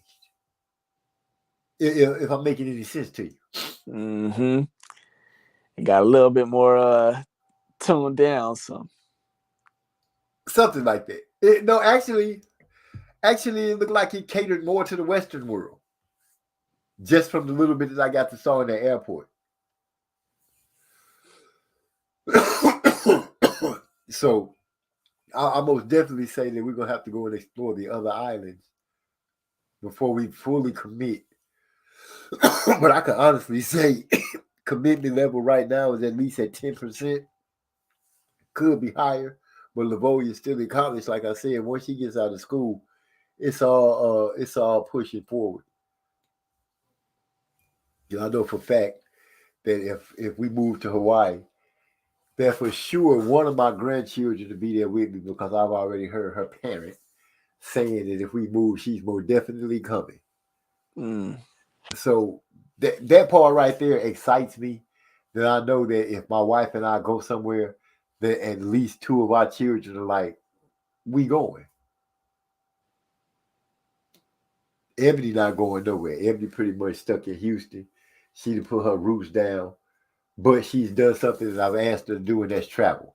She does travel, even though she stays in Houston. She's a Texas baby. She gonna be a Texas baby. She gonna live and die in Texas, but she does leave the state and goes different places. She's been to New York. She takes cruises. She does stuff like that. Jessica already showed me she goes spread her wings because she moved to California. Tori, my son, he gonna do some traveling, but I think he a Texas boy too. I don't think he trying to leave Texas no more. He went to California, but he already spoke on the fact that he ain't too much a fan of Cali. Didi and Lavonia, they gonna be the two globetrotters. They gonna bounce around. They gonna move around. Wherever me and their mama at for sure. yeah, it's I mean, I don't got like no knock if I ever hear anybody say California, just might not be for them or like ain't nothing extraordinary. 'Cause I mean, shit, not everybody can live in one area anyways, and I can't knock somebody for what they would like their residents to be like or just their area community, whatever. I'm gonna be honest. When it came down to it, when we were all in Hawaii, I did make the statement. I was like, going to California up until that point, out of all the places that I had been in the United States, California was the prettiest place that I had been to. Uh, uh, when we went to I'm trying to Yucatan. When we went to the Yucatan island, that was beauty and it was pretty. California rivaled that island in my opinion because that island had like a third world feel to it. Yeah, it was there, but the people lived in like those houses that you see when they be like in what's that place? Where they had those houses where you say it looks poor. You know what I'm saying? You could tell they built it themselves, but they happy. They doing good and everything like that. To me, that's how Yucatan was. And I was like, it was pretty in California, rivaled that. But going to Hawaii and looking at the landscape and everything around there, that's the prettiest place I've ever been in my life. It even rivals California. And that's what made me say, if I had to choose somewhere, because, my wife and I was leaning toward California too. But Hawaii just knocked it out the map. Hawaii just knocked it off the trip. Napoleon Armstrong said, I have a Kenya trip next year. Going to catch that great migration. Oh, wow. Nice. That's you talking about seeing what they say it's like damn near 1 billion animals they do that migration. Yeah, If it's that's something if that's the serious. migration he's talking about. I would think that's the migration he's talking about. The wildebeest, buffalo, zebra, everybody on the move. I think trying to go to where the rains and stuff are. Yeah.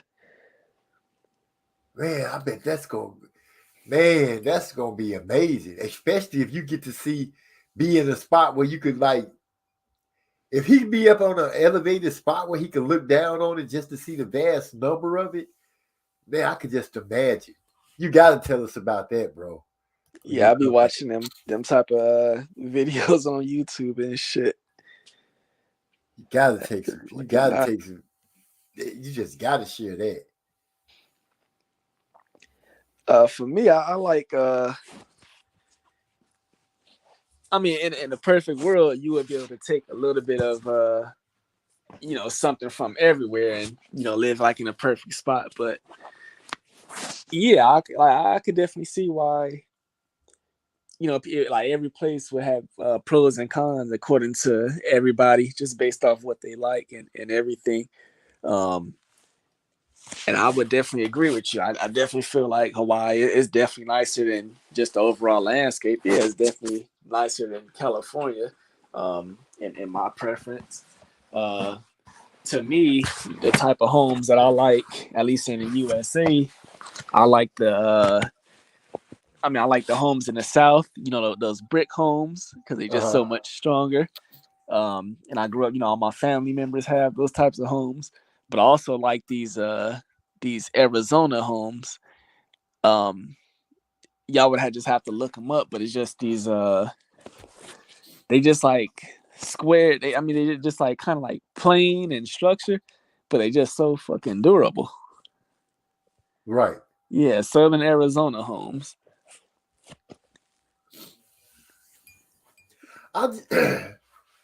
It's not as much as the architecture there that's drawing me. It's just the fact that I could live basic there. Everybody's so in tune, the people that live there, you could tell that it's an in tune thing there. I'm sure that they had their problems and issues like that, but it's just the way it is. I can't explain the feeling that I got from it. And then it's a military base place as well. Yeah, But for the most part, because that's San Antonio too, so I wouldn't be like trade nothing for anything because San Antonio is military based. I've been to Houston, I've been to Atlanta, I've been to a lot of places, and you could only go so fast in Hawaii. You know what I'm saying? yeah. Well, so you saying you just overall, yeah, you just really like that. You just like on that island type of stuff. Yeah, if I had to ever answer somebody what would be my dream place to stay, it would be on the island. Yeah, I've always wanted to live on the island.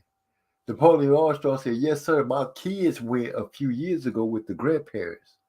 The river literally ran with blood. We have hundreds Mm, of pigs. I Man, bet. those alligators knocking off keels. Oh man, I'm just sitting here. I just got a shiver thinking about uh, going to see something like that. Yeah, yeah. They said it's like so many just so many much wildlife that just start migrating. Right. Everybody is going to the other side because it's raining Yeah. over there." He said, "We will also stay a couple of days with the Masia tribe and experience the culture off the beaten path, not just the resort. Oh, y'all going to go in.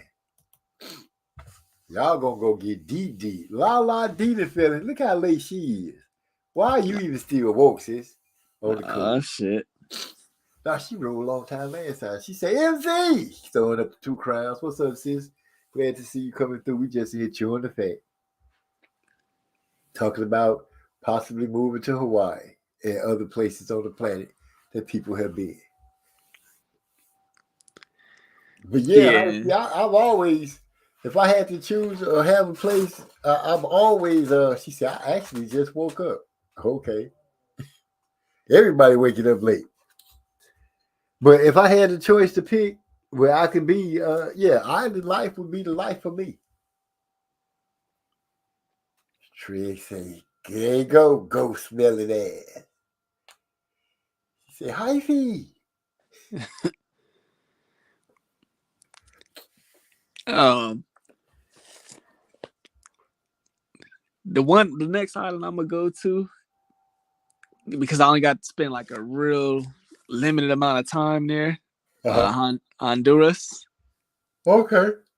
Yeah, that's gonna be that's the next spot I'm gonna go to. Because that culture, it shares like a lot similar with Belize. Right. And that's Belize is like a strong presence out here in LA, and I've been to Belize also. So Yeah. that's I've been to that's the Belize next too. spot. Yeah.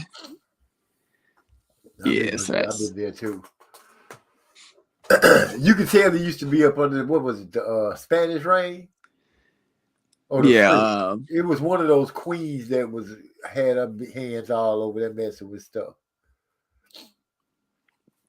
But yeah, I enjoy Belize, but I kind of got like a heavy feel from over there. Saw a lot of dreadheads there. A lot of dreadheads. I would say you had locks, a lot of locks. Yeah, Belize is definitely it's changing a lot also. But yeah, I mean you could rude boys that you could find them kind of like pretty much in all the any type of island. Hell, I know over there in Hawaii, you see a whole bunch of fucking Rasta men. You know what? To be honest with you, I did not see a lot. Is it? No, I did not. But I did see a lot of the young ladies, like you could see the ones that was high school stuff, like they were sporting fros. Mm.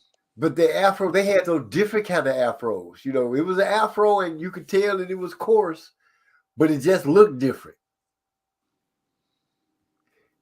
If that, I know that's not making sense. It was like an afro that was almost like it's a different texture. Right. It almost like had a mixture of somebody had put a little hot comb in it, but didn't. But yeah, I saw a few of them like that. A lot of Asian people. I saw quite a handful of Asian people, more than I would expect it. But the way they are built, how you see the cartoon drawings and stuff like that, the way the way they built, they a lot of them are built like some thick people. Those Hawaiians are some thick people. Oh yeah, that's Pacific Islanders in general.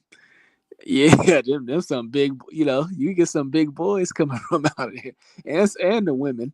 Yeah, that's what I'm saying. They was some specimens. I was like, wow. You catch a few of them, and it was almost like a shared build. It was all kind of like stocky. I'm like, dang, this ain't no stereotype. This for real here.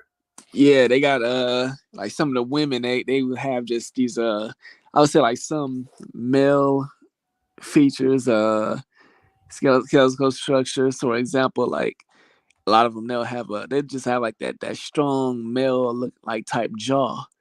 Them women be built, boy. And them be the girls over here that be killing shit in volleyball. Huh. They be shutting shit down, boy. Yeah. Talk about read a book. Eric, okay, Napoleon.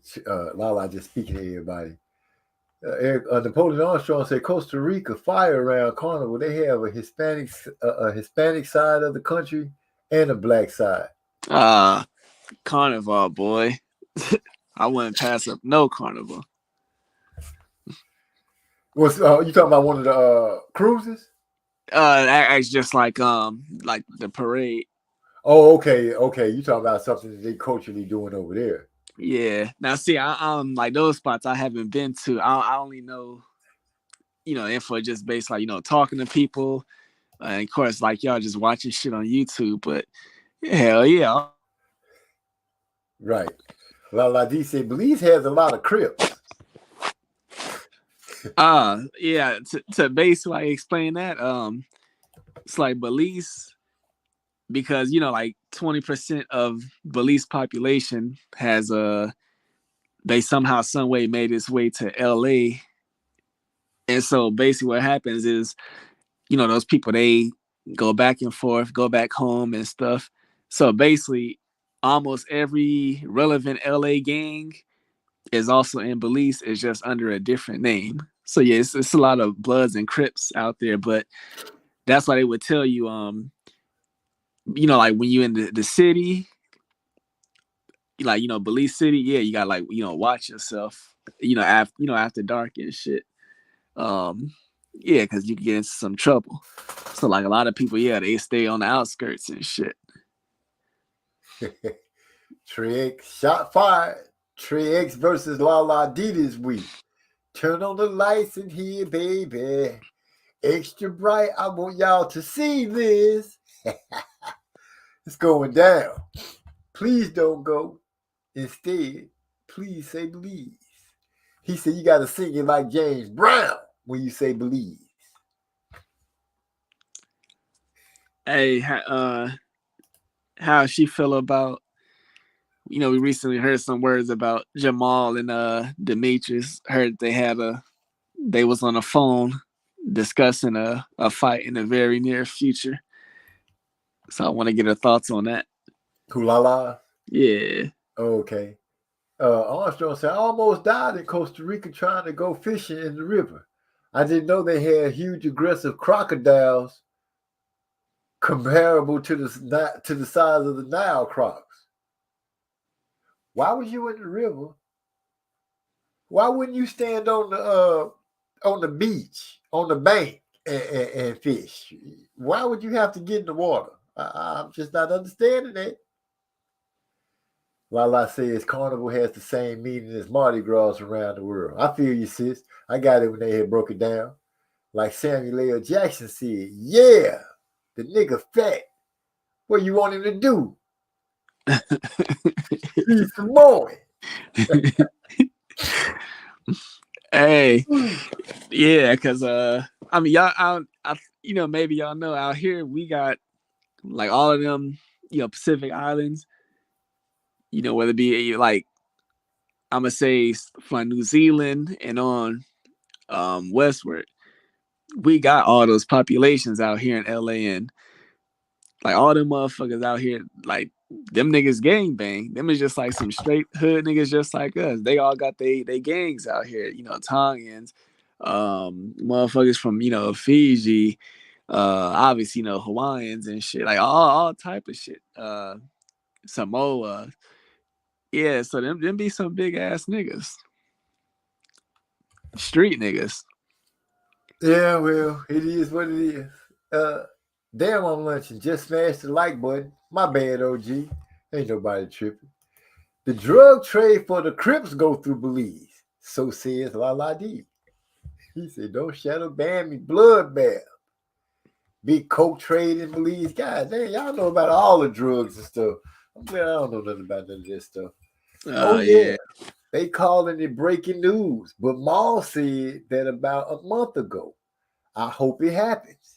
Yeah, I see them. They saying Maul is crazy for not trying to take a warm-up fight, going straight in there with Demetrius Andrade. But if you're chasing greatness, then that's what you got to do. It's been said already. The standard's been set. When you fight in Texas, we don't believe in tune-ups. We go straight to it. That's what it is. And I represent Texas because that's where my babies and wife are. And that's where I'm at. So if Maul run out there and jump in the ring with Demetrius Andrade, who can complain? Why would anybody complain? People been saying they want to see Jamal fight for a minute now. And this would be great. If he go out there and do what he need to do, make a great showing for himself, win or lose. I think it's a good thing for boxing. So if anybody is saying, for people that will be saying, oh, that's crazy, he should wait, he should take a softer fight, why are we so quick to say, let's get a soft fight? Fuck it, go on, fight. Whoever, if you say you ready, go fight. So we could get some bets in and some picks and get some entertainment because y'all ain't fighting. So if Demetrius Andrade and and Maul decide to fight, because I seen Neil talking shit too. Didn't let it happen, but he was talking to Canelo. So yeah, I would love to see that. Well, I take in consideration that man is trained by Ronnie, and Ronnie, he, even though he's a trainer, he got a strong hand as far as like damn, like guiding the fighter's career, or managing a fighter. I don't see no way that Ronnie would ever allow such a thing to go down. Ronnie, he'll get on there and he'll tell you straight up that's just dumb managing of a fighter. And so yeah, I know this whole Texas thing that's been. Look, Derek, he might throw his fighter in there. That don't mean Ronnie will do that shit. Ronnie will tell you, nah, that's just a dumb move to make. Um, oh, and as far as that news, see, I didn't know that news was old. And that's one thing that boxing scene do be doing.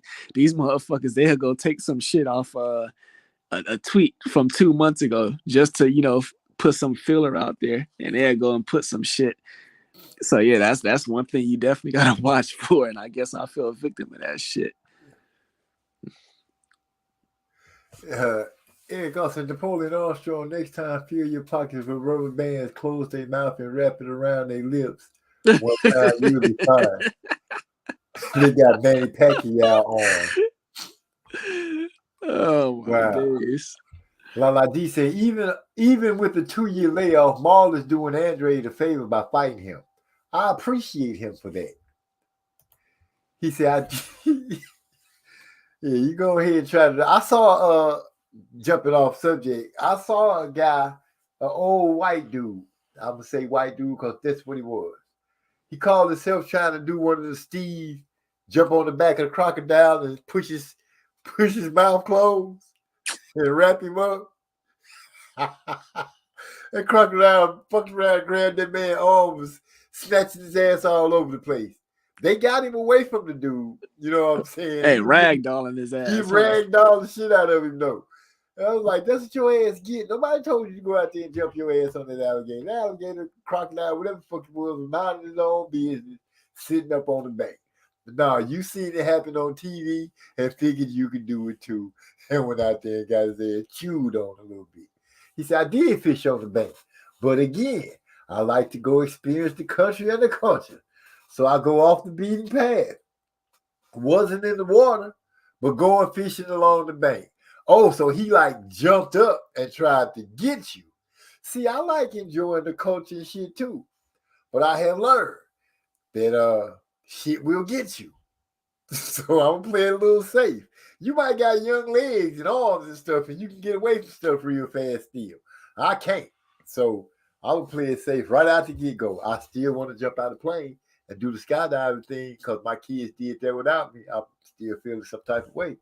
So I'm going to have to get that up under my belt.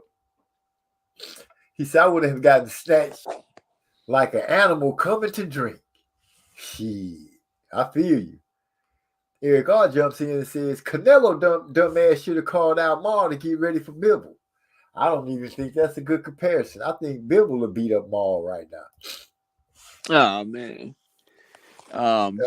Trey X say Charlo is getting skinned up coming off a layoff and has. Oh, wait. Let me start over.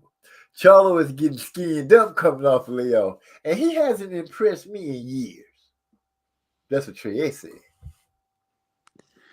Yeah. Shit, I'm trying to think. What was his last? I mean, the last fight I could say where I was like, hey, I looked at him and said he did good. It's probably against Derevyanchenko.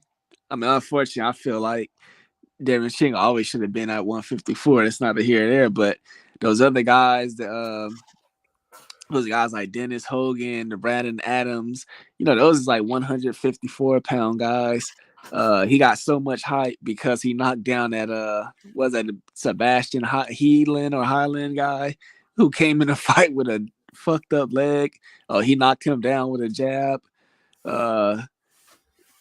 It was definitely a hype train for him at one time. It was, definitely some overhype. And so he only had one way to go, which was down. And yeah, he definitely bounced to reality now. And Brandon Adams got his title shot because he won that He won that TV show that him and Shane Mosley's son was on. Yep. You're right. Because that was the prize for winning that show, a title shot. Yeah, but like I said, those is 154-pound guys. Yeah, I mean shit, and we seen he was hitting them with all types of jabs, and them dudes wasn't going down. So I just think that jab shit got hella overrated.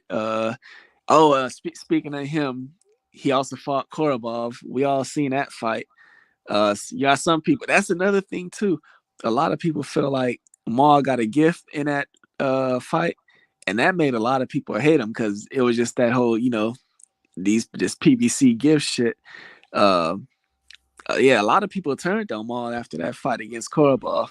But I'm like, man, Korobov, I think he only had like 12 amateur losses. He was a good ass amateur. Is that the fight that I think that is that the fight where I was like, people need to give that dude credit for coming in there to fight and not just lay it down for Maul. Yeah, probably so. Yeah, he was a southpaw, and yeah, that's probably the fight you're talking about. Yeah, Maul got tested that night. That's all it is. But I think people miss out on when the going get tough for a fighter, and it don't quite turn out the way you expected it to. The first thing they say is, "Oh, he got exposed," or "He not all that." That's taken away from the person that got in the ring with him. That person that got in the ring with him probably presented a hell of a challenge, one that you didn't expect. Because how many times you've been in a situation that got slapped in the mouth right out the gate because you expected something else. Man, that's an A-level amateur he got in the ring with. As far as that his background and shit, he got in the ring with an A-level amateur. So a dude like that, yeah, he could get in the ring and give anybody lots of problems. Before that, he had one fight. He had been knocked out by Andy Lee in a another competitive fight. Yeah, Korobov was just a good ass fighter, and he actually just announced his retirement. So he's going to be training full time, now he's going to be a trainer. Yeah, that's just a good ass fighter. Yeah, it was you could say the fight could have went either way or whatever, but people trying to knock him for even maybe having a life and death fight with Korobov. That's what I disagree with. Shoot. Eric also was that the same night that Tony Harrison beat Mayo? Oh, yeah, I want to say the fight that he had that I don't know if that was the same night. I don't think that was the same night. He did have an ugly showing the night that he lost. That Mayo lost his belt to Tony Harrison. He did have an ugly showing that night.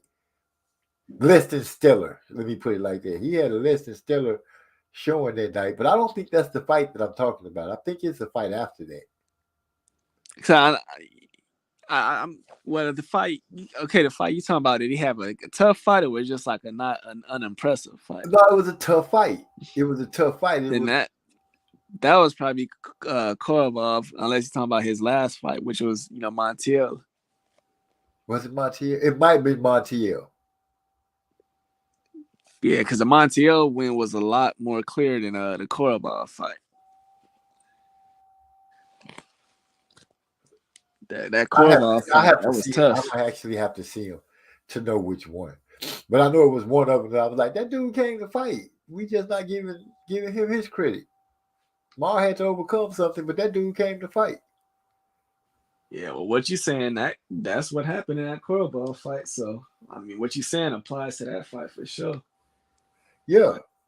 And I learned that from listening to you guys talk about it. Sometimes you got to look at the dance partner and not just look at this guy that you're rooting for. La D says, so I hear Bob Arum responded to Tiafimo's comment about black fighters. Oh yeah, I didn't hear anything about that. I really didn't give Tiafimo's comments any credence because I'm like, he said nigga, and nobody did check him or say anything or made no videos. At least not to the extent of, oh my gosh, he said it. But because he said black fighters, now everybody's like, oh my God, he said it. I'm like, dude, whatever. Yeah, that bitch ass nigga. That's why you was getting your ass whipped by black fighters. Don't think we forgot about how Keyshawn Davis was whipping your ass in sparring, boy. Well, he gonna get the same cover like Paulie got. Some people made fussing about Paulie, but look, Paulie still getting to be Paulie. He still on things. He got fired for one thing, and it just opened up doors for him in other places. Yeah, I don't think Paulie is like a bad commentator, He's a but great commentator. He's just a dick. he is going like it's like he do just got a strong dislike for the Haney's for sure. Well, when he made, Paulie trips because he made the statement that, oh shit, I knocked the whole microphone down. My bad. Can you hear me? Yeah. Paulie, he made the statement that that the African American fighter, I think that's the term he used, time in boxing in his past, and it's the Europeans' time, and we just need to live with that. That was Paulie just a couple of years ago. Oh, he one of the ones that said that shit too? Yeah, he was the one, I think, if I remember correctly, he was the one that started that shit. Cause I know what's his name? The one that Floyd cursed out on the not one that broke Lampley. his eyes when he said, "You don't know shit about boxing." Yeah, well I can't think of that bitch ass nigga name. I can't remember that man's name either. Yeah, Is he still not alive? Jim Lampley. Yeah, he's still alive. Which one of them died? Didn't one of them die? All of them still alive? I thought one of them died. I don't know why I killed one of them in my mind, but I thought one of them was dead. Yeah, I didn't said his name a million times too. I don't know why I can't think of Merchant. it. Larry Merchant. Yeah, Larry. Trey got it. Appreciate that, bro. Yeah. It's Benavidez. Wait, go ahead. No, I was just like the whole, wave era of the black fighter. Yeah, that was Merchant. I believe that was Merchant who said that dumb shit. But see, that was the whole HBO wave, that like 2015, 2016 wave where they was pushing all these fucking Eastern European fighters, which is dumb because them niggas wasn't selling shit in USA. They wasn't doing good ratings, a la Showtime. They fucking tanked. Them niggas loved when Wilder took a loss. I'm thinking Larry Merchant that used the statement, the last black hope? Yeah, like the great white hope and all that bullshit. No, he used the term the last black hope or some shit like that. Yeah, like the era of the black fight. Yeah, that was him. Yeah. Napoleon Armstrong said, "Is Benavidez shook when it comes to Morrell? He normally has a lot to say. I don't know if he shook, but I don't think so. Morrell, what he's showing right now, man, that dude, they're like a pit. That last fight that he went out like a pit bull on a poodle. He went out there and made easy work out of that man. I did not expect to see a stoppage in the first round. Not like that. He went out there and put paws on that man. No, I don't think David is shook of him. Yeah, they just both in a situation. I mean, they both had their choice. They both trying to get the same fight, the Canelo fight, but Benavidez ain't gave me no reason to feel like he's scared of him.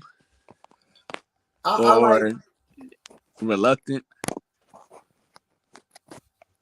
Well, we'll see what happens if they get the fight made or anything. I can honestly say Benavidez usually, excuse me. And from what I've seen of him lately, he usually only talk noise to the cast is pretty much talking noise to him. He pretty much just sell the fight. But with Charlo, he was really after that one because Charlo opened his mouth. He wasn't in the weight class. You open your mouth and start talking that talk, and don't expect no fire to come back when you don't do it. But maybe, he got everything together and he's getting ready to come back and fight. a fight that hopefully satisfies the public's hunger. Napoleon, he should be facts. David will freeze his ass for sure. I don't know what that part means. Merchant, yeah. Trey is still Trey X go smelling ass. My bad. Old races like Merchant never die though. They multiply. True, they always come up with some new words that they try to use to sting us with. About Wilder, yep. Okay, so he was talking about the last Black Hope with Wilder going against Fury. I'm sure. Yeah. Yeah, that was an ignorant ass comment too. Dumb as fuck. But they, sometimes people get caught up in the moment and they forget for a lesser term, they have a brain fart and the real them pokes out. And they say what they really wanted to say in the first place. Like Paulie. As far as Paulie goes, you hear fighters say, I don't think Paulie's racist, but I do. I do think he's racist, and I think he's been able to hide it a long time. And being a commentator and talking about fights, being out of the fight game, so he didn't have to be a certain way in there anymore. But as he started getting more and more comfortable on the microphone, more of his personality starts to come out. And him, who he really is, started to seep out. And he thought it was normal. He still thinks it's normal. He don't think he said nothing wrong. He in my opinion, he looks at it like, oh, I'm just saying, the way he says it so matter of factish is all fucked up. Well, even if the era of the great black fighter is gone, fortunately that era then passed when he was still active. That's why all them niggas whipped your ass. Hey, remember that bitch ass nigga? He was he came out after the Sean Porter fight and like he basically hinted at like steroid use of some. See, that was some weak ass shit to me. That part, because like I said, he could have said something to Porter directly or anything. And then when Porter basically called him out of it on it, that nigga basically tucked his tail. But yeah, I thought that was some weak ass shit. Yep, weak people do weak stuff. Trey say Morrell's last fight was my favorite fight call, hands down. It was Beterbiev over Joe Smith.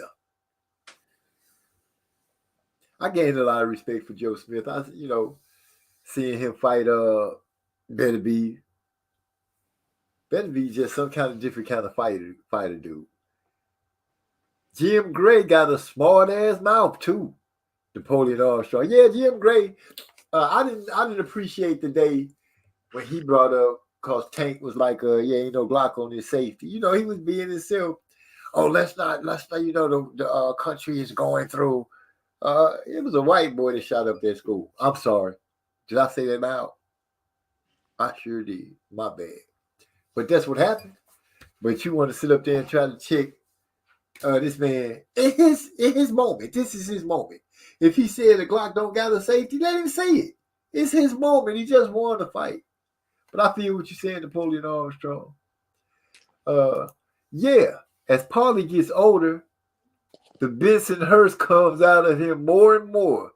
A bitter Italian, washed-up fighter who got spanked on by black fighters. She's right, though. She's right. Paulie is the older his ass is getting, you starting to see him. And before it's over with, he is still be holding a little spot with people that he talk on the microphone in front of a camera. And he gonna say something stupid where, the council culture has always been there. They just always been laying in the undertime. But whenever somebody came up on the camera and the microphone and just said something just too far, they came after him. I can't think of nobody that has survived quite yet. As far as TV personalities, I saw what's his name that used to do Wild World of Sports, Jimmy the Greek. He got ran off of TV because he said, "Look at the little monkeys run." Now his family tried to say that he called his grandbabies little monkey and stuff like that, but it just so happened that it was some black runners running when he said the little monkeys. They got his ass out of there. You know, it's been different times. That was like in what, the 80s? Yeah, they recently I can't remember names, but they recently got one some lady because they was talking about Snoop Dogg's wine that came out, and then she she tried to add like a little twist on it. She said, "For shizzle, my nizzle." Ah, she didn't go with it's cool to say nizzle. Yeah, I didn't think that was bad. I didn't think that was bad on her part. But yeah, that's how they took it. Like for shizzle, my nizzle. Right. Not as bad as the host that was on TV saying that we had a great time. We went to the nigga museum and something else, and his co-host was looking at like, dude, did you just say that?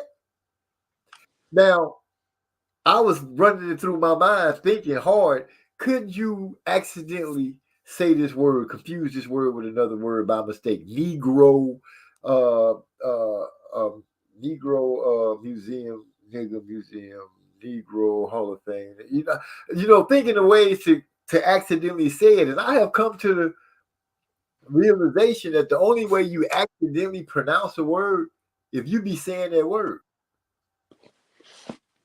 You feel what I'm saying? Yep, took the words out my mouth.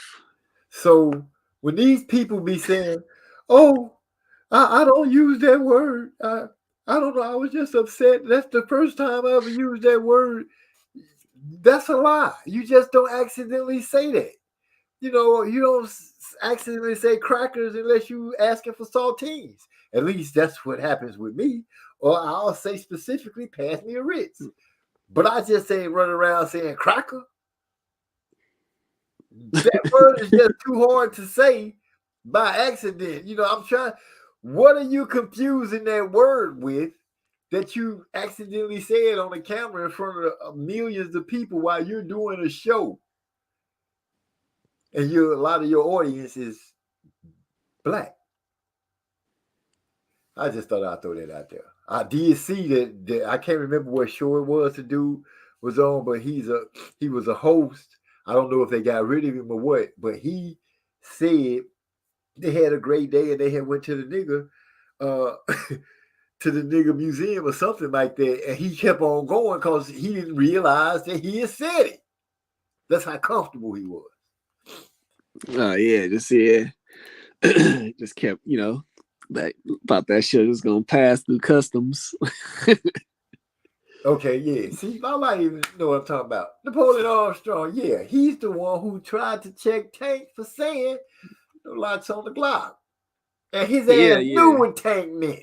That's what I'm saying, sis. But he took it up on himself to try to correct Tank in Tank's moment of victory and try to throw the nation, the nation is going through. You know, we're going through. Y'all going through what y'all always going through when it comes to these mass shooting. I'm sorry that I'm sounding like this, but a lot of times it's a pale-faced little dude that was upset. So stop it. Broner giving his girl that problem advocated Paulie's interracial bone.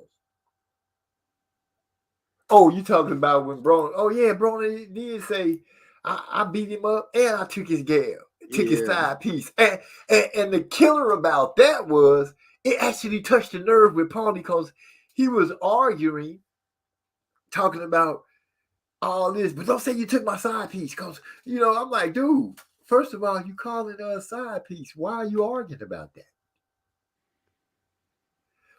But, they go to show what kind of state of mind Paulie is in.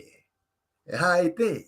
Niggas been whooping my ass in the ring, then this nigga gonna talk about taking my gal. I had enough. And then this youngster over here with the grill and chain talking about he the youngest undisputed. Ain't no white boy gonna whoop him. He couldn't wait to sit there in front of Roy Jones and those other guys and say, I hate to say it, but that's the white boy that would have beat you. I'm like, it was Roy Jones. Who else was up there? That's when they be up there with Tarver. Yeah, Tarver. They was all having and I'm like, how is Paulie getting to sit down with all these brothers and talk? It's not like he was great. He's the magic man, yeah, but he wasn't great. No power, no signature wins, nothing like that. He just lucked up and got some belt. But it is what it is. Speaking about just some of this stuff we talking about, it made me remember this shit with John Morant. How you feel about that? We touched on John. Oh, y'all did already? Yeah, we did touch on it, and like, all I can say is, you signed a contract for that much money, and you doing something that goes against everything. But I'm looking at Walala down here at this statement where it says white people love guns, but they hate that black men love guns too. Even though we kill each other, they can't understand why there are so many of us left after having all the killings.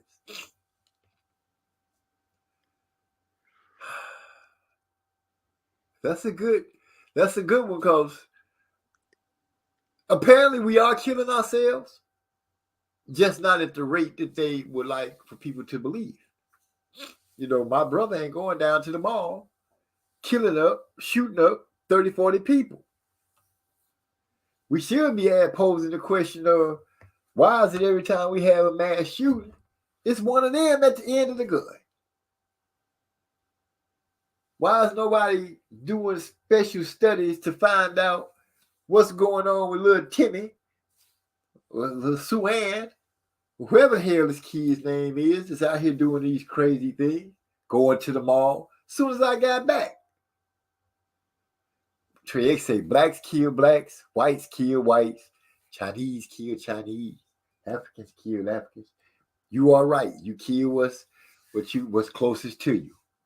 What's all in your business. But then you got those special killers. They go to the mall or the school, and I'm just wondering what make them tick. They figure out what made a serial killer tick. They want to test all them. Well, they just start taking their own blame for some of the stuff. But you're right. La D. White people love guns. And the minute black people start loving guns, then guns is going to be a simple problem. But that's the one thing I think, when it comes down to it, they'll come and try to take the black people guns, but I don't think they'll change the law. I think they'll always leave that law there, because for them, that's the purest form. It says that I have the right to carry a gun, as many as I want, and I can defend myself. It's a double-edged sword, if you ask me. Napoleon says, that's why I want Devin to whoop Loma's ass, because a lot of these old guard white boys wait for the chance to talk shit. Well, this is true, and Devin kind of put himself in a no-win situation, because him taking a loss is one thing. He can take a loss and still hold back an avalanche of disgrace, but he can't take a loss to a white guy. Every white guy that Devin faces, he's going to have to beat. Period. Because he made that statement. He could take a loss. Tank could beat him. Shakur could beat him. Frank Mark could beat him. Any of these brothers could beat him. But you can't let Lomachenko beat you. You can't let Ricky Barnes or whoever come next that's the color that you said you won't lose to. He can't lose to. He can never lose to one of them. He gonna have to go undefeated against white fighters.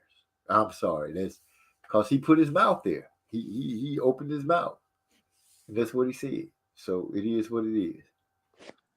Well, he do got some work. Well,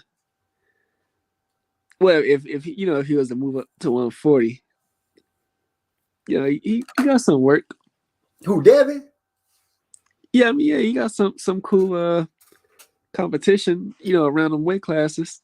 I ain't saying like they could, they just flat out beat him, but no, I mean, he got some respectable names. Like if he beat them, I would say, hey, you got to give that man some credit. Well, like I said, that one loss he can't take. He's gonna have to always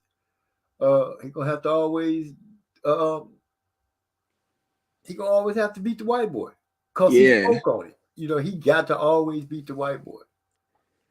but And that God is said, true. "We baby kids, we don't die, we multiply." Ugh. Ain't that how the baby do? We don't die, we multiply. Taking a dump, saying it all at the same time. Taking Shakur can put Loma in the dirt too. Trey said, "I'm trying to decide if this fight is closer to Sugar Shane versus Vernon Forrest or Pacquiao versus Thurman." Pacquiao versus Thurman. Pacquiao versus I Thurman. think Pacquiao versus Thurman because I think Thurman underestimated Pacquiao. I don't mean to cut you off. I'm gonna let you go. And I think Haney might be teetering, playing a close game with being overconfident and confident. I think he playing right there at the teetering spot of cocky. Um.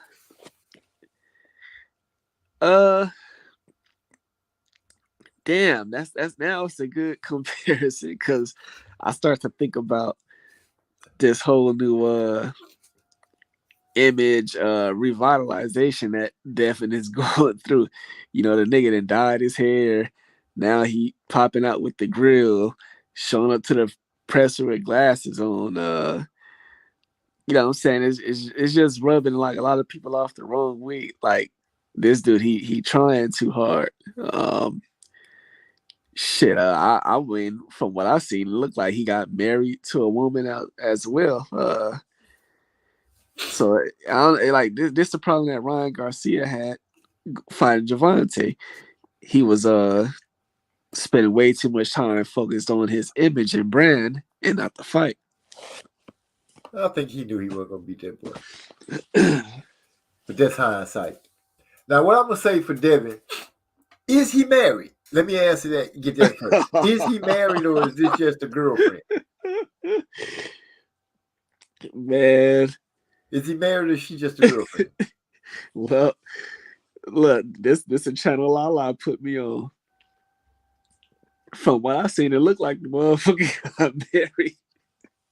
Okay, if he married, as funny as it might be to you, gotta respect what he think he what. No, let me not forgive me. What he's in love with, because the one thing you cannot help is what you or who you fall in love with. You cannot help that, and to the world you might be a laughing stock. To you, you know what I'm saying? God knows what you are to you. You know what you see, but. If that man, if that's what if he in love and that's who he chose, that's who he chose. I can't laugh at it or make fun of it. But I do know one thing. When people mess with that type of thing, with what you would consider weird or strange kind of people, they hurt you.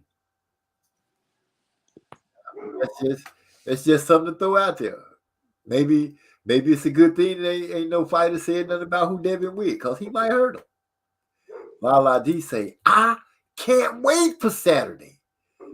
I can't kind of wait because I know when I get home, it's gonna be like probably the tail end. If I'm lucky, if I work like 3 to 11, so I'll be listening and trying to get to the crib at the same time.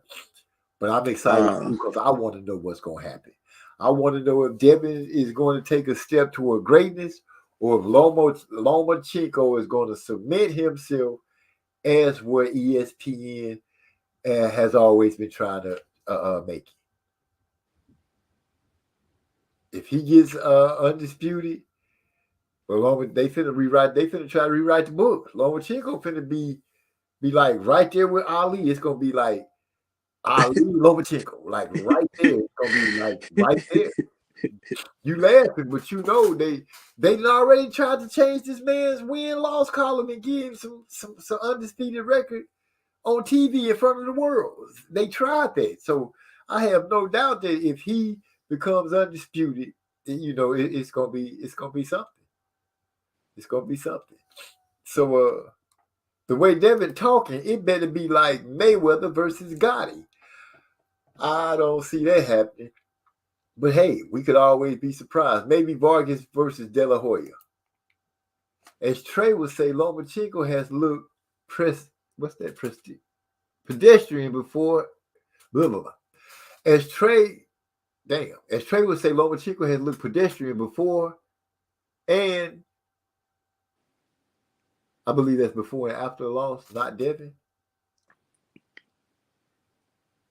All right, let me. Before and after loss, because it's not reading right to me. As Trey would say, Loma has looked pedestrian before.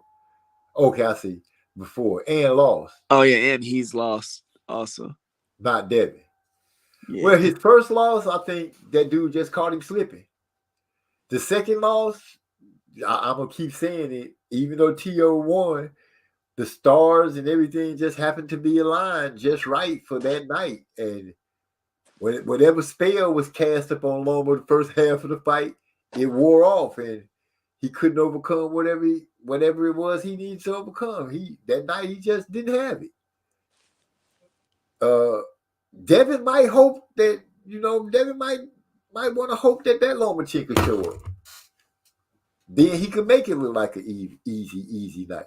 I don't know. Lala D says Devin loves women. OMG.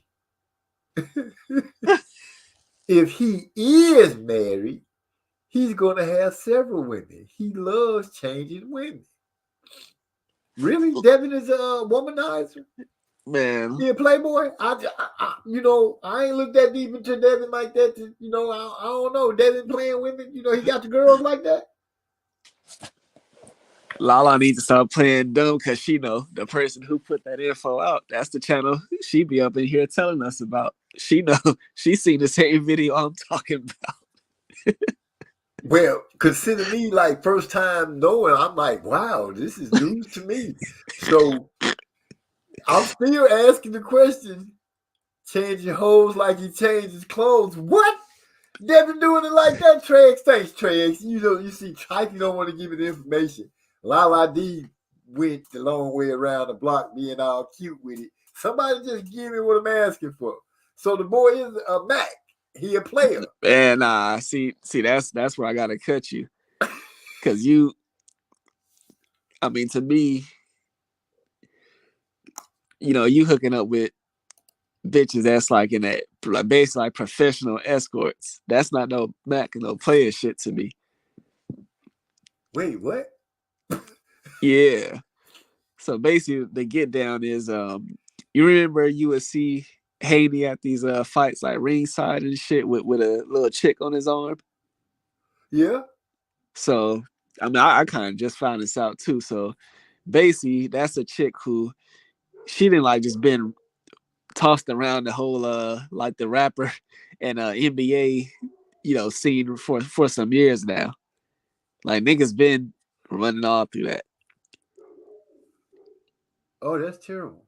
So, but now I guess she and he had broke up, and then he got with some chick. Now it's some type of, I guess this is like a group of girls that's all Instagram models and they all like escorts. So they popular. This boy Trey crazy. He say sound like a young Trey. They hanging hoes like clothes. I'm riding with you, but I'm seeing the chat. They got me laughing. Lala D came in and said, "Side note, these hood movies are a hot mess. This woman is in bed with her ex, telling him, I'm with Brick now. Brick is her married lover, but her ex just had her in every damn position.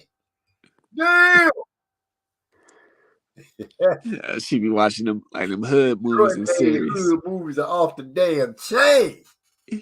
Yeah, I be liking to watch some of them bitches. I don't know which one she talking about, but I like them like hood the docu series and shit.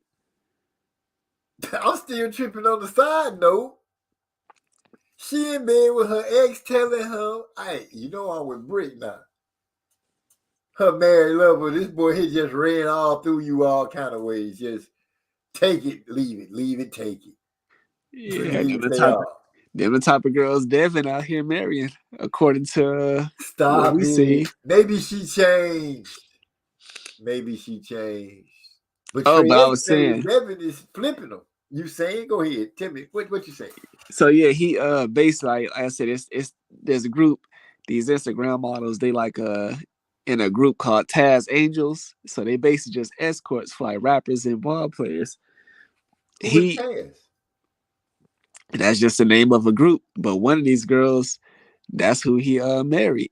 So like this a chick after he broke up with one chick, a few weeks later, he married another one. Nah, I refuse to believe. I'm gonna have to see like Trey X said. He changing clothes like he changing them, changing hoes. Hey, I'm gonna have to give it to him like that. I can't believe. I refuse to believe that he falling for escorts and stuff like that. I'm thinking he just said, "I'm in line. I'm next. It's my turn. Okay, on to the next one," like the rappers do. that shit sound good, but when you on camera and Well, somebody say, "Hey, do you now, do you take so and so to be so and so? I now pronounce you." wait, it's a video of him saying "I do." Hell yeah! This when they was in Saudi Arabia for I think that Jake Paul fight. That's when all this went down. Maybe he This is just married in Saudi Arabia. Maybe he was marrying her just like when we in Saudi Arabia. You my number one.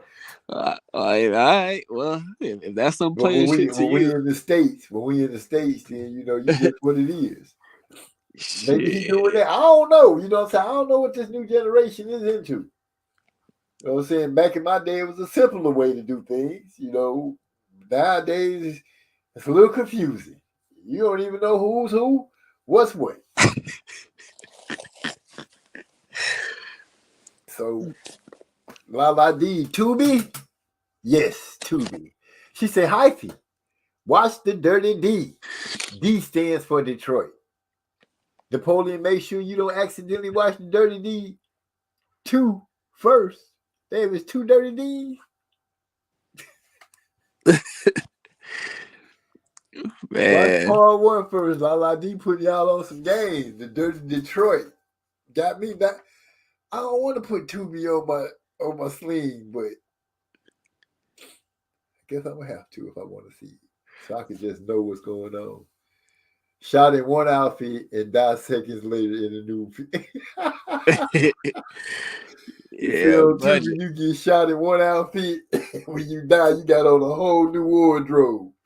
How that happen? Hey Lala, I'll be watching these like these just fucking Caribbean comedies by this film maker called Jammy Wood on YouTube. Yeah, all Jammy type of Wood? Jammy Jammi Wood. Just some funny ass Caribbean movies. Okay. Yeah, I'm gonna check just for it you out. killing time and shit. I don't know whose African show this I'm watching, but the lady is like, she a beast. She running everything. The dude is in love with her, but she owned the building. He paying rent. He's all kind of stuff going on, and he don't know that he paying her. My daughter got me looking at that craziness. Oh, another good one is These Men for Everybody. Don't let the title fool you, though. That's what La D said. These men for everybody. But don't let the title fool you, because the men ain't really for everybody. She said, those Jamaican players are hilarious, hyphy.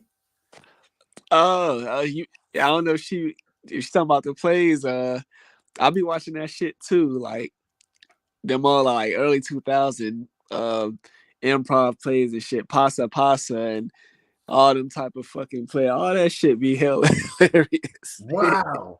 Hold on, Trey X, I got to speak on this one. He said, I watched a Tubi Hood movie. A woman was unknowingly smashing her own father. Straight Nah, ratchet. I didn't want to hear that. That is crazy, because I seen Samuel L. Jackson in the movie where they was running the scam and the girl smashed him, and then like they run this scam like, oh, but this was your daughter or something like that. It's kind of the same thing. That's crazy. We got everything going on. Jamaican plays are hilarious. I've been watching those dance, like the dance hall shows with the, where they doing all the little moves and stuff. Those been turning out pretty good. I'm enjoying those. But that's cause Kamuff watch them. So I got Lavoia, my bad. That's her nickname. I watch them so I can keep up in the loop. So when she's ready to have a conversation with an old man, I'm still fresh with the lingo. I know what's going on. Oh yeah. His boyfriend for revenge, but it ended up being her father. Oh, that's some hood shit there. I'm finna because you getting revenge on you. Boy, that's just wrong and all kind of different. Ooh, yeah, that's hoodish. That's hood. Okay, yeah, like your mama's boyfriend for revenge. What kind of revenge can you be trying to get against your mama to sleep with the man that's sleeping with her? And vice versa. That's the cold shit. That show you that, people got some crazy intentions and thoughts out there.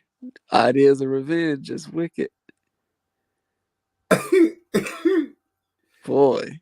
So Tubi must really be cheap because it sounds like I could put a movie on there. Right here, Napoleon Armstrong said, on Tubi, I saw a lady sell a motorcycle to a chick, and the chick wrote off on it. The seller waved to her standing next to the same bike she supposedly sold.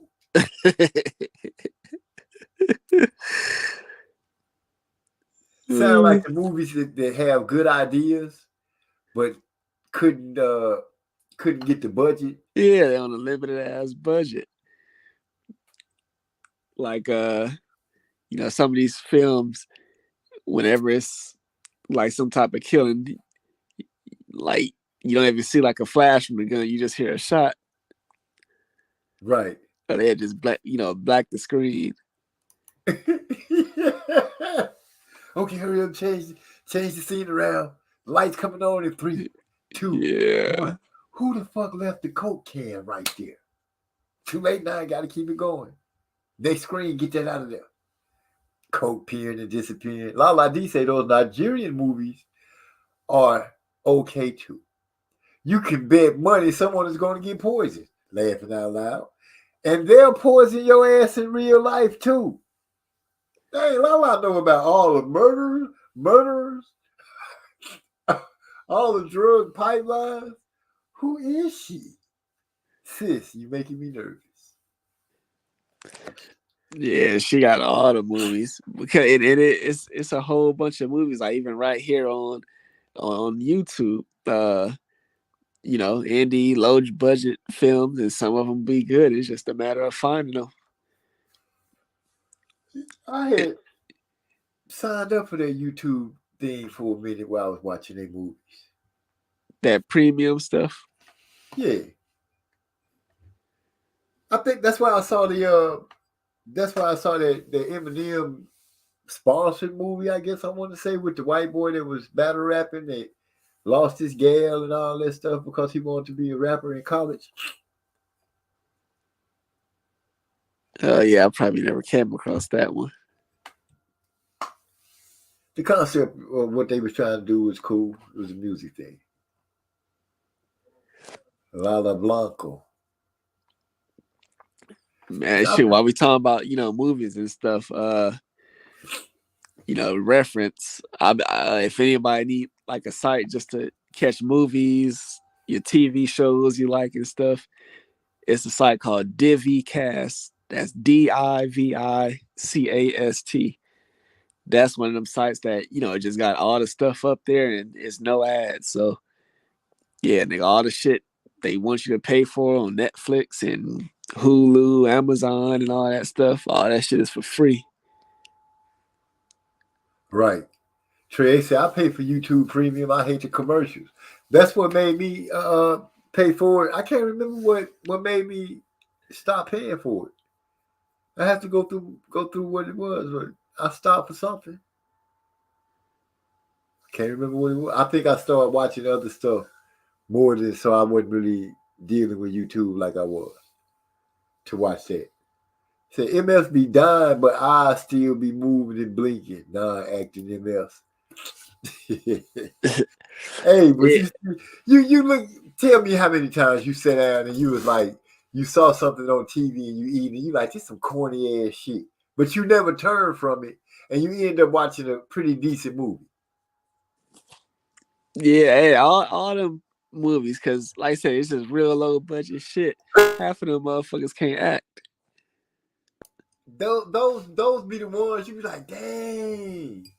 If old girl could just act a little bit better, man, this movie would be off the chain. Dang, if they had a little bit of little nuances that. But I feel you. I just hadn't. I didn't know Tubi was that. I see Tubi on the menu of my Sling TV all the time, or my Sling menu. I just never click on it. You still use a sling? You still got a sling? Yeah, Oh, okay, okay. I'm like, why not? But if when a pay per view fight come on and I want to see, it's easy for me to find it on there because I know 9 times out of 10 it's gonna be on Showtime. Unless it's on ESPN and they give us a channel to watch it on there. They don't do us like the Zone did. It's just like, we got y'all money now. Where the fight at? We got your money. Technical difficulties. That's messed up. I would have been so mad. I know so many people was, and see, I don't think you can call the Zone, huh, and talk to somebody. Yeah, I'm not sure.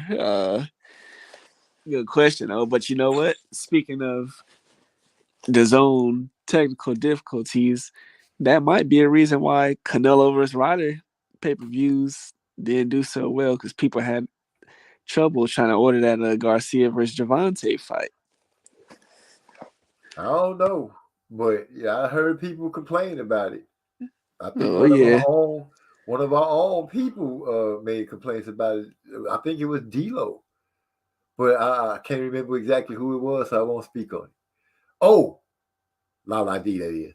Oh, Watch Your Back is another good Detroit Hood movie. These movies have a lot of naked women with big asses too, but don't let them distract you. Well, damn, La, you just made it where the first thing I'm going to look at to see is an ass.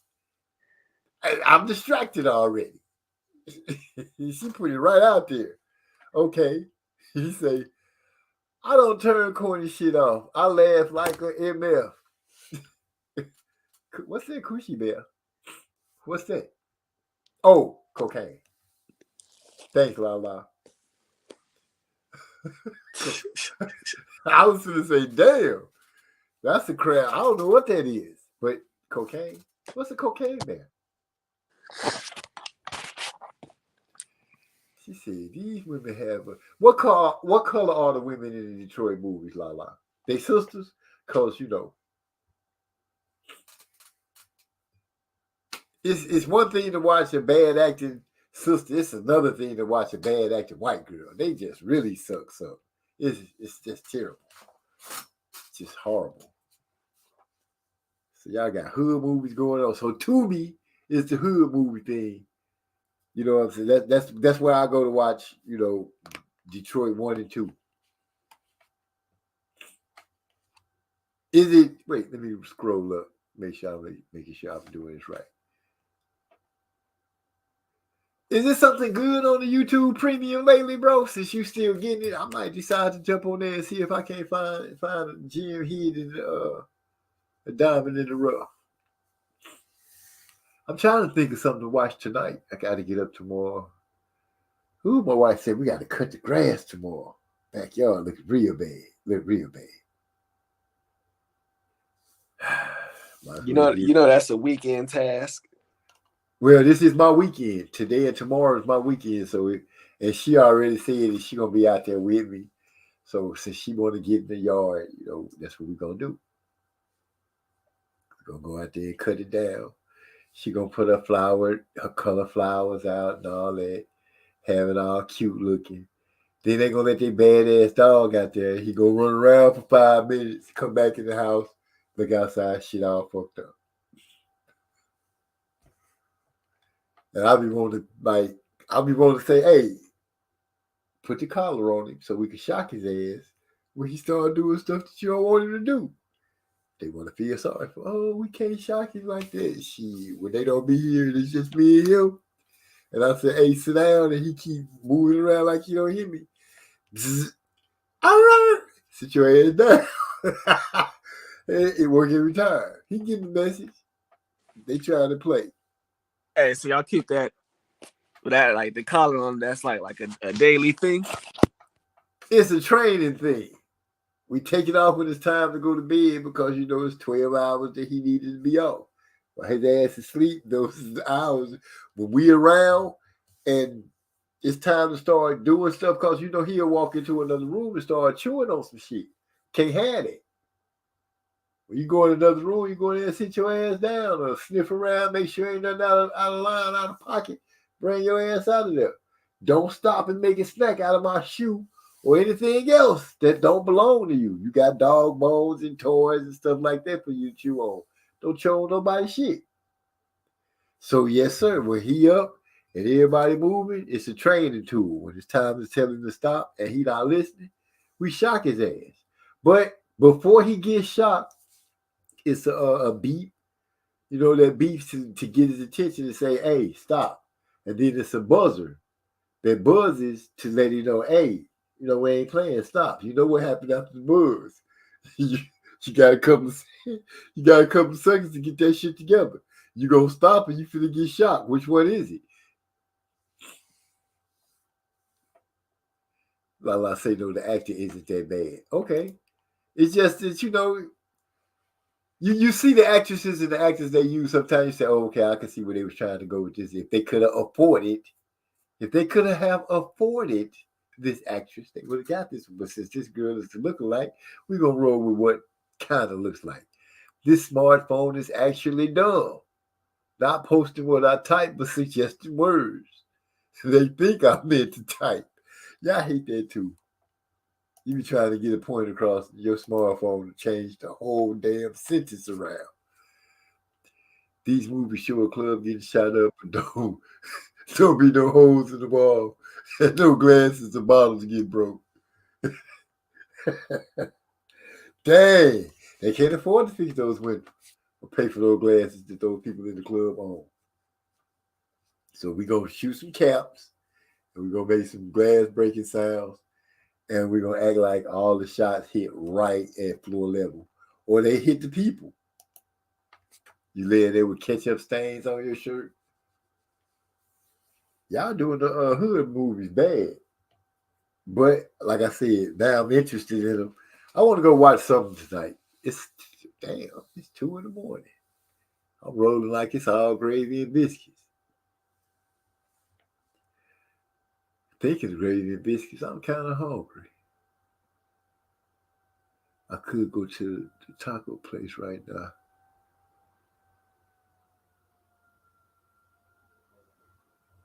Napoleon Armstrong, the bike still being in the same spot as me dying.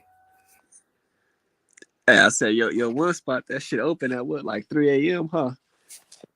They open at 3:30? They open at 3:30. I still got an hour and like 26 minutes. But I'm thinking, do I really want to do that? We got food in there. I could just go in there and make me something. My daughter got these little dollar size, like $half pancakes. Yeah. But they from France, and they already like little pancakes with the syrup in them. You like eat them like chips, but they pancakes. They good as shit. Let me change that, because good is not, it's nothing good as shit, because shit is horrible. but they delicious. Let me just go ahead and use the right grammar right now when it comes to my food. 5K bucket, and the actors got to get paid. No money left for special effects. I feel you on that, Napoleon Armstrong. It's hard. It's a hard life. Are these movies, these hood movies, they independent movies too, right? Where somebody just pulled together, happen to get a camera or two, a couple of booms, some microphones, and they went at it. So are Yeah, these they independent movies? That's what these are. those are the type of films I like looking at. Where Every hey, once in a while, you come across one that would be really good. I watched. I don't know. I guess it's not. I guess it's not a low budget movie, but this movie Hard Candy. I didn't want to watch it, but my wife was like, "Oh, you should watch this with me. It's so good. You should watch it." So I was like, "Oh, watch it," but I ain't gonna like it. But I ended up watching it because this young lady lured a pedophile who uh, took advantage of her friend. She lured him in, captured him, tortured him, got him to confess, and left him with the option of getting caught by the police and his girlfriend because they were both on their way to the room he was in, or killing himself. But it's strange how I can't remember exactly how she had him like that, but she was on the roof. She was on the roof when they pulled up, and the movie goes off with the gunshot before they walk into the building.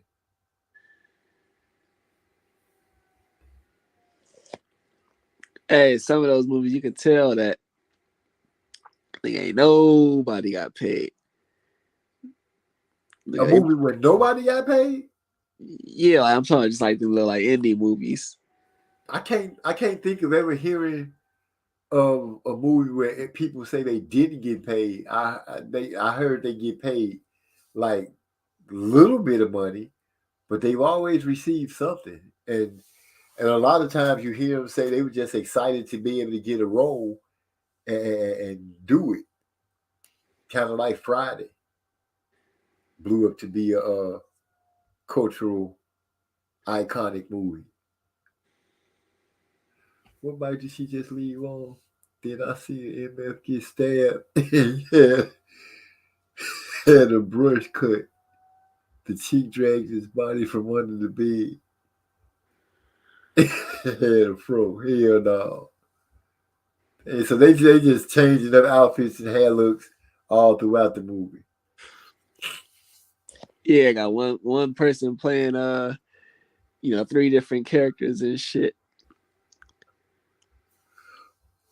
Well, if you seeing all that, the dude that's doing all the cutting and pasting in the film, and the director, they killing it. It sounds like to me, they got all that going on, and it's happening fluently.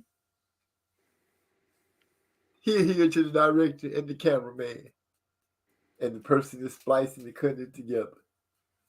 For you guys, we would not have what's the name of that movie? D1 and D2, Dirty D1 and Dirty D2. I can't understand why they couldn't come up with a better name. The Dirty D1 and Dirty D2. I don't even think the first one is called Dirty D1. I think it's just called Dirty D. Dirty D2. That's kind of like okay, I got the perfect example of a hood movie, but I can't even think of the name of it. But it's that rapper that's from Detroit, the Yellow Beezy and Freddie, what's his friend? Freddie something. His friend that rap with him, Freddie something. They got a movie together. They acted such. It's horrible. They I'm just being real. You got hood movies. You be like, okay, I understand that this dude, this guy's a rapper and he's not polished like Most Def or nothing like Will Smith or Method Man. He's not polished like them in acting. He needs to go to school to get his craft up. But I'm expecting to at least can pretend a little bit. But no, it's terrible. It's terrible. But I do the gunshots like they hide behind the car, and you hear the bullets, supposedly hitting something, but the car never get a bullet hole, or it don't even have a little spark. You know how some of the low budget movies have at least a little spark by the car to make it look like the bullet ricocheted. It don't do none of that. It just they just duck it and you hear pow pow pow pow. Look out! And the way they dodging the bullets, I'm like, dude, that's not how you be dodging bullets when it's shoot out. Y'all, you ain't that calm. Stop lying. They shooting all over the door, not even looking, just shooting. He just shot 3 times and killed 3 different dudes without even looking. Stop it. But that's the movie that Yellow Beezy and Freddie somebody, his rapping homeboy is. Every rapper always, when they doing their hood movie, they always want to be the big dope man dude. What the hell was that? Hyphy, you all right over there? Oh yeah, I'm straight. You hear my thing? I don't know what the hell I heard. Oh, That's why I said, what was it? Now, if I need to turn off my diffuser, hold on. Oh, let me move it. Hold on. Oh man. Sometimes the dead body don't be the same person who got killed. Find time to add on the extra. Damn! So they kill somebody and use the extra to go ahead. Hey, you gonna hold your spot because they finna come in as the detective. The movie end on a random scene with no plot or ending. Is it a part 2? Wow. She said, "Oh, the bike still be in the same spot." This man say one spark come out the pistol, but he shot 17 times. You know the ones that had those cheap sparks when the spark, but they motherfucking trying to catch on fire. Those be the best. I have seen a movie like that. Them niggas be using like ketchup for the blood shots. I don't know what they be using. Them niggas be using like food coloring. I've seen the movie. I seen one movie where they had the gun, but you could clearly see like the gun barrel was closed. You know what I'm saying? Like you could tell that it was not it wasn't a gun. You could tell this is a straight up prop. The gun barrel didn't have a hole. Well, yeah, nah, I didn't, man. I know everything y'all talking about. Some straight ghetto ass shit. What about the movie that they got a whole bunch of scenes and it go like night and day, night and day, night and day again? But the girl still got on the same shorts and the same shirt for the same whole outfit. movie. It rained outside, she got that outfit on. It's sunny outside, she got that outfit on. Whatever they doing, she got that outfit on. They just got through smashing. She come back out the room, she got that outfit on. I'm like, that's when you know that's low budget. Napoleon Armstrong can totally do a comedy show on low budget movies. Why you can't afford a Spark? AK-47 sound like firecrackers. Yeah. But still, explain to me why when that gun go off, it got that little flame in front of it instead of the spark. The spark thing catch on fire. Come on. I know y'all seen that before. Don't try to act like I'm the only one to see it. I know y'all have seen that before. Or when the spark thing, like when it pop and it spark, it shoot out the gun, and like the other sparks be happening as it fall. Come on, I know y'all seen that. Let me not be the only person seeing that. Come on, please, be honest. Be honest. I cannot. Y'all not gonna make me believe I'm the only person seeing something like that in a sorry ass movie. But I'm gonna tell you some cheesy movies. Yeah. Remember the old Godzilla movie, King Kong movies, and stuff like that? I'm talking about the old Godzilla movies where they was kicking over the the buildings that you could tell was toys or man-made, those movies, my granddaughter, my oldest granddaughter, has gotten hip to those, right? She's 9. Amaya's 9. So she's hip to these movies. So she's like, "Oh, Grandpa, let's watch Godzilla, the old Godzilla, uh, from back when you was a little boy," which is cute and funny to me, cause she always say, "Oh, Grandpa, you see how how your monster look compared to our monster today? This is what you had to look at, huh?" And she's making comparisons based on the Godzilla from the time, from my youth. She's correct compared to her Godzilla of the day. Y'all Godzilla, he buff. My Godzilla is straight up noodle. His head can only aim in one direction when he breathe his fire breath. Y'all Godzilla start glowing and shit. His eyes glow. He got all kind of stuff going on. I didn't even know he had gills until I saw him in the movie against King. This latest version of it. I'm like, dang, they done upgraded the hell out of Godzilla. Now you seeing all his cuts and shit. They all toned. Toned like a son of a gun. My Godzilla didn't even have any muscles. He had a tail that when he walked, they had to pull the string to make his tail go up and wag and do what he had to do. His glow, we had to add impression that he glowed because the special effect, they had this little light that went around this little thing that's on his back, but his eyes never glowed. His eyes never glowed. Yeah, this Godzilla today, his eyes be glowing. His tail started down at the bottom. It started building up. This cat could drill a hole through the earth with his breath. Our Godzilla couldn't. I ain't never seen our Godzilla when I was a kid breath burn a hole through the earth. Never. It was. She really was letting me know, Grandpa, y'all this. She literally asked me, "This what you had to watch, Grandpa?" Like she was so disappointed and felt so bad for me, like life was hard for me based on the monsters on the TV. Same cat. I know this your boy. You should. She killed King Kong.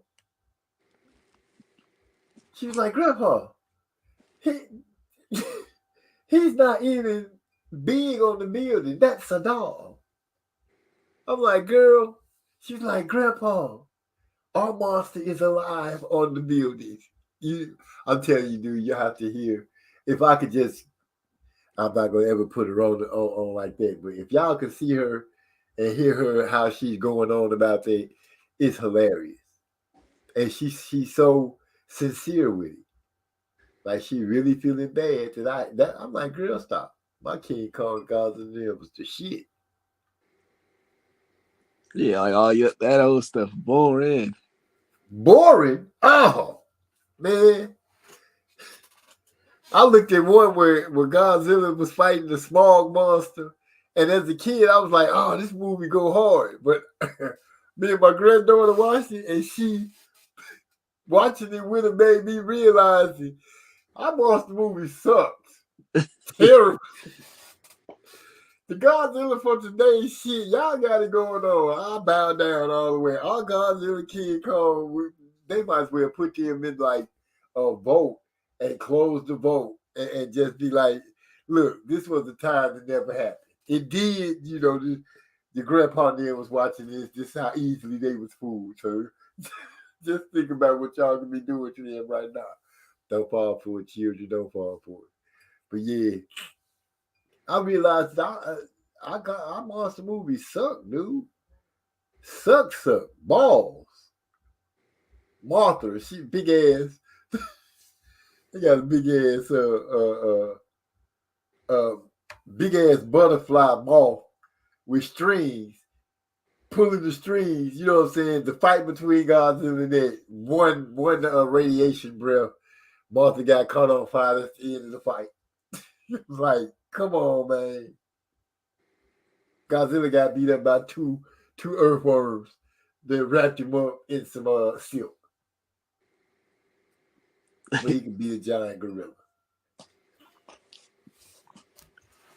So yeah, our monster movies suck. Y'all monster movies are great. I give y'all the credit because y'all got the technology. I tell my granddaughter that she like, yeah, Grandpa, she's such a I guess she's not a millennial baby. She whatever they are right now, whatever you would be considered 9 years old, that's what she is through and through. Very Yeah. smart. What you gonna say, Hypey? No, I was saying because you're saying like how the movies suck. It's just CGI. Just computers just so much more advanced now. Oh shoot. I don't know if they whatever kind of computer they was using back in the day. I'm glad we have evolved because, dude, just the difference of everything. A movie that I wouldn't mind seeing in a remake. I wouldn't mind seeing a remake the Ten Commandments. Because watching him make the sea spread with it kind of looked like a movie screen behind it. I'm pretty sure now y'all CGI, y'all make giant sharks that attack whole boats in Megalodon. I'm sure y'all could make somebody part in the Red Sea. Man, but imagine seeing a movie that you like remade, but they didn't. They didn't put all the imagery, the graphics in there and shit. But they didn't also put some of the shit you don't like. Huh? No, I'm saying like, yeah, okay, like yeah, they could make the movies with better graphics and stuff, but like change the plots. For example, like putting the LGBTQ shit. That's Oh, gonna get thrown in there. there you go, right there. Just It's gonna get thrown in there. Had to do it. Hey, Jurassic Park, the dinosaur, The dinosaur gonna be gay? something. Oh man, what the dinosaur did to have to be gay? Somebody gonna realize that the dinosaur guy could make eggs and hatch them. Hey, or like y'all know when we used to play like Mario, uh Mario Brothers and shit, Yoshi, like niggas didn't know that was a girl. So The it's like little dinosaur that was running around that you could ride and eat the mushroom. yeah. So like what Yoshi is was a girl. yeah, Yoshi, yeah, that's a girl. Never crossed my mind to even think what Yoshi was. I just thought Yoshi was a motherfucker that was supposed to ride and eat mushrooms with. I never gave it a gender. Isn't that something? Yeah, what is Yoshi gonna be? I don't know. Like DC, I haven't laughed this hard in a minute. I might make a movie. Wait, I might make me a little who. I say who. I might make me a little movie. Then I skip hood again. Hood movie and name it. Oh hell no! When is it coming out? There you go. All you need is the plot. He got a plot. Now all of a sudden he got to put in some handy camera work. Write down a few good words here and there, and run with it. Oh hell no! Oh hell no! Oh hell no! What? I'm just I'm getting ready, so I try to get the main character because I know he's gonna say, "Oh hell no!" Man, oh hell no! Look out there, maybe. Hell no! Put that down. Oh hell no! You got to go outside with that. Yeah, I think I can nail that. Yeah, dog in the house. When is auditions?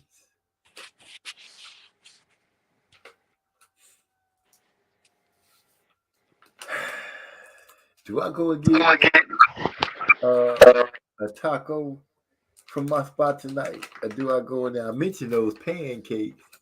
I've been sitting here eating these damn gummies. I'm lit.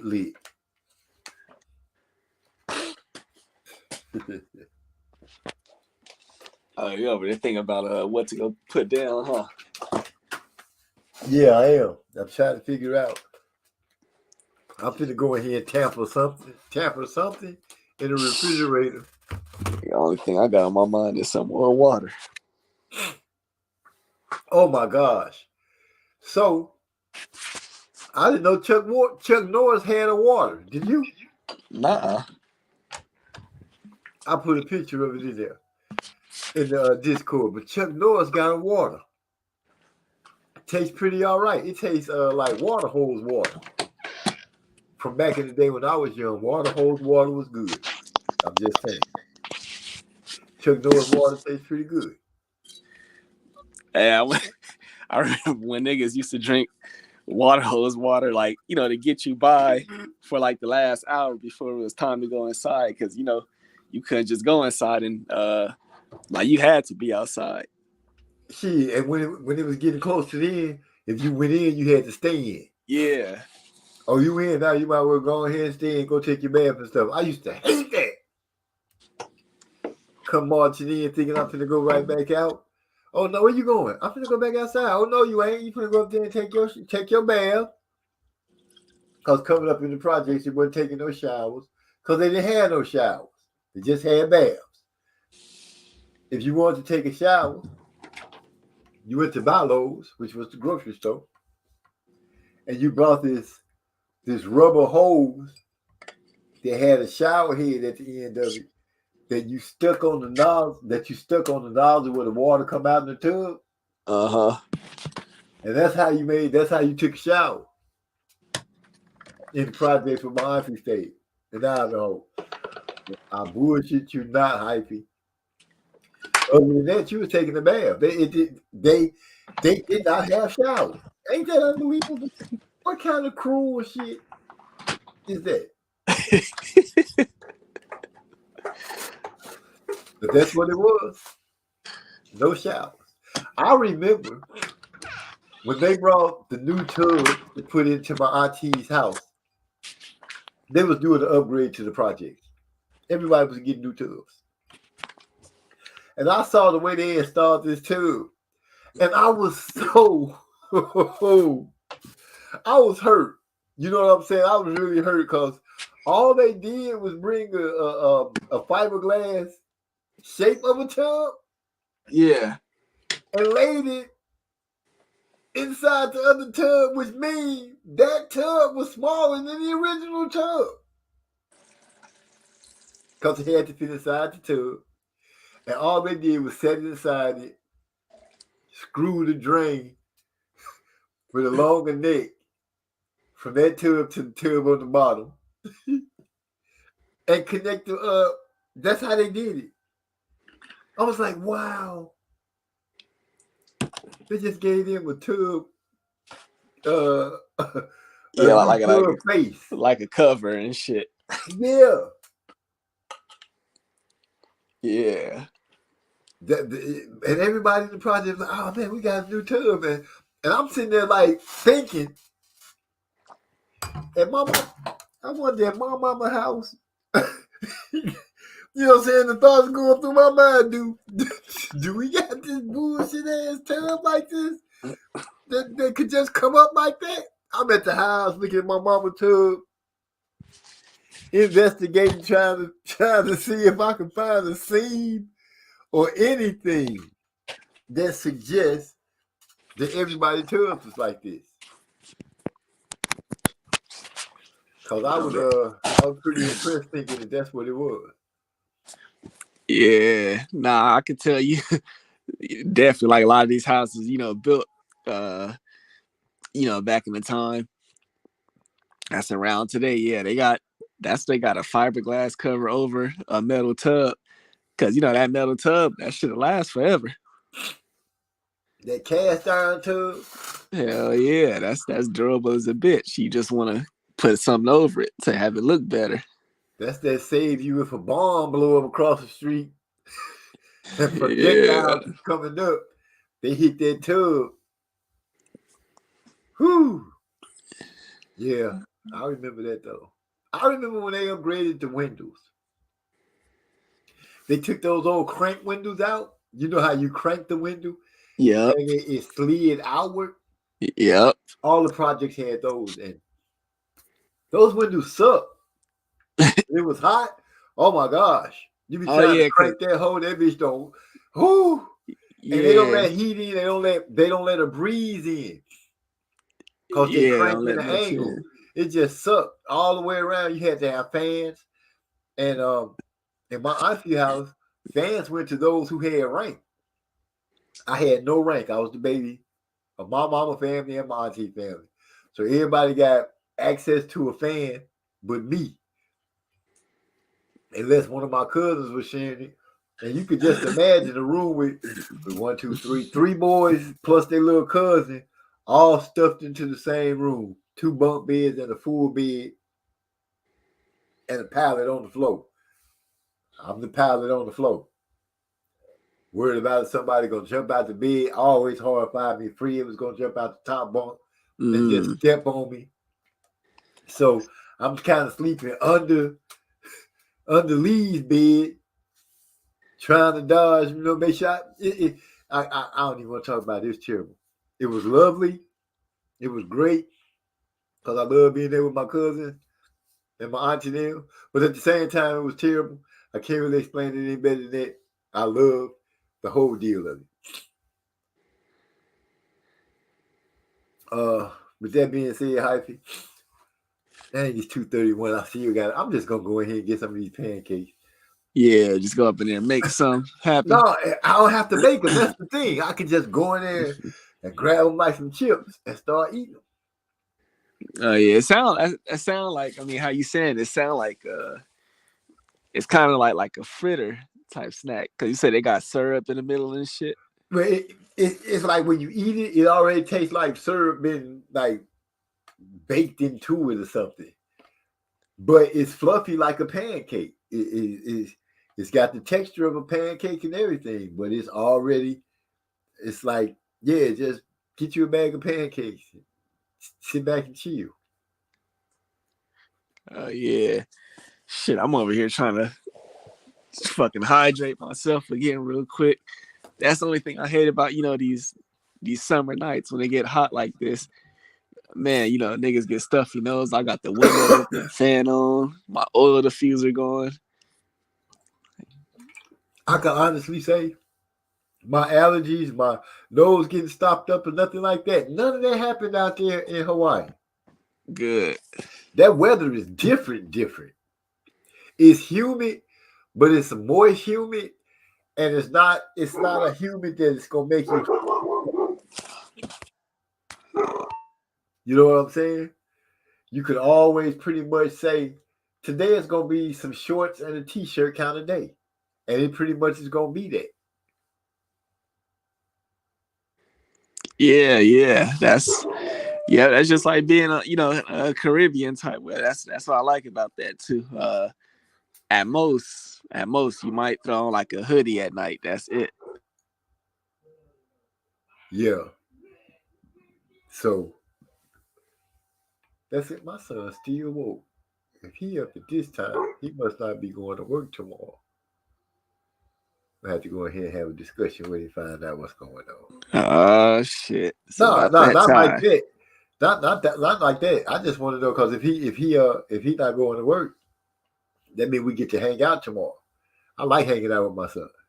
Give me a chance to see what's going on with him. I like hanging out with all my kids on the cool.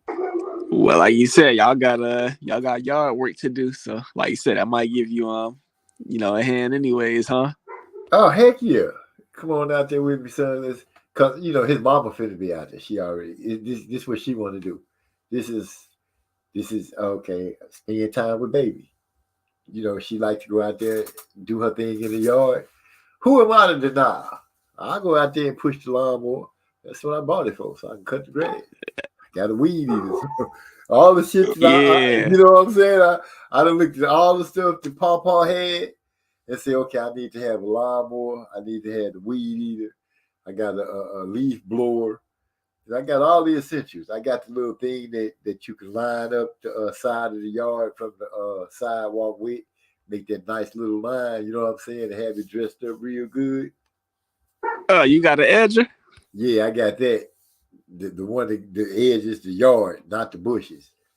Yeah, like to make yeah. the perfect line. Yeah, man, I got one of those too. As a matter of fact, my weed eater doubles as an edger. It switches between the two. So yeah, I got that. So she likes to have these flowers that go around the front porch when you walk up, when you step up to the steps that come to the front porch.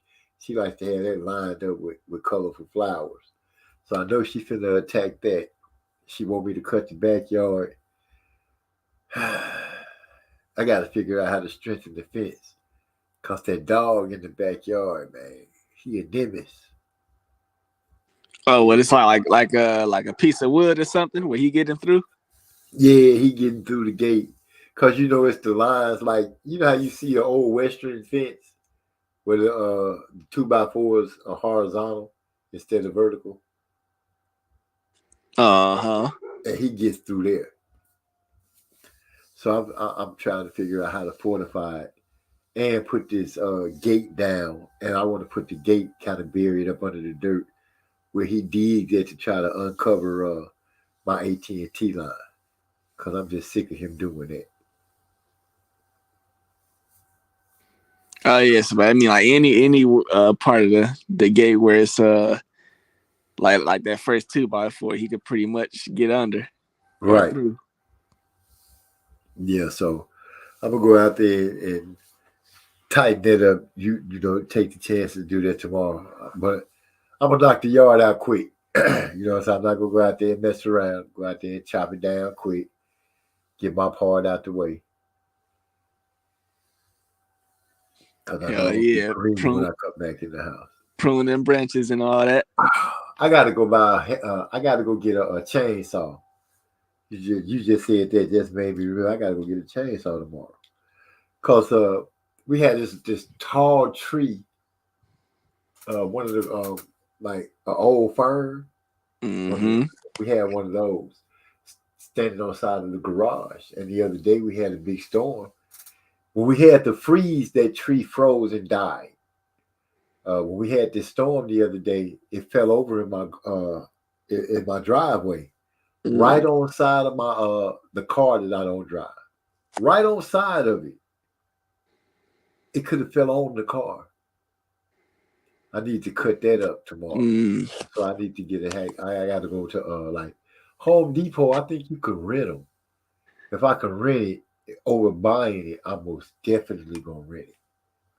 Because I don't see no reason for me to have a chainsaw for any length of time because the tree in my backyard is also dead.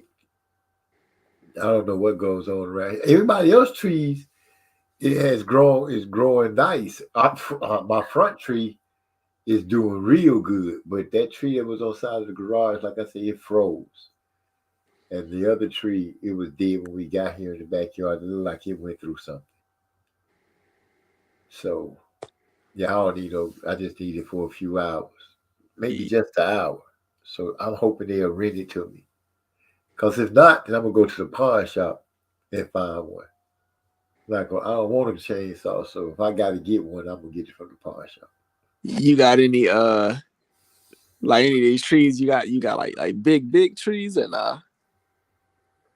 My tree in the front yard is, I would say, a big tree, not an old tree, but it's got some age to it. It's big enough that when it blossoms, it gives the front of the house a lot of shade. It shades my front yard so much that the grass has a hard time growing.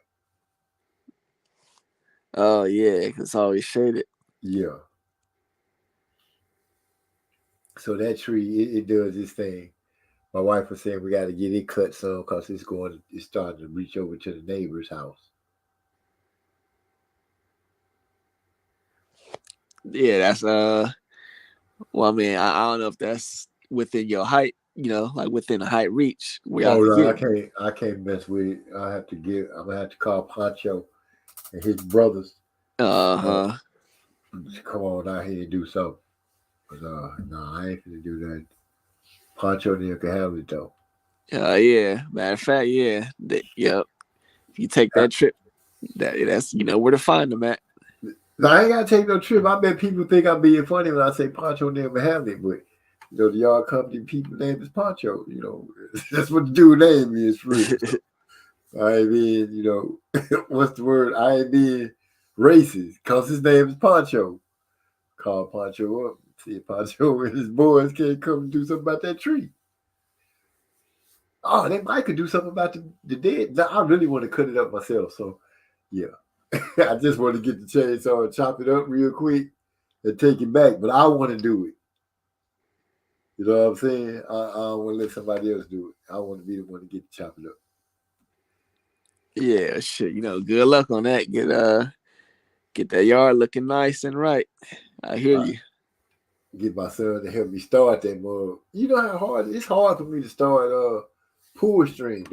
Luckily, my lawnmower, it only takes at least two pulls to start it. My wing leaf blower, it got a good primer button, so it only take a couple of pulls for it to start. If I had to pull stuff that had a hard pull on it, I probably would never get it started because I have to do it left-handed.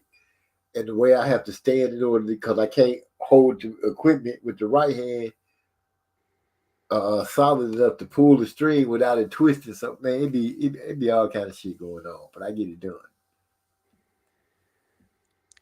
Yeah, I know what you mean because it's like a awkward angle, Yeah. because that them equipment. I mean, that stuff is really meant for a right hand pull. Right. A lot of that stuff meant for right hand pull, and I'm doing it left handed. It's crazy. I have to put my foot on the lawnmower and straddle that hoe and then pull the string. But it's 9 times out of 10 that hoe gonna start on. If it don't start on the first pull, it most definitely start on the second. Yeah, I mean, I fell in love with that mug. Yeah, fortunately, I got a few of the same tasks to do. Little. Oh fuck yeah! You just reminded me. I gotta, basically mess around with the swamp cooler a little bit because it's about time to start using that. Okay. Yeah. Shoot, I like doing yard work. Oh yeah. It's your yard. It's my yard, so I get to go back there and do what I need to do. But I'm willing to leave all of it behind to give me a spot with my wife on the island of Honolulu or Maui or one of the other islands over there. But most definitely, if we get our pick, it's gonna be Honolulu. I like that island. I'm trying to have a whole backyard with nothing but ground cover. Man. Napoleon said he finished his veggie and herb garden, finally going to try grilled vegetables and be more healthy this year. Oh man, throwing any type of vegetable on the grill is good. Hit that shit with some olive oil. Oh, some asparagus chips with garlic. Oh, tomatoes. Put your tomatoes on. Yeah, you can even make like the shish kebabs. You can even make kebabs and nothing but vegetables, and hell, throw some pineapples, in between. In between them also. Yeah, that's some good shit, Napoleon. Yeah, you what time is it? 2:44. Damn, time going by slow. Yeah, I'm gonna go ahead and get these pancakes, man. I'm not driving nowhere about no damn taco today. Yep, shit. I'm gonna do it right today. Yep, about to just I'm about to chill, call it a night myself. So I'll bump into y'all sometime. All the time. Every Tuesday at 8:30, we kick it off. I'm about to go and see if I can't find one of these low budget movies. And all I did, Napoleon Armstrong was talking about Detroit. So I could laugh at some of the stuff that they laughing at because they going hard. Much love to the Block family, everything in it. Thumbs up. We out. Peace.